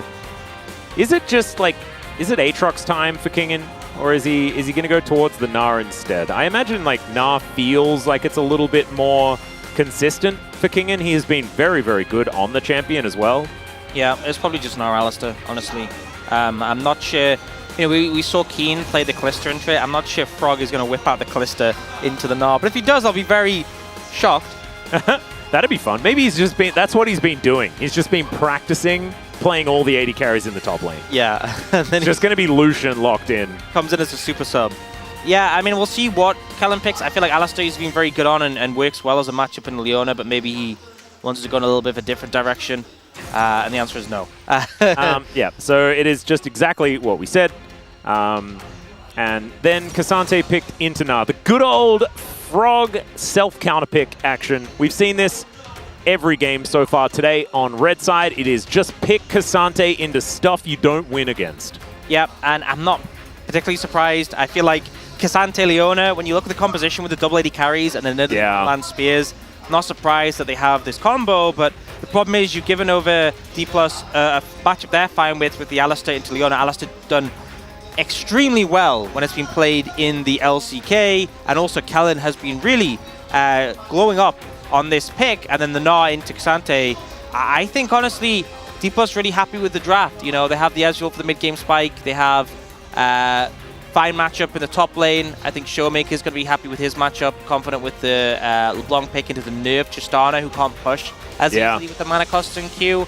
And Ezreal, you know, he's just so strong. The Alistair can kind of keep the Leona at bay, and even though the Ashe is a pretty strong level 1, Ezreal does too, and in the mid-game, you just take over. So I think D+ fine with this, but I still think DRX have options. I just think this comp would be a lot stronger if it was pre-nerf Tristana, if I'm going to be honest. Yeah, I agree. I think that if Tristana does still prove to be that pushing threat that we know it to be, there is avenues in the mid-game. I do think it's going to start off very difficult, though, especially with the amount of agency Lucid's going to have with at least a couple of winning lanes at the start of this. So DRX, they're going to have to play around the birthday boy, see whether Sponge can get himself into the right positions. He's a malleable object. See whether he can do it. Let's jump into the Rift for game number 1.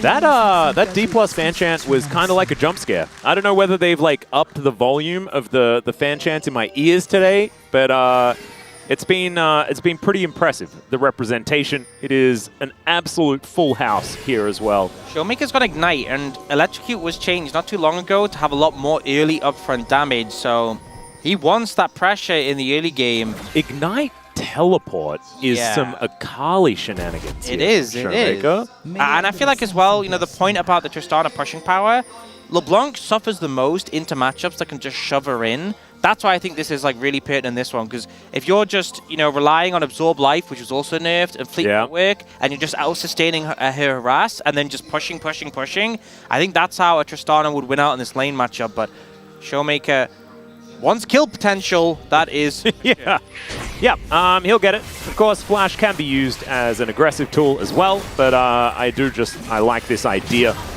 keeping the teleport for being able to stick around in lane. As DRX is going to get face checked here. Kellen already taking a little bit of damage. You mentioned the level 1 of the Ashe, Teddy, demonstrating that it is pretty powerful.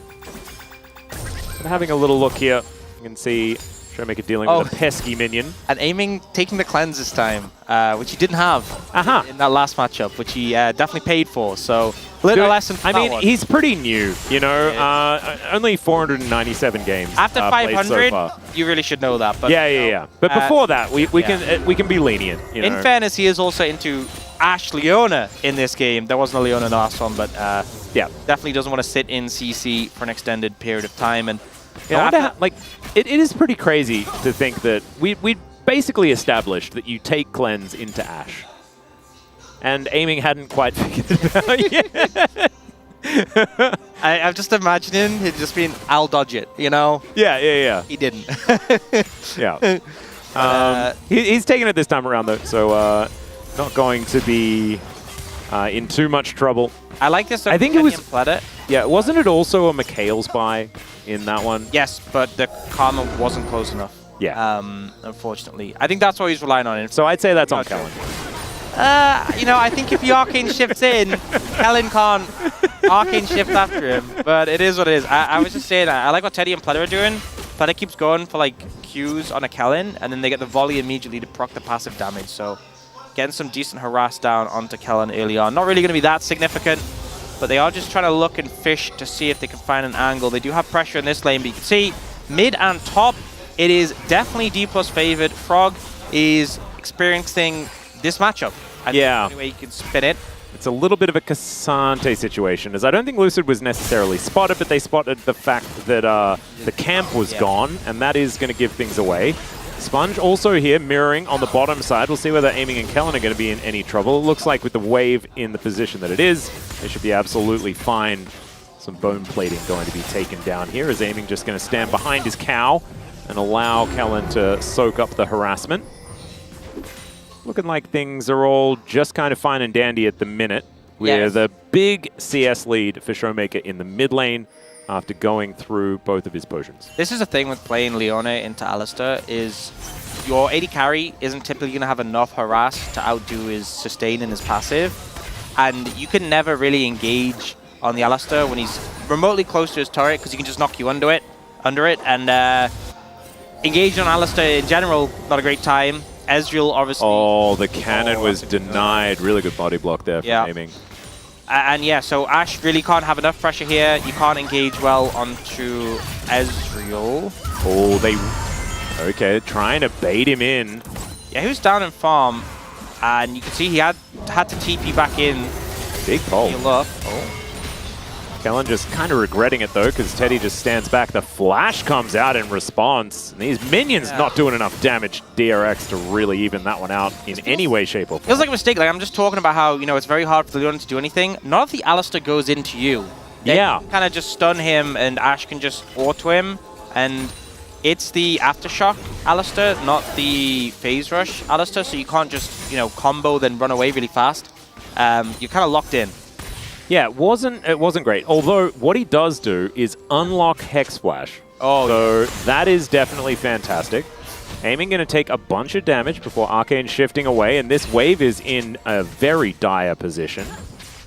Looks like DRX probably just want to get the reset though, so yeah, just going to push it. Not going to try and freeze it in this situation. And Aiming's going to hang around, try and stay out of vision so he can pick up this wave.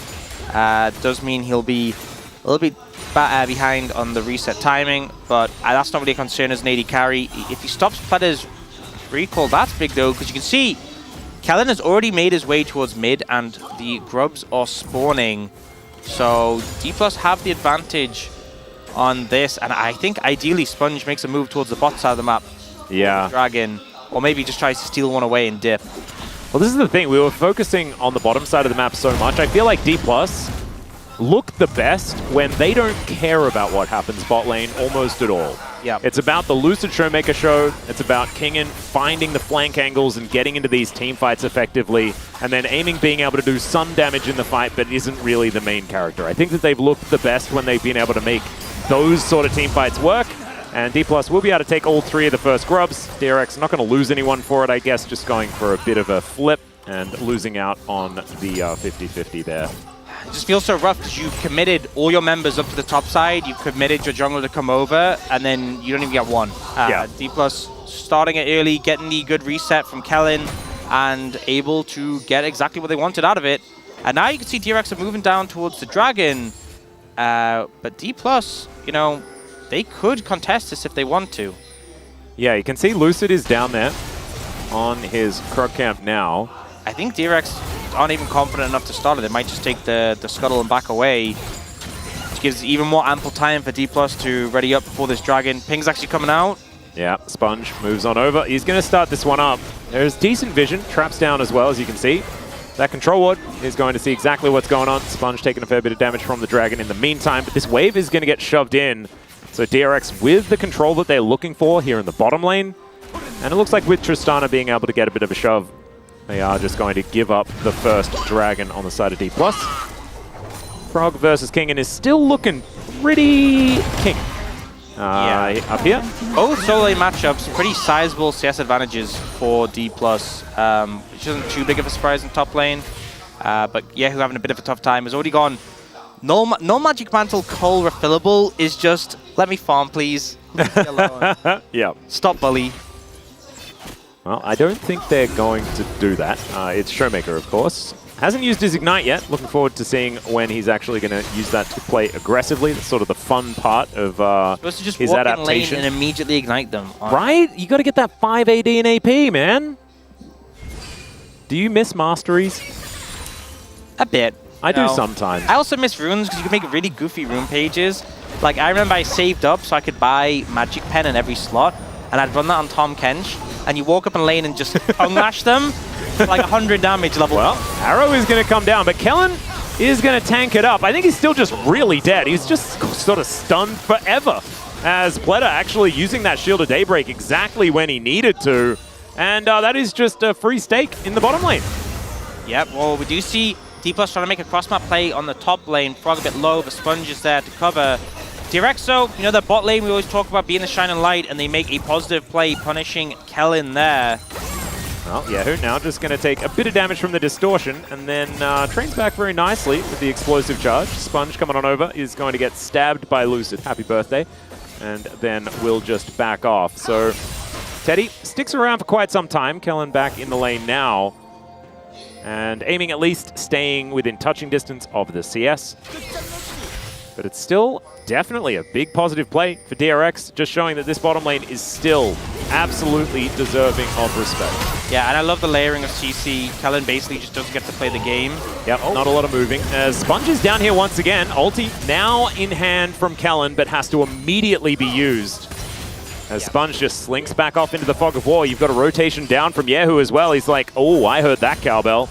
Wasn't much chance of him getting a kill there. I think the thing to note is Kellen, before he died in this game, his flash was about 20 seconds, 15 seconds till it was up. So the timing, DRX was perfect on that one to punish him. Now with his flash back up and obviously burning the ult, they get that, which is nice, but they didn't really have a chance at a kill. But it'll take that resource away from him in case he does step up again.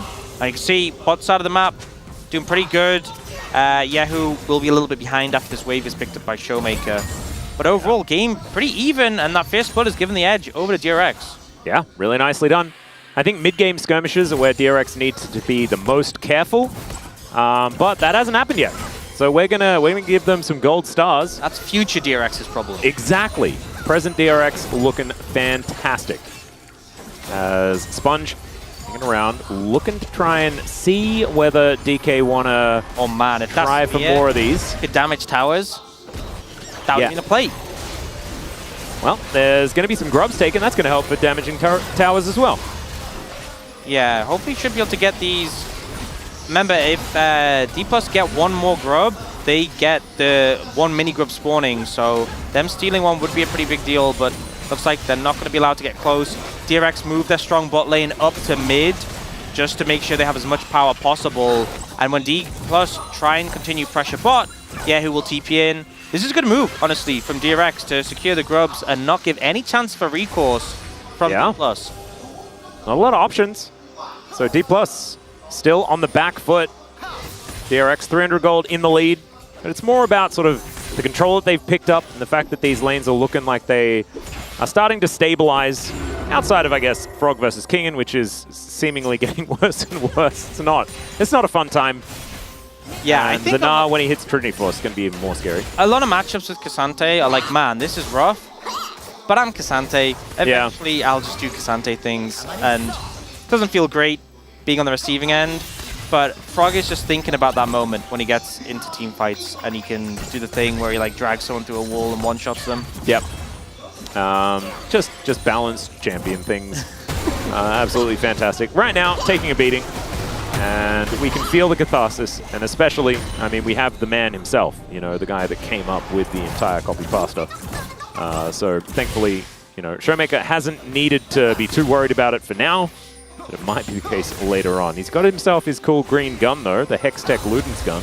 Yeah. A lot of burst on that item. And I feel like, you know, with the Ezreal and the play pattern we've seen where the Ezreal will set up mid on 2 items and just constantly push people out, you can combine that with LeBlanc to really cause an issue when setting up for objectives. The amount of poke available will be so hard to deal with. There is Sponge on the Nidalee to mitigate that a bit. The healing will help, but not always going to be enough. Yeah. Sponge is able to do a lot of damage to Kellen, though. We saw that demonstrated with that spear. We do have full information as to what's going on. Second Dragon up and available. Lucid just poking his head in, slinking around in the mist. Showmaker going to come down, and it looks like DK want to be able to take this dragon. So far doing a fair bit of damage to it already. With some control of the Banana Brush, we know that that is the most important thing. And Trinity Force is now completed for King, and Teleport at the ready. A dangerous time for DRX. Yeah, Frog doesn't have TP. I think they just let this go. I think this is the correct move. It's just a second dragon. It is a Cloud Soul. Oh, after baby. giving up the dragon, they regret it now, knowing it's a Cloud Soul. Oh, you absolutely would. Or you think about it with a glass half full, and that is now you have the opportunity for more Cloud Drakes. Oh, there you go. You know, maybe DRX are sad that they didn't give it up, so they could have 4. They'd be living the dream then. Yeah, that would be optimal. But yeah, That's I think so far, not too much action in this game, but I think DRX making some correct decisions, which, I mean, typically the early games have been good. It's more getting the mid game where it's a problem, but it is still good to see. All right, let's see whether we can do a bit of a nod delivery here as Frog moving up. I imagine King has kind of smelt something, and Sponge going to turn up on top of that control ward, and it looks like Shelly is going to be next thing on the menu. 4 members of DRX moving their way down. That is a high-value statue going to be thrown towards DRX, and the True Shot Barrage is also really good for the added damage. Teddy going to move around as well. 5 members of DRX here towards the north. As D+, let's see whether they win this 50-50. So much poke coming in. Solar Flare going completely wide. And Frog going to get knocked up. The arrow is avoided. Frog's burning down. Sponge as well takes a boomerang to the back of the head. And that is going to be the Rift Herald secured. Boomerang connects. Buster Shot has to be used. But now Showmaker wanted to move forward with impunity. And DRX just not really able to pull the trigger in that fight. As, all right, aiming doesn't land the W, and therefore will just get the heck away from Teddy. Yeah, not a great setup for DRX. So we're kind of all corralled in and taking the heavy harass from the side of D+. And then eventually like, okay, we need to do something. Throw out the engage tools. Ult from Pleta whiffs. Ult from Teddy whiffs. And then they're like, okay, we have nothing. Nothing in the tank, and they have to back away. And I think it's just a hard situation to be in, because you can see they're all kind of corralled next to the wall there, and Showmaker keeps popping over and poking, aiming's landing, the Mystic shots, and then they throw out the engage tools, and Frog gets chunked, and they just know there's no way they can test this. I think, honestly, all standing in the same spot, coming from the same direction, is not how you need to approach with this composition. I think Frog finding a good flank angle would make such a massive difference, or maybe Pleta hunting for a better angle to engage from. But when you see where the Leona is, and you're just throwing an ult out, like, without any setup, or like an E flash or something, it's not that hard to dodge. No. And I also think that that was probably optimal positioning for Showmaker as well, being able to just stand over a wall with a control ward there, knowing that there's nothing that they can do to stop you from just sort of distorting in. Kingen now going to get speared here as Sponge comes in. Good flash. Solar Flare still going to get the stun, and Kingen is very much going to die. Pounce comes forward, and Sponge going to collect his happy birthday kill. It's going to be responded with an outer turret being taken down here in this mid lane, but the tower does also fall in bot, and I believe that was first turret blood being picked up by DRX as well, as Tristana able to race Shelly. This is some drifting, as even the Rift Scuttler is going to be taken. It was still Rift action there. Yeah, it was a very strange one, wasn't it? True Shot Barrage is going to stop Teddy's back, and Shelly is just going to sort of die as Frog is up here. Yahoo just looking for even more, and I'm feeling like this is the Ziggs version of Tristana, where you sort of just go to where there are turret and kill turret. Yeah, but you see Lucid shows up to stop them from pushing the tower, but like, oh. Owie. I was going to say that allows maybe Teddy to pressure mid, but instead they're moving up here, and he will arrow the minions. That was a cool arrow. As Teddy also, shout out to Beryl. Teddy using his skin here, of course, the DRX flavored skin. Very, very cool. And that means the arrow was kind of dragon-like and is now soaring around Runeterra as like an ethereal, enchanted crystal dragon. Which is kind of dope. This is Kingen dying. And I assume his hop was on cooldown here, but flashes the E flash from Pleta, but that leaves him lined up for the ult. Just good follow up there. And he actually had a CS bounty at the time. Oh, so true. It was 450 gold for Sponge. A decent reward there for the Nidalee. And when we get into these poke wars between the LeBlanc and the Ezreal, it's going to be the Nidalee kind of doing so much work on the other side, not only healing people, but also trying to get some poke in return. So Sponge getting gold, definitely a good thing for DRX. Certainly is. Just a bit of an update as well. I thought it was a statue. It was a fossil that Kingen throws around. So he can throw penguins, throw houses, and now he can throw fossils. Is there anything he can't throw? Well, I don't know. What is the thing that isn't a penguin, a house, or a fossil? I feel like those are an apple. He probably can't throw an apple. Throws boomerangs. Oh, yes. As Teddy, he's throwing a boomerang at Ash, and Teddy going to flash over the wall, and Lucid is just going to break his heart. That is going to be a kill. First one for D+, actually coming pretty late into this game, but it's a pretty effective one as well. It's Kingen moving back towards that top lane. Oh, maybe not that effective. I guess there are quite a few members of DRX here towards the top side, but Showmaker in the bot lane will be able to get a lot of work done to this turret. Yeah, I think Teddy either had to flash early or not flash at all there. Against the Viego, he's always going to be able to follow with ult, so I think a bit of a misplay there and a summoner burn for no real gain. DRX now setting up at the top lane, potentially looking to punish Kingen again and get this tower. He is mini not, has no flash. Well, he does at least have a turret for now. Kellen's moving in. Boomerang connects onto Sponge. He's going to pounce his way out, but D+ just going to keep their heads in it. They're going to take down this dragon. That is going to be cloud number 1. Bit of extra movement as Kingen hopping in. Looking for Sponge, gets the speed up from the Hyper Proc and is just going to back away. And DRX not really making too much ground towards the top side as we're going to check this one out one more time. Yeah, just great ward setup, catches Teddy rotating, and I think once the stun hits from Lucid, you're dead. You know he can just ult to follow you. Flash ends up a little bit wasted. Either flash early to get away from the Gnar or just accept your fate. Yeah. Is the play there. And aiming 324 stacks on the Manamune, he is close to that big 2-item spike from Ezreal we always like to talk about. That is the point, especially with Showmaker nearly finished his second item, where D+ really hits their stride and the game becomes a lot more difficult to play. Yeah, if they have Shadow Flame and Mirror Mana, that is gigantic as far as the extra spikiness is concerned. Yahoo now underneath the turret, and being underneath his own turret is not what a Tristana wants. They want to be underneath everybody else's turrets and killing those. But gonna have to be playing a little bit defensive. 30 CS down as well. All of that extra time that Showmaker got in the bottom lane, where Yahoo is just trying his very best to get the outer turret top. That has really extended that gap as far as the mid lane farm. Not often you see a LeBlanc being the highest farm in the game. Typically a champion that's hard to farm on. They did make some changes to make that easier for her, but I feel like obviously LeBlanc is a champion that needs to kind of have momentum in a game.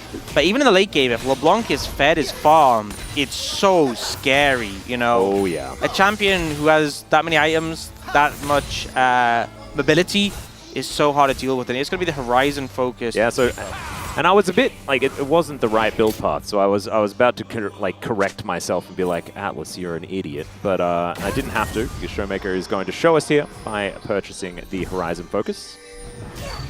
I watched a video on LeBlanc and, doing the math, or I read a tweet or something like that, talking about Horizon focus. Apparently it is, just the optimal item to build, from what I heard.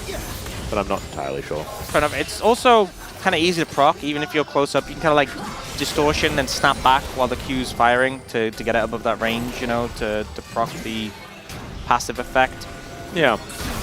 Well, let's see whether he can proc it, as his turret is just going to explode. Looks like no is going to be the answer. It's aiming, arcane shifting forward. We've seen that one before. Hit by the arrow. There's the cleanse, baby. That's what we're talking about. Kellen going to take a spear to the back of the head. That is an arcane shift forward you can only do if you have cleanse, I'll tell you that much. Yep, and so he can't do it for an extended period of time now because the cleanse was no. Try and stop him. Yeah. Well, headbutt pulp onto Pleta, who is just going to return the favor with a stun. Not sure about this one. He has been ignited. There is the ulti. Just Kellen biding his time, waiting for an opportunity as, Teddy. Oh no, Lucid, his worst nightmare, is going to land on him once again. True Shot Barrage only going to hit onto Frog, but they have them right where they want them. He tries to mitigate the CC, throws them over. That all-out was so sick! But the Pulverize is even better from Kellen! The double kill comes in now from Showmaker. He does immediately die thereafter, but I still think an absolutely sick play from D+, and a sick play from DRX. That Frog just completely saved the passage of play. I thought that was going to be Baron for D+. I was convinced, okay, this is probably just going to be game over. They aggress on a Kellen, they throw the Ignite down to try and burn through the ult, but it's still hard to really get the damage down. This is where Teddy's feeling the pain from the lack of flash that he'd been earlier, not able to get out of this situation. He's caught again. And then here, it looks so rough. You know, the poke connects, they're trying to disengage. Kingen is also approaching Mega. And then Frog with the... What even? How did that even work like that? It just does, okay? It's just K'Sante things. Kills the Gnaw, and then the ensuing fight, Yehu gets a lot of value. And it ends up... That was spectator. That had to be spectator bug, right? It's a weird thing with his ult where when he casts it, you know, if you jump, if you dash or whatever, it's like an auto. It's like once it's locked on, it's locked on. Yeah. You can flash away, but you're still getting dragged, and it ends up looking really weird. But just a lot of abilities interacting with K'Sante. It looked very goofy, but that is how it's intended. That's how we've seen it work before. Just that was a very egregious example. Oh, arrow comes. Oh, okay, aiming. The Arcane shifted sideways, not forward.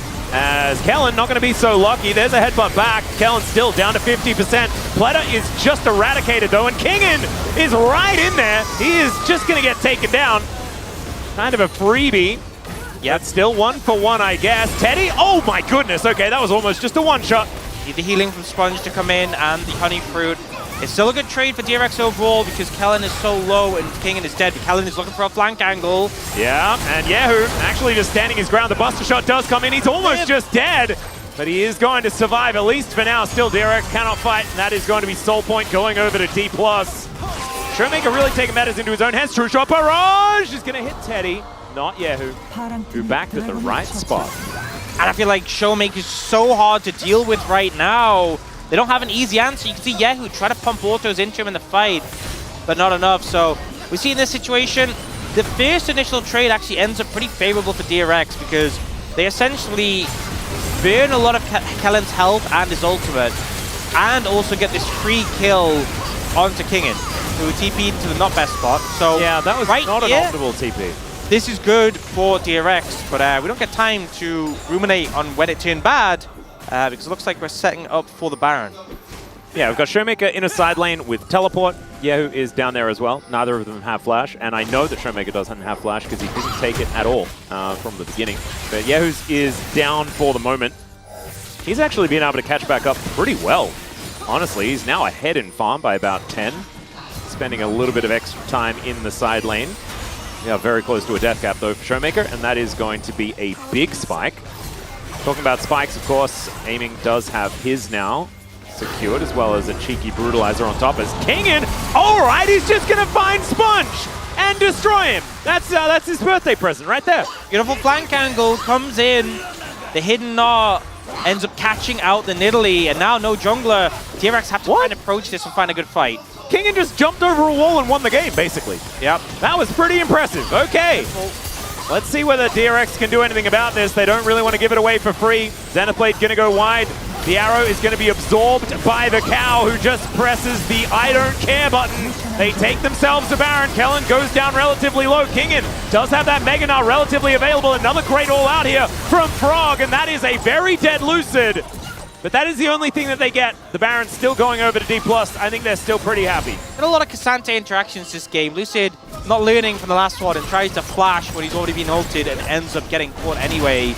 Now DRX might be able to get this second tower here. They have a lot of tower taking pressure. Yeah, True Shot Barrage does do a lot of damage to Teddy. You can see Showmaker, he really wants it. He's like, if I had a death cap, I would definitely go in. But you know, all things considered, that they just lost their jungler and immediately lost Baron. DRX coming out of it pretty good. You can see the Baron power play about even, but the Baron buff still available for D+, and just great timing, but I feel like this also should have been conveyed because Kingen had to get Mega off the back of this. You'd think Frog maybe would have been aware of that. And then this play, you know, they don't really have, it's hard to hit Showmaker, he's so mobile. They just throw a couple of engage ults on a Kellen, start to shred him down. But then we see Lucid ends up getting caught out by Frog here. He makes the same mistake. He's like, okay, I'll just flash this ult. Nope. Yeah. It was just a great collect, though, as well, from Frog. You have to say, this guy's K'Sante has looked absolutely fantastic. He's had a good game, even if the game hasn't completely gone smoothly for DRX. The Baron power play is still in the negative. They're about even in gold. They are down in dragons, but they're keeping the hopes alive. Well, Kellen is going to absorb even more CC. As he looks to try and turn it, but gets the flash out from Pleta instead. He has to flash immediately away. The Ignite ticking, ticking, ticking. And the bomb is just going to take the kill. Atlas, you silly boy, you've got to stay a little bit more observant. Missed that one as the boomerang going to fly over the top as well. D+ still looking for it, but now they are down a member. And this Baron is not going to be doing too much. It's already a negative 700 as Pletty going to get poked out. Frog dashes away from Lucid. And Kingen looking to try and force something here. And Showmaker dashes in, finds Frog, but otherwise not too much. Some health bars getting chunked down. Teddy's still at full health though, that is a big deal. Frog absorbing, and won't be able to do that one forever as now Showmaker looking for that. Oh! Where'd he go? There goes, I don't know. That was that death cap he was waiting for, and worked pretty well. He just put Yahoo into the death cap, I guess, and made it disappear. Yeah, aren't you supposed to take things out of the witch's hat? Well, or he has to put them in first to take them out later. Ah, got it. Wow, that was a lot of damage. Yep, and Yahoo, I mean, you could say that he could flash, but I don't think he expected to get one shot there. This LeBlanc is very strong right now. A massive issue for DRX to deal with. And it's also a solo AP LeBlanc, so it feels bad itemizing MR. Yeah, sorry. All right. Okay. She looked very shocked, as shocked as I felt. Yeah, no, I sort of didn't. And you see as well, he's like, oh, which target? That one is at the most health. I'll kill that. Yeah. And he just pressed his buttons and they died. And now setting up for Cloud Soul. Already it feels like DRX have had some struggles engaging on a D+, a lot of mobile targets. If they get that Cloud Soul, that 20% permanent movement speed, it will become so much more difficult. So not wanting to give this one up. They're setting up. Yeah. The poke is starting to connect. And I feel like in these fights, DRX have actually looked a little bit better. It's playing the map that has been pretty hard. True Shot Barrage is going to fly over. Decent mitigation, but now Sponge kind of out of the fight. Another all-out opportunity as they get rid of the cow. But starting the fight without Kellen, that has been the way. They steal it, but that's a gigantic gnaw from Kingen. Frog going to be taken out first. Pletty going to be second on the menu. A double kill for aiming as now Yahoo's trying to keep them busy, but he takes a fossil to the face and is turned into one himself. All right, Lucid just trying to be Cassante. This is going to be his answer, trying to break the hearts of two at once, and he's going to be able to get the first on his birthday, and it's a double to come down for Lucid. There's an ace, and they were pretty mad that they had their Cloud Soul taken away from them, and their answer to it might just be winning the game. And it ends up being a Dragon secured for DRX, but the engage from Kingen wins them the fight. Beautiful play there, and D+ should just be able to close it out. The spawn time is way too long. Pletty, you can't defend this solo, especially with reinforcements coming in. Oh man, I tell you what, Kingen, when he's on, he is so incredibly on. Doesn't quite find that ulti, but that doesn't matter because this Nexus is dead. First, he finds the Baron, then he finds the game-winning team fight around the Drake. Gorgeous stuff from the top laner of D+. Their top side really performing well in this game. Yep, I mean, both solo laners having a huge performance on this one. Yeah, Frog and Kingen kind of the matchup of the series so far. Yeah, I mean, I think Frog, honestly, you know, we've been asking, is there a solution to the DRX problem? Even though they didn't win this game, I think Frog definitely looked like a positive for them. Absolutely. Now you have to make the difficult decision of who picks up the POG. Is it the guy that makes Tristana's disappear? Or is it the cool guy that transforms into other champions? Or is it the Gnar that did those couple of things that were really good? It's a tough one, and you'll have to find out what is later. I didn't look. Like I can theoretically just look over and see what you wrote down, but I didn't see it. You know. Yeah, well, I mean, I assume it was going to... He did the most damage, so why wouldn't I? I mean, that is the boom boom cast are in sync. Yeah. On that one. I think you and VNcast are probably just going to be able to push it over the line, and Aiming should be able to pick that one up. He's probably going to be the Gold King as well, because I think he made a lot of money in that game as well. Kellen having a little bit of a rough time, but he absorbed pressure. Yep. Quite well. So, congratulations to D+, moving 1-0 in the series, but it's a best of 3. It's time for us to go to a short break. Then we'll have the space to break it down, and then we will have game number 2. See you there.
내가 용안으로 돌아갈게. 나 정면에 얘네 버스 나 용안으로 돌아갈게. 나 산태부터 못 생각할게 나 이거. 이제 레오나. 레오나. 나 니달리 필이야. 야 큰한테. 아 용치다 용치다. 상태 오고.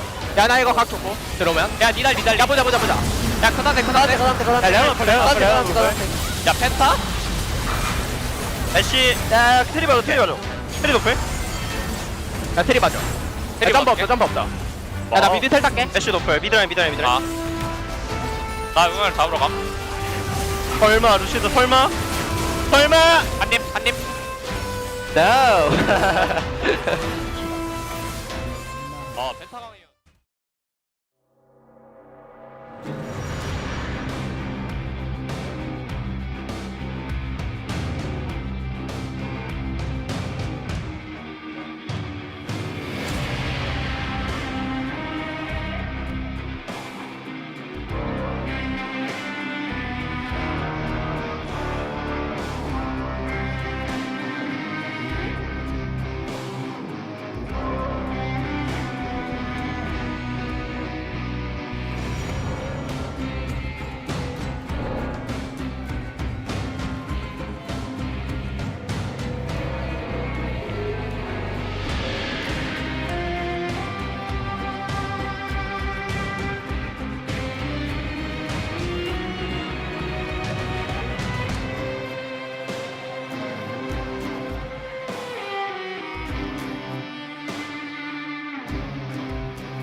Hello and welcome back to the space. We're here after game number 1 of D plus Kia up against DRX, and that one took quite a while to reach the finish line, but eventually D plus Kia did win the game. I'm still Valdez, joined by, of course, Wolf and Kisun today, our special guests.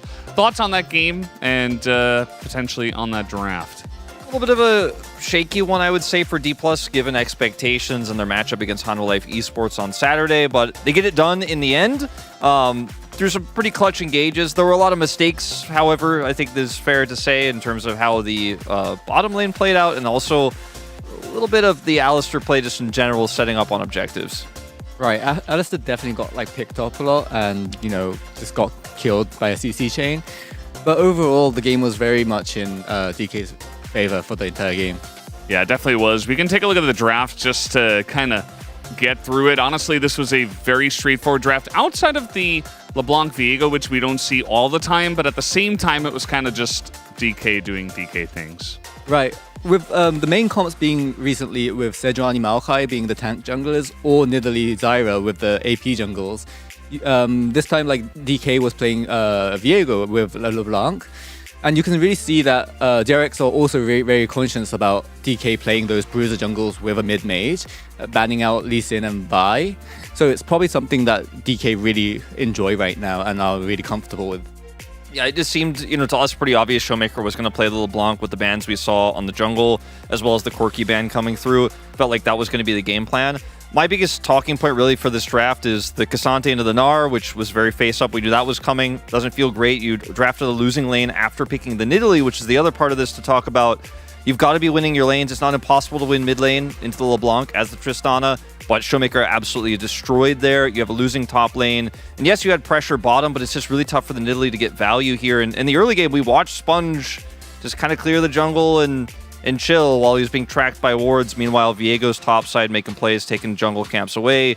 The Nidalee pick, I mean, I'm actually tired of talking about it, but maybe, you know, while it is meta, shy away from it a little bit more. Yeah, so it didn't quite work out for them too much at the end of the day, but we did have a lot of downtime until we got to this Baron fight that did happen as our first highlight here, 22 minutes into the game, where we did see Sponge just go down. I believe that's, no, that's a different one, actually, where they trying to get in onto Kellen, but they're able to turn this one around. I mean, you know, there's a really awkward setup here, unfortunately, for DRX because they're super tunneled on getting an Alistar here, and then Teddy is just flanked and killed. And then from this point on, you just don't have any recourse. There's no way to turn this fight, and Frog makes a really clutch play here, but ultimately it just sets Kellen up for success. Right, and you can see here, they found the Ashe without the flash before, and while they were trying to kill Alistar, which worked really well before in a lot of instances before this, you see how if you don't kill the Alistar, he can come back and really make a big combo. Yeah, Kellen after that did have a bunch of whoopsies, but we're not going to show that here. We can take a look at the second highlight, which was the Drake fight, which essentially ended the game. This one pretty clean for the side of DK. Yeah, I mean, Kingen is set up for success here. Showmaker constantly threatening with these flanks as well. I really appreciate the LeBlanc who's constantly being proactive, threatening the backline, making it so that Teddy can't really do a lot of damage in this fight. You see when he steps forward here, he's just instantly chunked out by the LeBlanc, and that's the end of his team fight power. Obviously, Kingen having a massive Gnar in this one as well. Just basically the solo laners in this game to be really the big carries in objective setup for D+. Right, they really wanted to contest this dragon because it was like soul point, and but the enemy already had Baron buff, and they had a lot of gold from it, and you can see like Showmaker really using that gold to do much more damage and relevant poke, and it really opens up the Gnar. Yeah, and this one, it kind of feels like it could be Showmaker for all the damage, the consistency, or Kingen for some of the great plays that he did make in this one. I do believe we should be able to see the POG here and see who does pick it up for game number 1. Will in fact be Showmaker. Just did a bit more boom boom damage, and you know, Showmaker's LeBlanc, definitely always enjoyable. Yeah, I mean, Showmaker had a great game. The laning phase was fantastic for him, and he did blow up the Tristana in mid. I ended up voting for Kingen, though. I thought his impact overall in the game was greater, but some of the plays that Showmaker made are hard to track, you know, if looking at KDA, looking at the damage numbers. It's just his positioning and his constant threatening like here. Right, and you can see with his Ignite TP without Flash, he still wasn't killed, and he wasn't called off by any CC. So he had that extra ignite for the extra lane pressure and getting the early lead and used that to snowball the game. Yeah, he absolutely did. Showmaker just, you know, always exuding confidence whenever he picks this one up, and he's one of the only guys that's really consistently playing that LeBlanc in the mid lane. Rather, we do have a couple of votes. Actually, you and Ox going for the King and vote, and then V and Cass kind of, yeah. I just wanted to make the top, try to do a top. I don't know. I thought King had a great game. I thought he was gonna win. Right. He definitely did, but I do think like Showmaker's early presence was much more important in this game. Well, they were both important at the end of the day before my analysts start fighting. Let's go back to the casters for game number 2. All right, we do have to tell everyone that Kisan, when he had a vote, there were 2 observer votes. If you guys have been watching the LCK for quite some time, you'll remember that there were a couple of observer votes. Now there is just 1. But when there were 2, they did analysis and they found out that Kisan's vote was actually the most correct most of the time out of everyone. Well, they did say that the way they worked that out was the person who matched what got voted. And you saying it's the most correct assumes that the one that got voted most is always the correct answer. And I think sometimes that's not true. Sometimes the media cabal takes control and drives in a different direction. I do think Showmaker was a great vote here. I was kind of deciding between them. I think it's completely fair that Showmaker got it, but I think I'm glad me and Wolf gave the shout out to Kingen for those big knob plays. Me too. I would have been right there with you. I would have been wrong alongside you, and I would have loved every second of it. It's not all about who got the POG. You know, sometimes you want people to get shout out. You don't need it to be a 12 out of 12. True. 9 out of 12 is enough. That's true. Sometimes you throw a donkey in there and see what happens. As the LeBlanc and the Lee Sin both going to be taken away this time around. DRX not wanting to deal with any of that. As the Renekton, relatively obvious ban here. I imagine that Rumble probably going to need to be a ban on the red side, but Frog, I'm not sure about how much he wants to be, you know, a Yordle in a mech in this game. Yordle in a plane, something that Yehu does want to be, and is going to be taken away. The Vi, I just feel like Lucid is a player that, from the very inception of his time in the LCK, he has always just demanded 2 bans. Like, every time. I mean, people have been pretty focused on banning him out, knowing what he can do. Especially, he said himself he's the best Vi in the LCK, and based on his performances, yeah, it's hard to argue. Ezreal will be secured for Teddy, though. I think that's a big pick to get, and obviously, D+ opt for the Rumble ban, respecting that. Sejuani is potentially on the cards. We kind of talked earlier how not necessarily the pick we want to see Lucid on, but I think in this situation, when you've given over the Ezreal, you might just have to pick it up. We'll see if they end up going in that direction. Yeah, Sejuani Ashe is a pretty comfy rotation. You know, I've said this a lot. I think aiming on his champions works really well. He used to be an Ashe guy. He really did. I feel like he's better on champions with mobility, but we'll see what he can do. Are you saying that sometimes he finds himself in awkward positions? At least on Ashe, you can't arcane shift in, you know? But you also can't arcane shift out. Very true. So you have to be careful about how you use walk, which is a powerful ability. Oh, we get the Maokai Lucian coming in. Full Freljord. One thing to say as well. Oh, I was going to say. Oh, okay, this is a big one. They have the potential to counter pick for support for D+. They could take it here, but I feel like you can just save it till 5 pick. And DRX might be forced to ban like Renata Braum if it goes through the next phase. But it looks like they won't even give it a chance. And Kellen's Renata, I feel like sometimes players just have those picks where you're like, okay, I mean, they've been having a good season, but on this, they're just elevated so much higher. And I think Kellen really has been one of the best Renata players in the league. Yeah, for like 2 years or something like that. He has been extraordinarily good on this champion.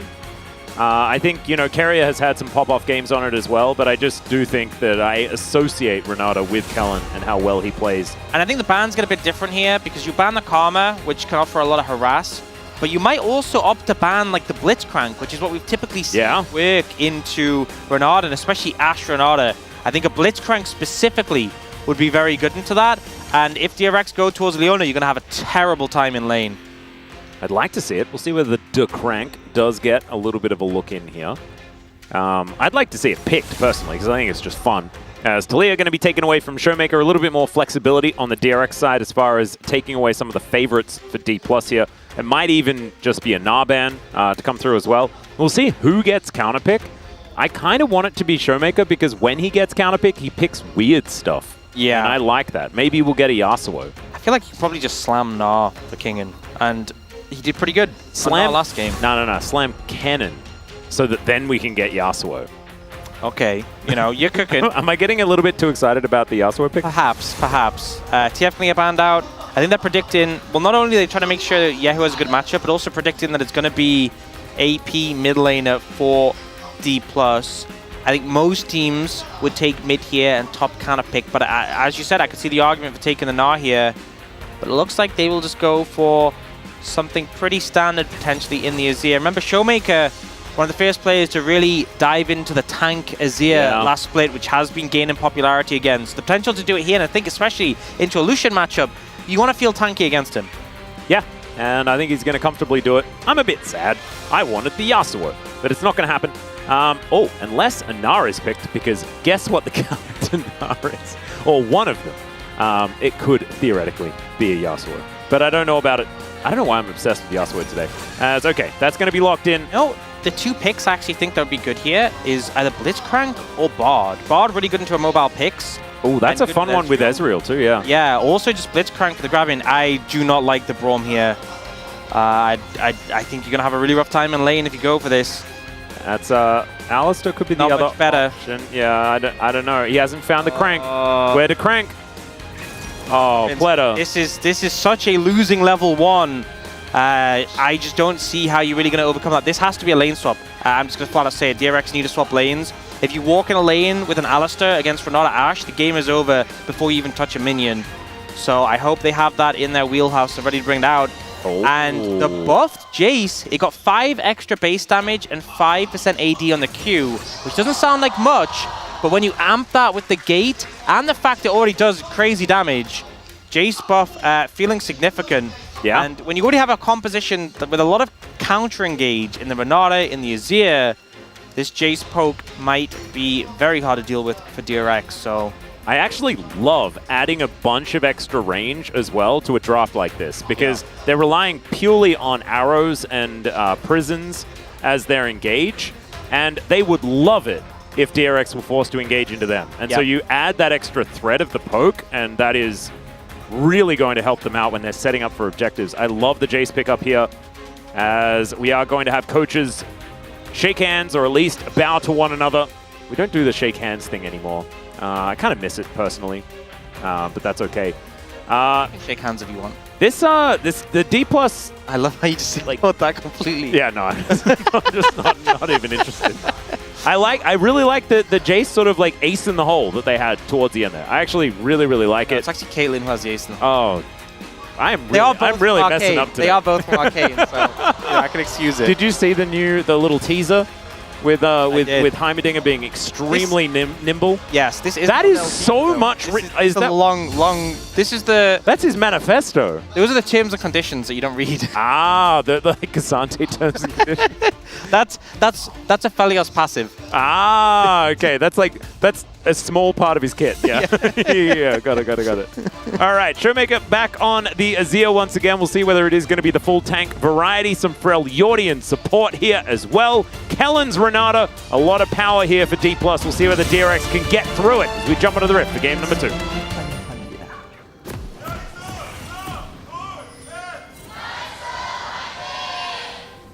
미니언 생성까지 30초 남았습니다.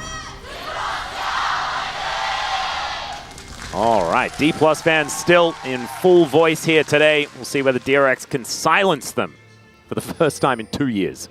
If they do manage to come back in this series, it would be monumental for this team. Historic, in fact, because it's been a really long time since they've been able to win.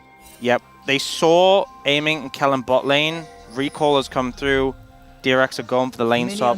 Absolutely the right decision. It is unplayable to have straight bot lane 2v2. This is going to result in D+ having a bit of an advantage in terms of plates, just because of the fortification change. So they'll be a little bit ahead in gold, but it is so worth because you're not going to get zoned out of like 3 waves of XP and gold. Well, Kingen actually looking to pressure in. Oh, if he doesn't know. Okay, yeah, well, they're all up here. He is going to have to take acceleration gate early, but there is a cold flash. And Kingen is... I mean, he does have his flash available. Doesn't actually have to use it. That is kind of crazy. Might have to burn teleport if he does want to get that health bar back. But now Lucid could be in trouble. Yeah, Sponge moving on over here as well. Lucid does manage to at least get his red buff. As Frog is coming over. This is some yakety sacks now. Kingen also going to be discovered by a tree. This is the thing, is that even though Kingen lives and keeps his flash, he's so low that he can't really help out Lucid. And Lucid, not being aware of the lane swap and advanced, he's unfortunately on the side of the jungle you definitely don't want to be on, so now he has to take this long trek towards his bot side and is in danger of being choked out a little bit. Yeah, Showmaker as well, with the fact that there is so much pressure from DRX towards the top side. He's going to get shoved in by Yehu, who does have a really good position in the lane. First time that he's played it so far as well, as this full minion wave is going to die to the turret, but the same thing's going to happen on the top side as DRX look to shove this in. Top. We'll see if DRX get enough. They don't get enough experience for Pleta to hit level 2. That's actually big, but I still don't think Kingen can walk up. Yeah, he's just going to be waiting in this brush. Not sure about that one. Is Yehu just moving underneath the turret here, dashing forward. There is Yehu's going to go down. The flash out, and Showmaker stays alive. Oh, that is a big mistake on the DRX side. It looked like he was a sitting pigeon. Such a rough play to make because you've thrown away that massive advantage you have in lane. He gets the shield from the shifting sands, and Lucian, once you've used your abilities, your just auto attacks are so lackluster. Yeah. Kellen moving on over here as Kingen getting underneath the turret. That is big. He just wants these minions. And now 3 members of DRX getting up here. There is the hammer back as Pleta is tanking this turret for a really long time. But he is going to survive. Teddy now in trouble. The ramp up of the turret damage is massive. And DRX going to have to back away with nothing to show for it. Good navigation there. Oh, but Kellen might be stepping up too far. Does see Pleta. Yeah, shakes his hand. Going to make some money there as well, as you can see. Frog turns up towards the bottom side. Okay, this is a weird situation. You got Jace Renata laning into the Ezreal Alistair, as now Ashe versus Gnar in the bottom lane. The thing is, Frog's level 2 and aiming is level 4, so not a fantastic spot to be in. And they're keeping these lanes for now. Yeah, it looks like D+ are almost just okay with it. I think D+ are. I think DRX should be the ones considering a switch back. Yeah. All right, Lucid going to be able to secure the Rift Scuttler. Also gives a good old thumbs up. Love to see that. And Teddy and Pleta will be able to clear out this wave, but this has not gone the way that they intended it to. Yeah, I don't think. I mean, particularly what happened mid, but I think this is the point where you'd want to swap back. You've navigated, you've avoided the level 1 interactions, which are so unfavorable. Now you should be finding a way to... Owie. Owie. That's the flash. Owie. Big owie. That's a cancelled auto. There's the flash. Yeah, that's rough. Yeah, I mean, you needed to switch back sooner, and this... Yeah, credit to Showmaker, but also Yehu, you did not need to make this play. Goes for the kill, and you can see Q, double auto, gets the passive procs twice, and then he's just auto. Yeah. Auto. It's so slow if you don't get the kill. What was that, is what he said. 감사합니다. And he just said, thanks for saving my lane. Yeah, and the thing is, if you look at the CS discrepancy mid, it's going terribly, but that kill it could have been so much worse, you know? Oh, yeah. Yehu definitely giving him a lifeline in this one, which I'm sure he will regret. And now the takeaway is aiming's ahead in XP compared to Teddy. And we can see a CS discrepancy top. Ultimately, being down in gold as a result of a lane swap isn't that bad. The whole point of a lane swap is you're supposed to like mitigate the losing lanes so that you don't fall behind in XP. But with the way it's played out, DRX didn't manage to do that. So they're down in gold and XP. Not really how you want it to come out. Yeah, we're going to say that this is a negative scenario as Pleta gets his hand shook, or his hoof shook. Is it hoof shake?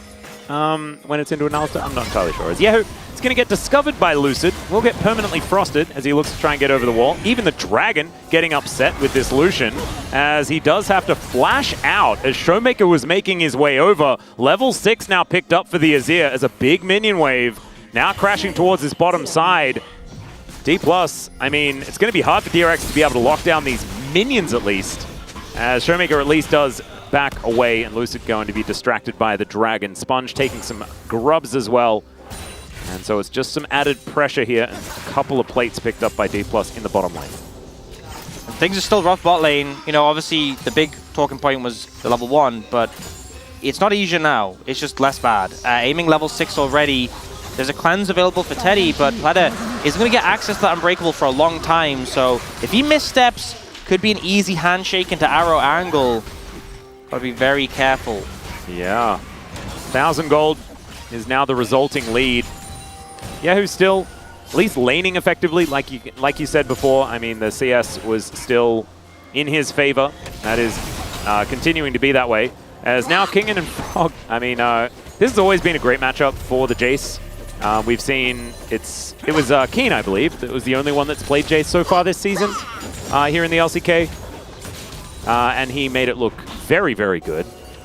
Kingen has been a bit of a Jace guy himself in the past. His Hawkshot is going to spot Sponge out here in the bottom lane.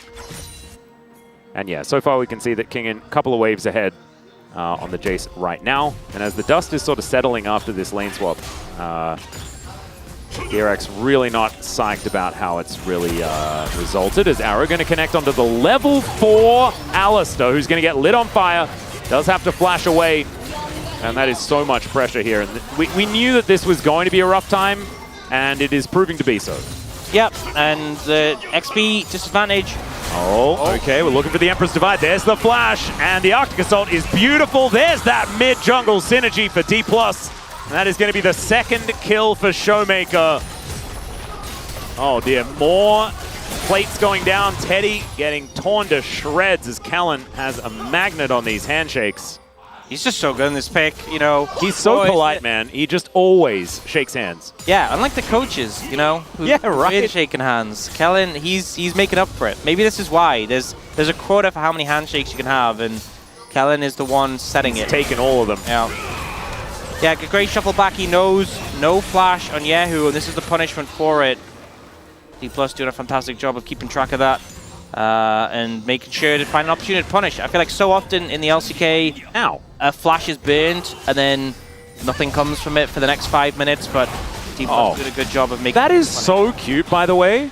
Showmaker, like, has Lucid come and gank his lane, and then Showmaker comes and ganks the jungle. Yeah. For Lucid. That's just beautiful. That's why they're a good pairing, you know? They have each other's back. It's wonderful. Another thing that was wonderful as well is looking at Showmaker's name underneath Canyons in the POG standings. Feels like we've just gone back to, you know, the last few years where it's just been the two of those sitting on those standings. And of course, they were on the same team. Now, not as in trouble for that one. Not going to be taking each other's POGs. So that's kind of cute. Unless they're playing against one another, in which case the one that wins is going to be taking the POGs. So I guess there's that. Still. Frog definitely playing cautiously here. Aware throughout the Sejuani.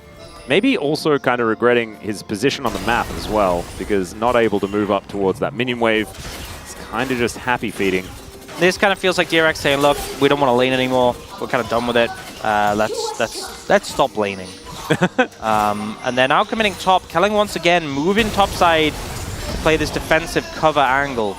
Well, Kellen actually having a really good time as there's a flash out from Frog, or a flash in to where his turret is. And DRX trying to do what they can here, wanting to get this extra plate. They should be able to get at least that one.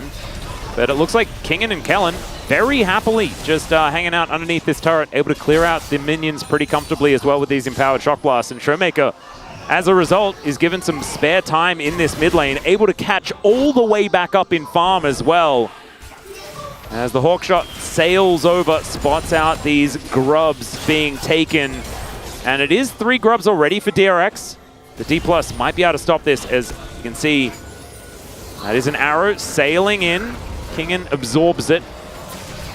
And 2 grubs is going to be what DK are able to collect for themselves. Sponge able to get those 4. So some mites able to come out here, as Teddy not going to get his hand shook. And Lucid just holding on to this. Sponge wanting to collect a few more, but I feel like it's greedy, especially with the position of D+ and the fact that Frog is in such a rough spot underneath this turret. I think if he was to burn teleport to try and come up to get a theoretical couple of grubs, it would have been a disaster. Definitely agree with that one. He's already quite far behind, and playing lane against an Ashe. You know, we saw the Callista into Gnar, felt terrible. Whoa, this speaking isn't feels as terrible. bad, but not much better. And yeah, now, Yahoo, too many mistakes. You know, missed too many farm, let Showmaker catch up. Obviously made the mistake with the dive and getting punished. And now, with this Leandry's already finished for Showmaker, he is just getting battered in the lane. He had to just TP back immediately, try and maintain any semblance of pressure. This is really rough for DRX because I feel like they had the plan. You know, they had the idea, and when you lose because of misexecution on your own part, it feels so much worse, right? Like, you can really feel for Yahoo. Like, that play, that first blood, that's in his head right now. And you can feel it with how he's been playing. It just fills you with what ifs, you know? What if I just hadn't gone for that? Like, the lane was going good. Imagine how different things would be. And then maybe he would have died after, you know? But you can't really have regrets in this situation. 1-0 down, you definitely can't have regrets. DRX need to focus on the game in front of them. A 3K goal deficit already feels rough. Arrow coming in. This is aiming for Yahoo. All right, he is going to stop the back. Aiming just saying, no, you're not going home. You're in fact going to stick around for this minion wave. Flash is available, so Showmaker, if he does want to go for an Emperor's Divide onto the Lucian, is probably not going to succeed. But second Dragon to be started up here by D+. And Earth, Wind, and Fire on the table. Could be an option. We'll see. I was hoping for it. I think it might be Chemtech time. I think we're due for one. Yeah. Hextech would be really fun, though. Hextech would be fun. The team who got it. Yeah, what's it going to be? As aiming looking for first turret blood as well. And it is going to be Hextech. Okay, there we go. That's much better. Out of the two Tech Drakes, I think that's probably the better one. Yep, I love Hex Gates, honestly. So many fun interactions from that. What's better, Hex Gates or Cinders? I think I like Cinders more because they feel new, but I think Hex Gates overall I prefer, you know? Like, the Cinders feel like flavor of the month, you know? Like, oh yeah, this is interesting, this is pretty new, even though it's been out longer than a month. But the Hex Gates, man, seeing like the flanks people would pull off with them, seeing all the goofy angles and things, I think they're one of the best things to be added to the game, I'm going to be honest. I actually think as well that if you have Alistar, and DRX do, if you catch an enemy team all hex gating at the same time, and then you just get that sick pulve, oh man, that's the dream. I think Shock Blast could also be an answer to that as well. There is a lot of telegraphed arrival. 1,000 goal difference just in plates. Yeah, it's pretty nutty. Lucy going to come in. That is going to be the Rift Herald secured by DRX, but the hostile takeover kind of massive. Some teleports coming in, some Hex Gates being taken, and that is Kellen just by himself. Glacial Prison going to connect. The arrow is pretty good there as well, but Frog finds the Gnar. Kingin to the skies, and that's going to be the Azir locking down some kills, and now Aiming is just mowing them down. Teddy trying to cleanse and trying to find some of the moves, but he'll find a double kill and then go down, and Aiming finds himself a 3-0-2. Yeah, Showmaker and Aiming basically untouched for most of that fight, just able to free fire into the pit, and DRX try to rush down the dragon, and they are forced to pay for it. Kellen with a very bold play with the R flash here to keep DRX interested, and it works because they are fully commit on a Kellen who's in the pit. Lucid just hex-gating Denania for some reason as well. Was very fun. Cutting them off, and then Pleta engages on Showmaker to stop Frog from dying before he can turn Mega, but he just dies, Frog just dies, Yahoo can't 1v2 Showmaker and Aiming, and it kind of just feels like those two just walk up the fight, you know? Aiming and Showmaker are like, okay, let's hit this target together, then this one, and now this one. Oh dear. Kellen and Kingen are actually just lane partners. That's just how it is, I guess. And they are now a gank squad, moving around and destroying everyone. Namely, Yahoo, who is 0-4 now, really having a rough time on this Lucian. I'm going to say it again. It's in his head, man. First Blood really was a rough time. 6,000 gold lead at this point is... That's a big one. Bit of a rough one. And... like, I think this is a big upgrade to what we saw in game number 1. And we can start having the conversation of which team's looking more informed out of Humble Life Esports and D+. And I think that it's relatively close as Kellen looking for Sponge here. There's definitely a lot of tape to take into account as well. And that is, like, one of them being that, okay, Arrow going to connect here as Showmaker finds the Emperor's Divide. The Twisted Advance is decent, but it doesn't really do enough. And now Frog is on the wrong side of this. Oh, actually, Nature's Grasp does end up killing Showmaker because he was underneath the turret, but Frog is also going to die. so we're going to say that that one was probably worth for D+. Oh man, this is starting to look like playing with your food, sort of showing off. D+ really just having some fun with it now. Yep, they know this game is firmly in their control, and on the back of this win, will set them up nicely for that series against Home Life Esports. Really going to take a miracle from here for DRX to get back in the game. A 7,000 gold lead, pre-20 minutes. Lucid has ult. Fleta, okay, there is a culling to come through. That's a defensive ult from Lucid. And Twisted Advance does come on in. Lucid able to get himself over the wall. Hexgate was taken by aiming, and he's out of there. They have to use some cooldowns, but you'd still take that, I think, as they managed to secure the turret. Lucid going the protect the president angle there to get aiming out, but also manages to survive himself. Pretty good moves, and DRX just going to clear, actually look for another pick opportunity. They're just chasing members of D+, trying to find kills, and it feels desperate because that is the state of the game at the moment. It is a desperate state of the game. It feels desperate because it's desperate. It is I guess. pretty desperate, yeah. They are desperate to kill anyone. And the Drake going to be the next thing on the menu, I think. Let's have a look at this play one more time as Kellen just hex-gating into the DRX jungle. Yep, and Frog, unfortunately, does the hop in a straight line strategy. Oh, we've got a little bit more of a fight here. Showmaker is just going to kill a tree. Yeah. I don't think I need to know what happened lead up to that. We'll get the replay, don't you worry. We will, but I don't think... You know, sometimes I'm like, oh, I can't wait to see the replay. I can't see how... I want to know how that happened exactly. I want to watch it back, and this time I'm like, you know what? Yeah, we could pass. We can pass. We don't need that one. No, we can focus on what's happening in the present. Yep, and that's going to be Lucid giving thumbs up to his teammates as they just destroy this inner turret. Maybe that's the birthday present for Sponge. They don't show that replay. Yeah, I think that's a really, really good idea. That's respectful on his birthday, and we like that. As Teddy doing the best he can. Shout outs to Teddy for picking Pulsefire Ezreal, my personal favorite. And aiming, I don't think has the Secret Service with him this time around. Has to flash to get out of the way. Oh, unfortunately, Sponge doesn't have flash himself, not able to get in range. Aiming, no cleanse, but able to get out of that one. And, you know, it's an oldie, but split push dash, apparently a thing. That is a very oldie. And in fact, was it ever a thing? No, I don't. Not sure. Maybe when there were less dashes in the game. Yeah. As we do end up seeing it again. And it was arrow into handshake. Ash Renata, everyone. I don't think any information was really gained from that. That's exactly how I expected it to have happened, and that's exactly how it did. But unfortunate for Sponge, not having a good time on this Maokai. And once again, the strategy seems to be wait for someone on D+ to walk up the side lane, hopefully kill them, don't kill them, repeat. That is not a strategy that I would attempt to employ again. Well, obviously, they want to kill, they're hoping next time they do kill them. So the strategy should be find someone to kill them, and then take objective. Let's see if it works this time. Owie. I assume that hurt someone. Oh, never mind. They weren't actually in that part of the brush. They are just going to back away. It was so scary, they ran away. They were like, no, that could have hit us, you know? Yeah. It's like if someone fires a gun and it misses you, but it's nearby, you're still going to run away, right? That's how it feels. If a giant blast of energy... It's a really small ARAM that they're playing in the bottom lane. That's fun. All right, another arrow going to fly in, and pollution. Oh, it hit the tower. It did. Wow. You can't. I don't think you can kill that tower. No. I didn't know that tower was there. No, I kind of like it. Yeah, it's pretty cool. But now it's just arrows. Has that tower always been there?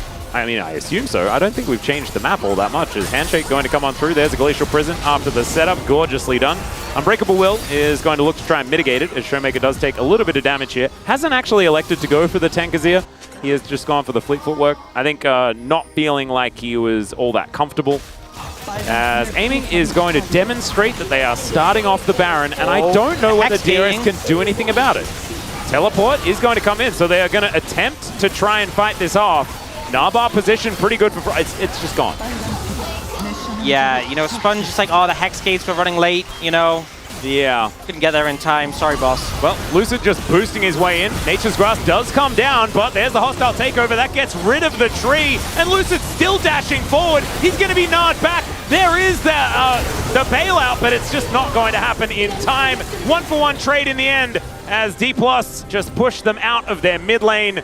There are bounties up, ladies and gentlemen. It is over a 10,000 gold lead. And when I said it is over, maybe I could have just left the sentence at that. It's not looking good. You know, trading the kill, best case scenario out of the situation, but I don't think it's really going to make a difference to D+'s pushing power. They will take the inhib, they will reset, spend all their gold, and they have 2 minutes 12 of Baron, and then about 10 seconds after that, Hextech Soul spawns. So that is that's fairly good for, you know, getting control of all of these lanes. They just took an inhibitor, and it's feeling pretty great. And Lucid also absolutely feeling himself in this moment. Goes down extraordinarily low, and then just goes in. Yeah. He just wants to start fights, and you love to see it. Yeah, and maybe a bit they pressing a sponge, potentially, giving that one over, but it didn't really change things too much. The Sejuani also not someone who was holding one of these big gold bounties. Yeah. And you can kind of see, nope, gold graph did not change. No, that's it didn't really take a blip. And now D+ are going to look to take some more turrets here. They are on 7 right now in comparison to the 1 that DRX have been able to pick up. And this is some pretty textbook playing of the map. And I also would hazard to say that they have mapped a lot of the plays. I think they've done both this game. Yeah. And, oh god, Showmaker just does so much damage. He's built his Zhonya's now as well. He's an entire full item ahead of his counterpart. Yeah, you know, I feel like we're so used to big ults from Azir's. Arrow, splits. And also just the DPS, you kind of forget how much poke you can just do with just like a soldier Q auto. Yeah. Yeah, the Conquering Sands just flies in. Shock Blast as well. I don't know whether that's... I mean, he's only a 1-1 and 2, Jace. Hasn't really been a game changer this time around. It didn't do a crazy amount of damage. But the poke is definitely still there. And sets up the acceleration gate. Yeah. Okay, Jace is still Jace, as it turns out. Did they need to buff the Shock Blast damage? Don't think so. I think Keen already showed us that you don't. I don't think so. And Glacial Prison going to connect onto Sponge. He's going to throw out his ulti as well. There's a little bit more. That's okay. See what else they can find here, but it looks like they are just going to back away, grab themselves a Hextech Soul, and then end the game. Yep, landing the poke, force them off, and now they can just back off and head towards the dragon. DRX can't leave their base, so I don't see any scenario in which they contest this Dragon Soul, and playing, you're already struggling to get onto the enemy team. If you're playing this game into a Hextech Soul, it's just over. I struggle to see the avenue in. Yeah. You know, you can't even rely on aiming Arcane shifting in. He doesn't have that ability. Teddy can, in theory, but yeah, that's not helping DRX. Hextech Soul is going to come on down. It's a 12,000 gold lead and Hextech Soul. Yeah, I don't even think burger flipping is a thing. Yeah, in this game. I feel like the avenue would somehow involve utilization of the fountain laser. I think they need like Frog 5-man ult them into the fountain laser. Is kind of they have, but that's Teddy. Power. Teddy's he's the fountain laser. I don't think he's doing as much damage as a fountain laser right now. I would have to agree. Yeah. He's not quite living up to his name at this point.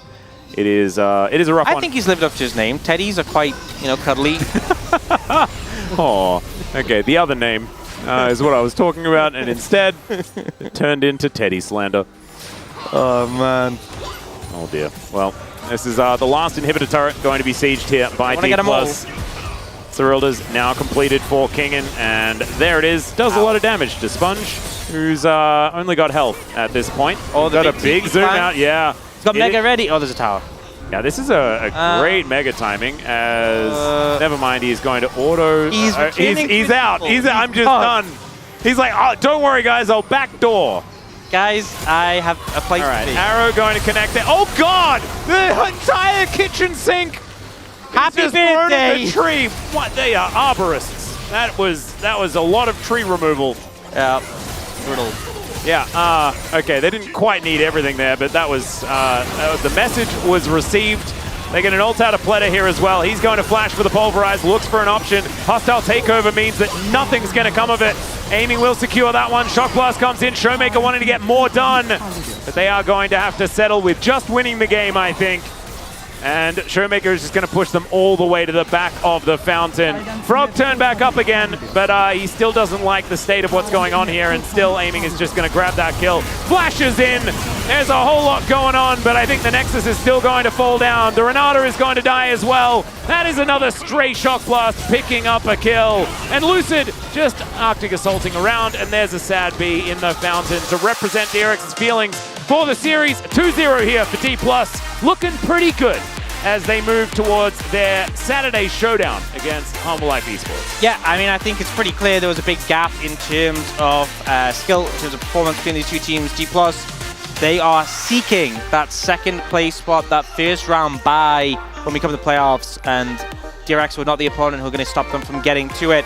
Yep. Very convincing game too. You know, I think for DRX this was a bit of a frustrating one because there was a lot of things where it's just misexecution in the early game. You know, Yehu's dive, the whole lane swap thing. I feel like the draft as well had some issues. Bit of a disappointing one. Game one, definitely better than this. And ultimately, you know, even though it wasn't a great series from them, I think Frog having some good moments. I really, really hope that DRX also kind of watched this from the lens of this is against a team that is really, really good. Yeah. And Frog, I think, did better than I expect Rascal to have done. And I'm like an old big fan of Rascal's, but it just hasn't been it. As Aiming just showing his mouse. Bit of a shout out to Logitech. Yeah, this is a 3rd vs 9th situation. I don't think you can judge the outcome of the series on any individual player. Yeah. It's always going to be pretty one-sided, and definitely things you'd hope would have gone better, things to learn from, but D+, this was clean sailing for them, especially in this game too, and a big match ahead of them this week, so they need to go in with full confidence, and it looks like they were having a good time. They seem pretty confident after this one. Yeah, and I'm trying to remember what my prediction was, because I still think that D+ versus Humble Life Esports is going to be a very close one. This was honestly the beginning of the end. Yehu just, after this, was kind of a shadow of his former self, after knowing that he had so much control of the lane and then threw it in the bin. Yeah, not a good feeling. And this fight, really just not able to get onto the key targets and all being stuck in the pit. Honestly, Kellen, kind of a masterful play to keep them all interested, you know, uses himself just as bait. And DRX fall for it, move back in the pit, get corralled in. And then here... the Bramble Smash was what did it to Showmaker. Bit of an unfortunate one. Not bad for Birthday Boy, though, being able to pick up that kill. Actually played decently well. Things kind of on fire around him. And then he had to deal with that kitchen sink moment, which was also a little bit rough. Yeah, he also got this kill, I believe, was the one who got the credit. I think from the Leandries. Yeah, so... a couple of kills for the birthday. Hopefully DRX, I assume they'll be going off like a birthday meal and they can celebrate and forget about this series. Yeah, I think putting this as far from your mind as you possibly can is going to be the way to move forward. D+ are a very, very good team at the moment. It's been one of our biggest sort of glow-ups for this season, I think, has been D+ finding themselves, finding some much-needed form after not necessarily meshing together, after there being so many of these like shot-calling issues and stuff like that from last year that we were constantly talking about, because there are so many good players on this team and they weren't finding sort of ways of working together. So it's really good seeing that, you know, even though they lost Canyon, they now have Lucid, and him and Showmaker are looking so good together. That's a lot of damage from Showmaker, and that's not a lot of damage from Frog. No, didn't have a good time. The lane swap didn't really pan out in his favor. And playing against Aiming in lane, playing against Ash as a Gnaw in lane, sounds like a personal hell. Yeah, does not look too good at all. As checking out the coach's booth there just a little bit. Zephyr just going over some last-minute things before they send the players up to do their POG interview. Not sure who's going to win it for the second one. Is it just Showmaker again? Yeah, I think Aiming had a good game. Showmaker pretty good.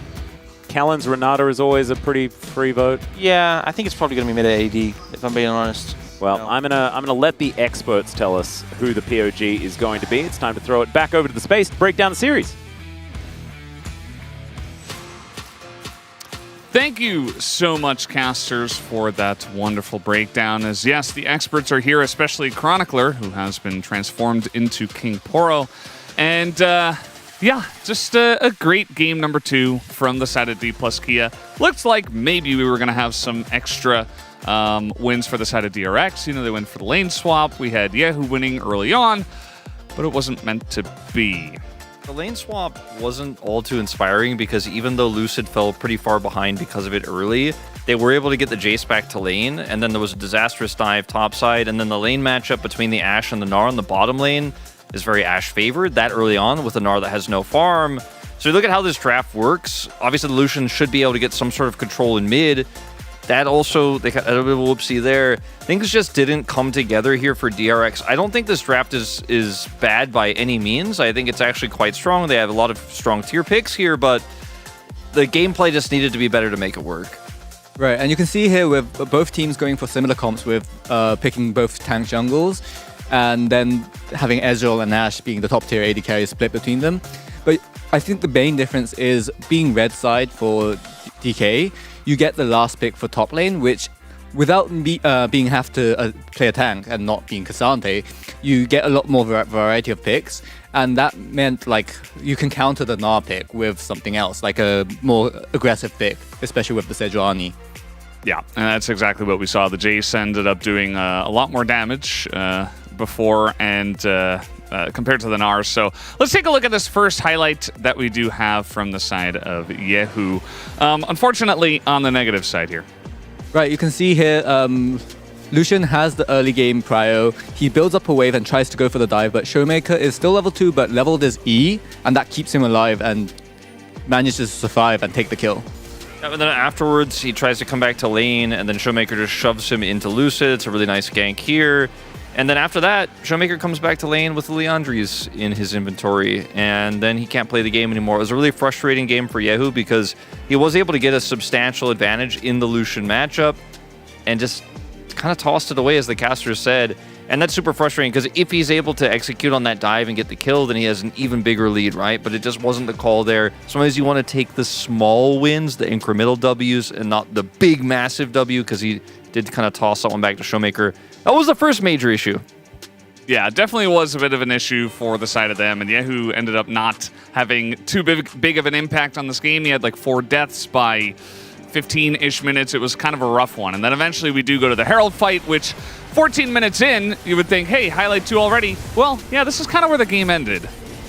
A bit of engage Renata action here. I like the Renata for the lane, but definitely a bit of a struggle to work out some of these team fights. But this is a moment where you could see, even though it doesn't look clean for his engage and there isn't a ton of value initially or follow-up for it, it keeps DRX here with a massive lead and the compositional advantage that DK have in this fight. It's really easy for them to turn what looks like a mistake into an actual huge win here. 3 kills for the Ashe. Now your AD carry, who is already ahead, is even further ahead. Your Azir is massive, and I mean, there's just no coming back from this.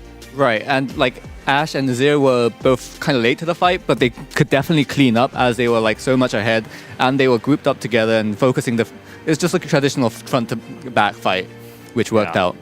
It was pretty rough, I would say, for the side of DRX. I mean, we thought early on in the season that they were actually going to have a pretty nice summer. They had some big wins under their belt, but wasn't quite enough to get them across the line. And as the casters pointed out, this kind of just 3rd versus 9th feels now, as D plus Kia have made a lot of their summer so far.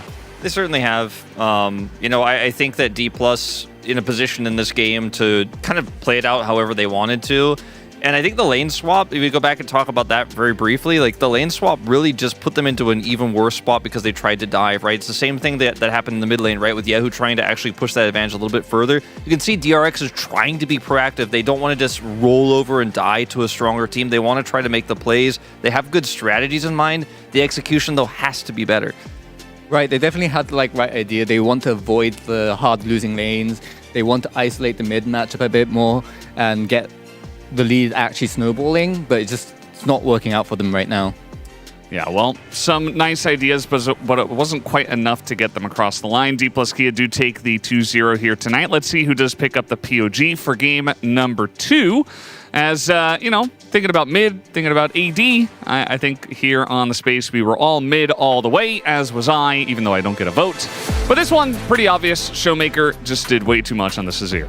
Right, you can definitely see here where Azir if he gets an early lead, especially against a Lucian, he really controls the game so much. Like he gets so much mid pro, and Lucian cannot lane against a Azir if he just gets poked out constantly, just trying to farm. Yeah, that was just a really good play from Showmaker. He had some great ults this game as well. I mean, everybody played well. I mean, I do agree with what was being mentioned. Like, it was a great game from Kellen on his Renata. Aiming had some really fantastic arrows, but Showmaker definitely felt like the main character to me. I would not be surprised if he has a large majority of these votes.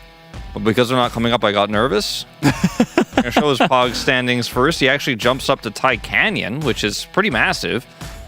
Yeah, I think, you know, a little bit surprised by the mid laners that were up there towards the top. Some people, especially because a lot of junglers are getting so many votes nowadays. But Showmaker and Faker, it's not a big surprise. Get a couple of votes for aiming. I think that's fine too. Right, you can definitely see how like mid and jungle are the main game makers this split.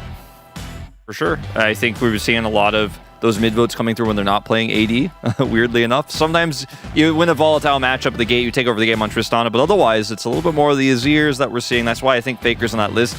Moving away from those ADs is where he's getting his POGs. Yeah, and Faker had a very strong start to the season, even if right now T1's a little bit shaky. So he was playing stuff like Azir or, you know, Tristana, Corki, getting some huge damage numbers. And I mean, Showmaker will pretty much play anything. He's played TF, which got banned away from him this time around. He's played the LeBlanc multiple times now, the Azir as well. I mean, the guy can just kind of play anything.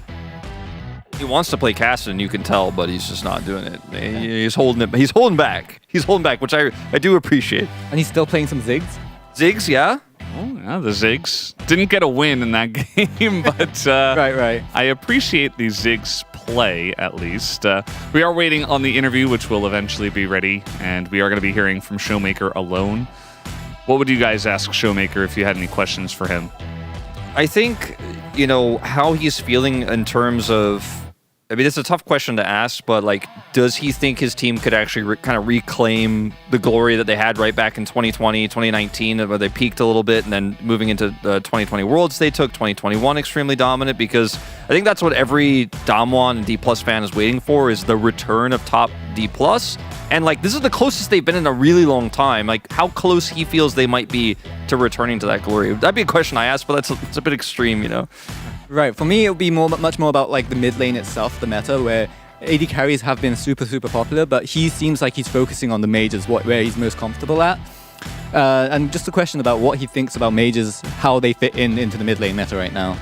Yeah, well, I wish we could ask Showmaker some questions, but we are going to ask him a bunch right now as we do have the interview ready to go. Let's hand it over to Ji-sun for the translation. Thank you very much, guys. This is Ji-sun for the POG interview translation, joined by the solo POG on the side of D+ Kia, Showmaker. Congratulations on your win today. With this back-to-back POG today, you are now tied with Kenyon on the first place in the POG leaderboard with 700 POG points. How do you feel? You always talked about, you know, coming at Kenyon to kill him, so you're getting really close. How do you feel? Yeah, I mean, feels amazing. Also, I mean, I almost said I'm honored to be tied with Kenyon, but I think it's weird. So I think it just feels amazing to be on top of the leaderboard as well.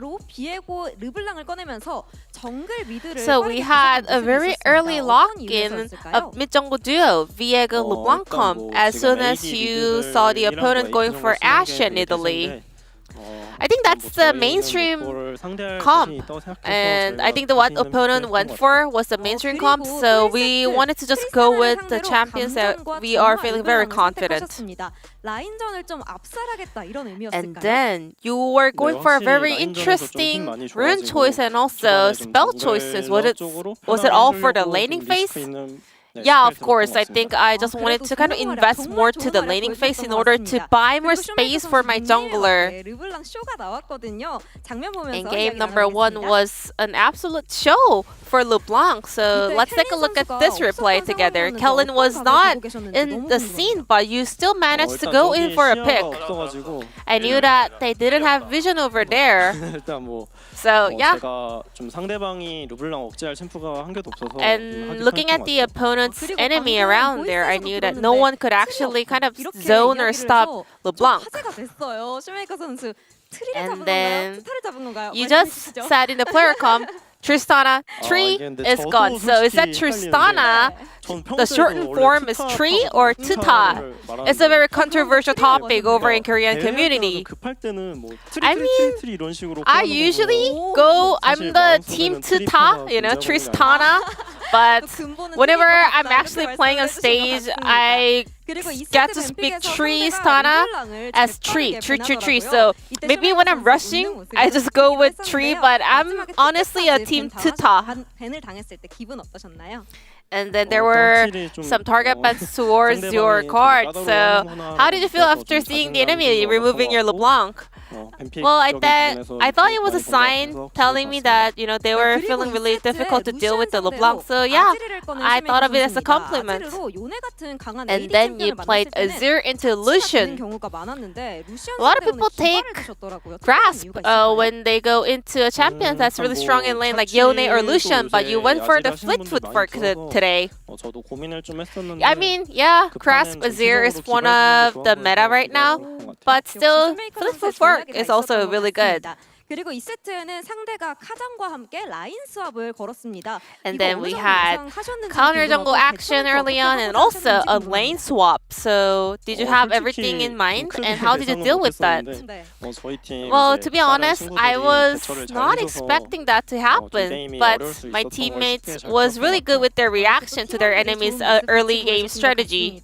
그리고 마지막 세트가 끝나고 after winning game 2, we noticed that all the Diploskia players were actually gathered up in the coach's booth. So, what were you guys talking about? Maybe team dinner? No, nothing about food or menu. We just wanted to go over some of the plays happened in that game number 2, especially the Herald team fight. 그리고 다음 경기는 하나생명과 세러데이 쇼다운입니다. Now your next matchup is the Saturday Showdown up against Hana Life Esports. Given your victory in the first round robin, you must be pretty confident, right? Right now, I think their momentum is looking very strong and they are one of the, or maybe, if not the only, I think they're one of the top dogs in the LCK, so I think we should not let our guards down. And today, we, just as usual, have so many Diploskia fans out here supporting you, especially there was a fan sign filled with letters that was expressing their love for Diploskia. Anything to say for the fans? I'm always very grateful and I always appreciate your support. So next time I will come back with even better performance. Thank you so much. And that will be the end of the interview from Showmaker. Back to the space. Thank you. Thank you, Ji-sun, as always, for that wonderful translation, as we always love talking with Showmaker and hearing what he has to say. Let's take a look at the standings and see where we stand after this one, as Diploskia very comfortably in third. You see the fourth place team is actually T1, who is 3 series win behind DK. So definitely a bit of a gap there between those couple of teams and the rest of the LCK. Yeah, really important for D+ to win that matchup against Hanwha on Saturday. If they're able to do that, they might be able to maintain second place and skip the first round of playoffs. That is such a critical matchup for them. Right, and also the fourth place being T1 KT, we have to really keep an eye on that. We definitely will have to, especially because tomorrow's matchup, wow, he's teeing it up. He's a professional spacer already. We got BNK FearX up against Bro. That'll be a fun first one, but then we do have the telecom war aforementioned by Ki-sun. And, you know, both of these teams in a very similar spot. I think most of us did go for KT as T1's kind of on that slump. But we'll have to wait and see how it goes. Yeah, the more unanimous the KT Preds become, the more worried we all get about them. But I do think they have the slight edge. Let's see what T1's read on this meta is. What do you think, Ki-sun? Who's going to take that match? I think T1 is still going to take the game. Like, I feel like they have been a stronger team throughout this year, mostly. But both teams have been struggling, so we'll have to see, I guess. I think it just comes down to who's going to play better on the day. But we are done on this day, guys. Thank you so much for once again watching the LCK, and we'll see you tomorrow for more. Have a good night.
저의 폼이 많이 오른 게 제일 만족스러운 것 같아요. 신호 선수보다 교전을 더 잘하는 것 같습니다. Peanut is going to take over this game. Peanut to break the record! 제 개인적으로는 요 3년간 플러스 기아전을 거진 다 이겼던 걸로 기억하고 있어서 아직도 계속 이기는 모습 이어나갈 수 있도록 잘 준비해 보겠습니다.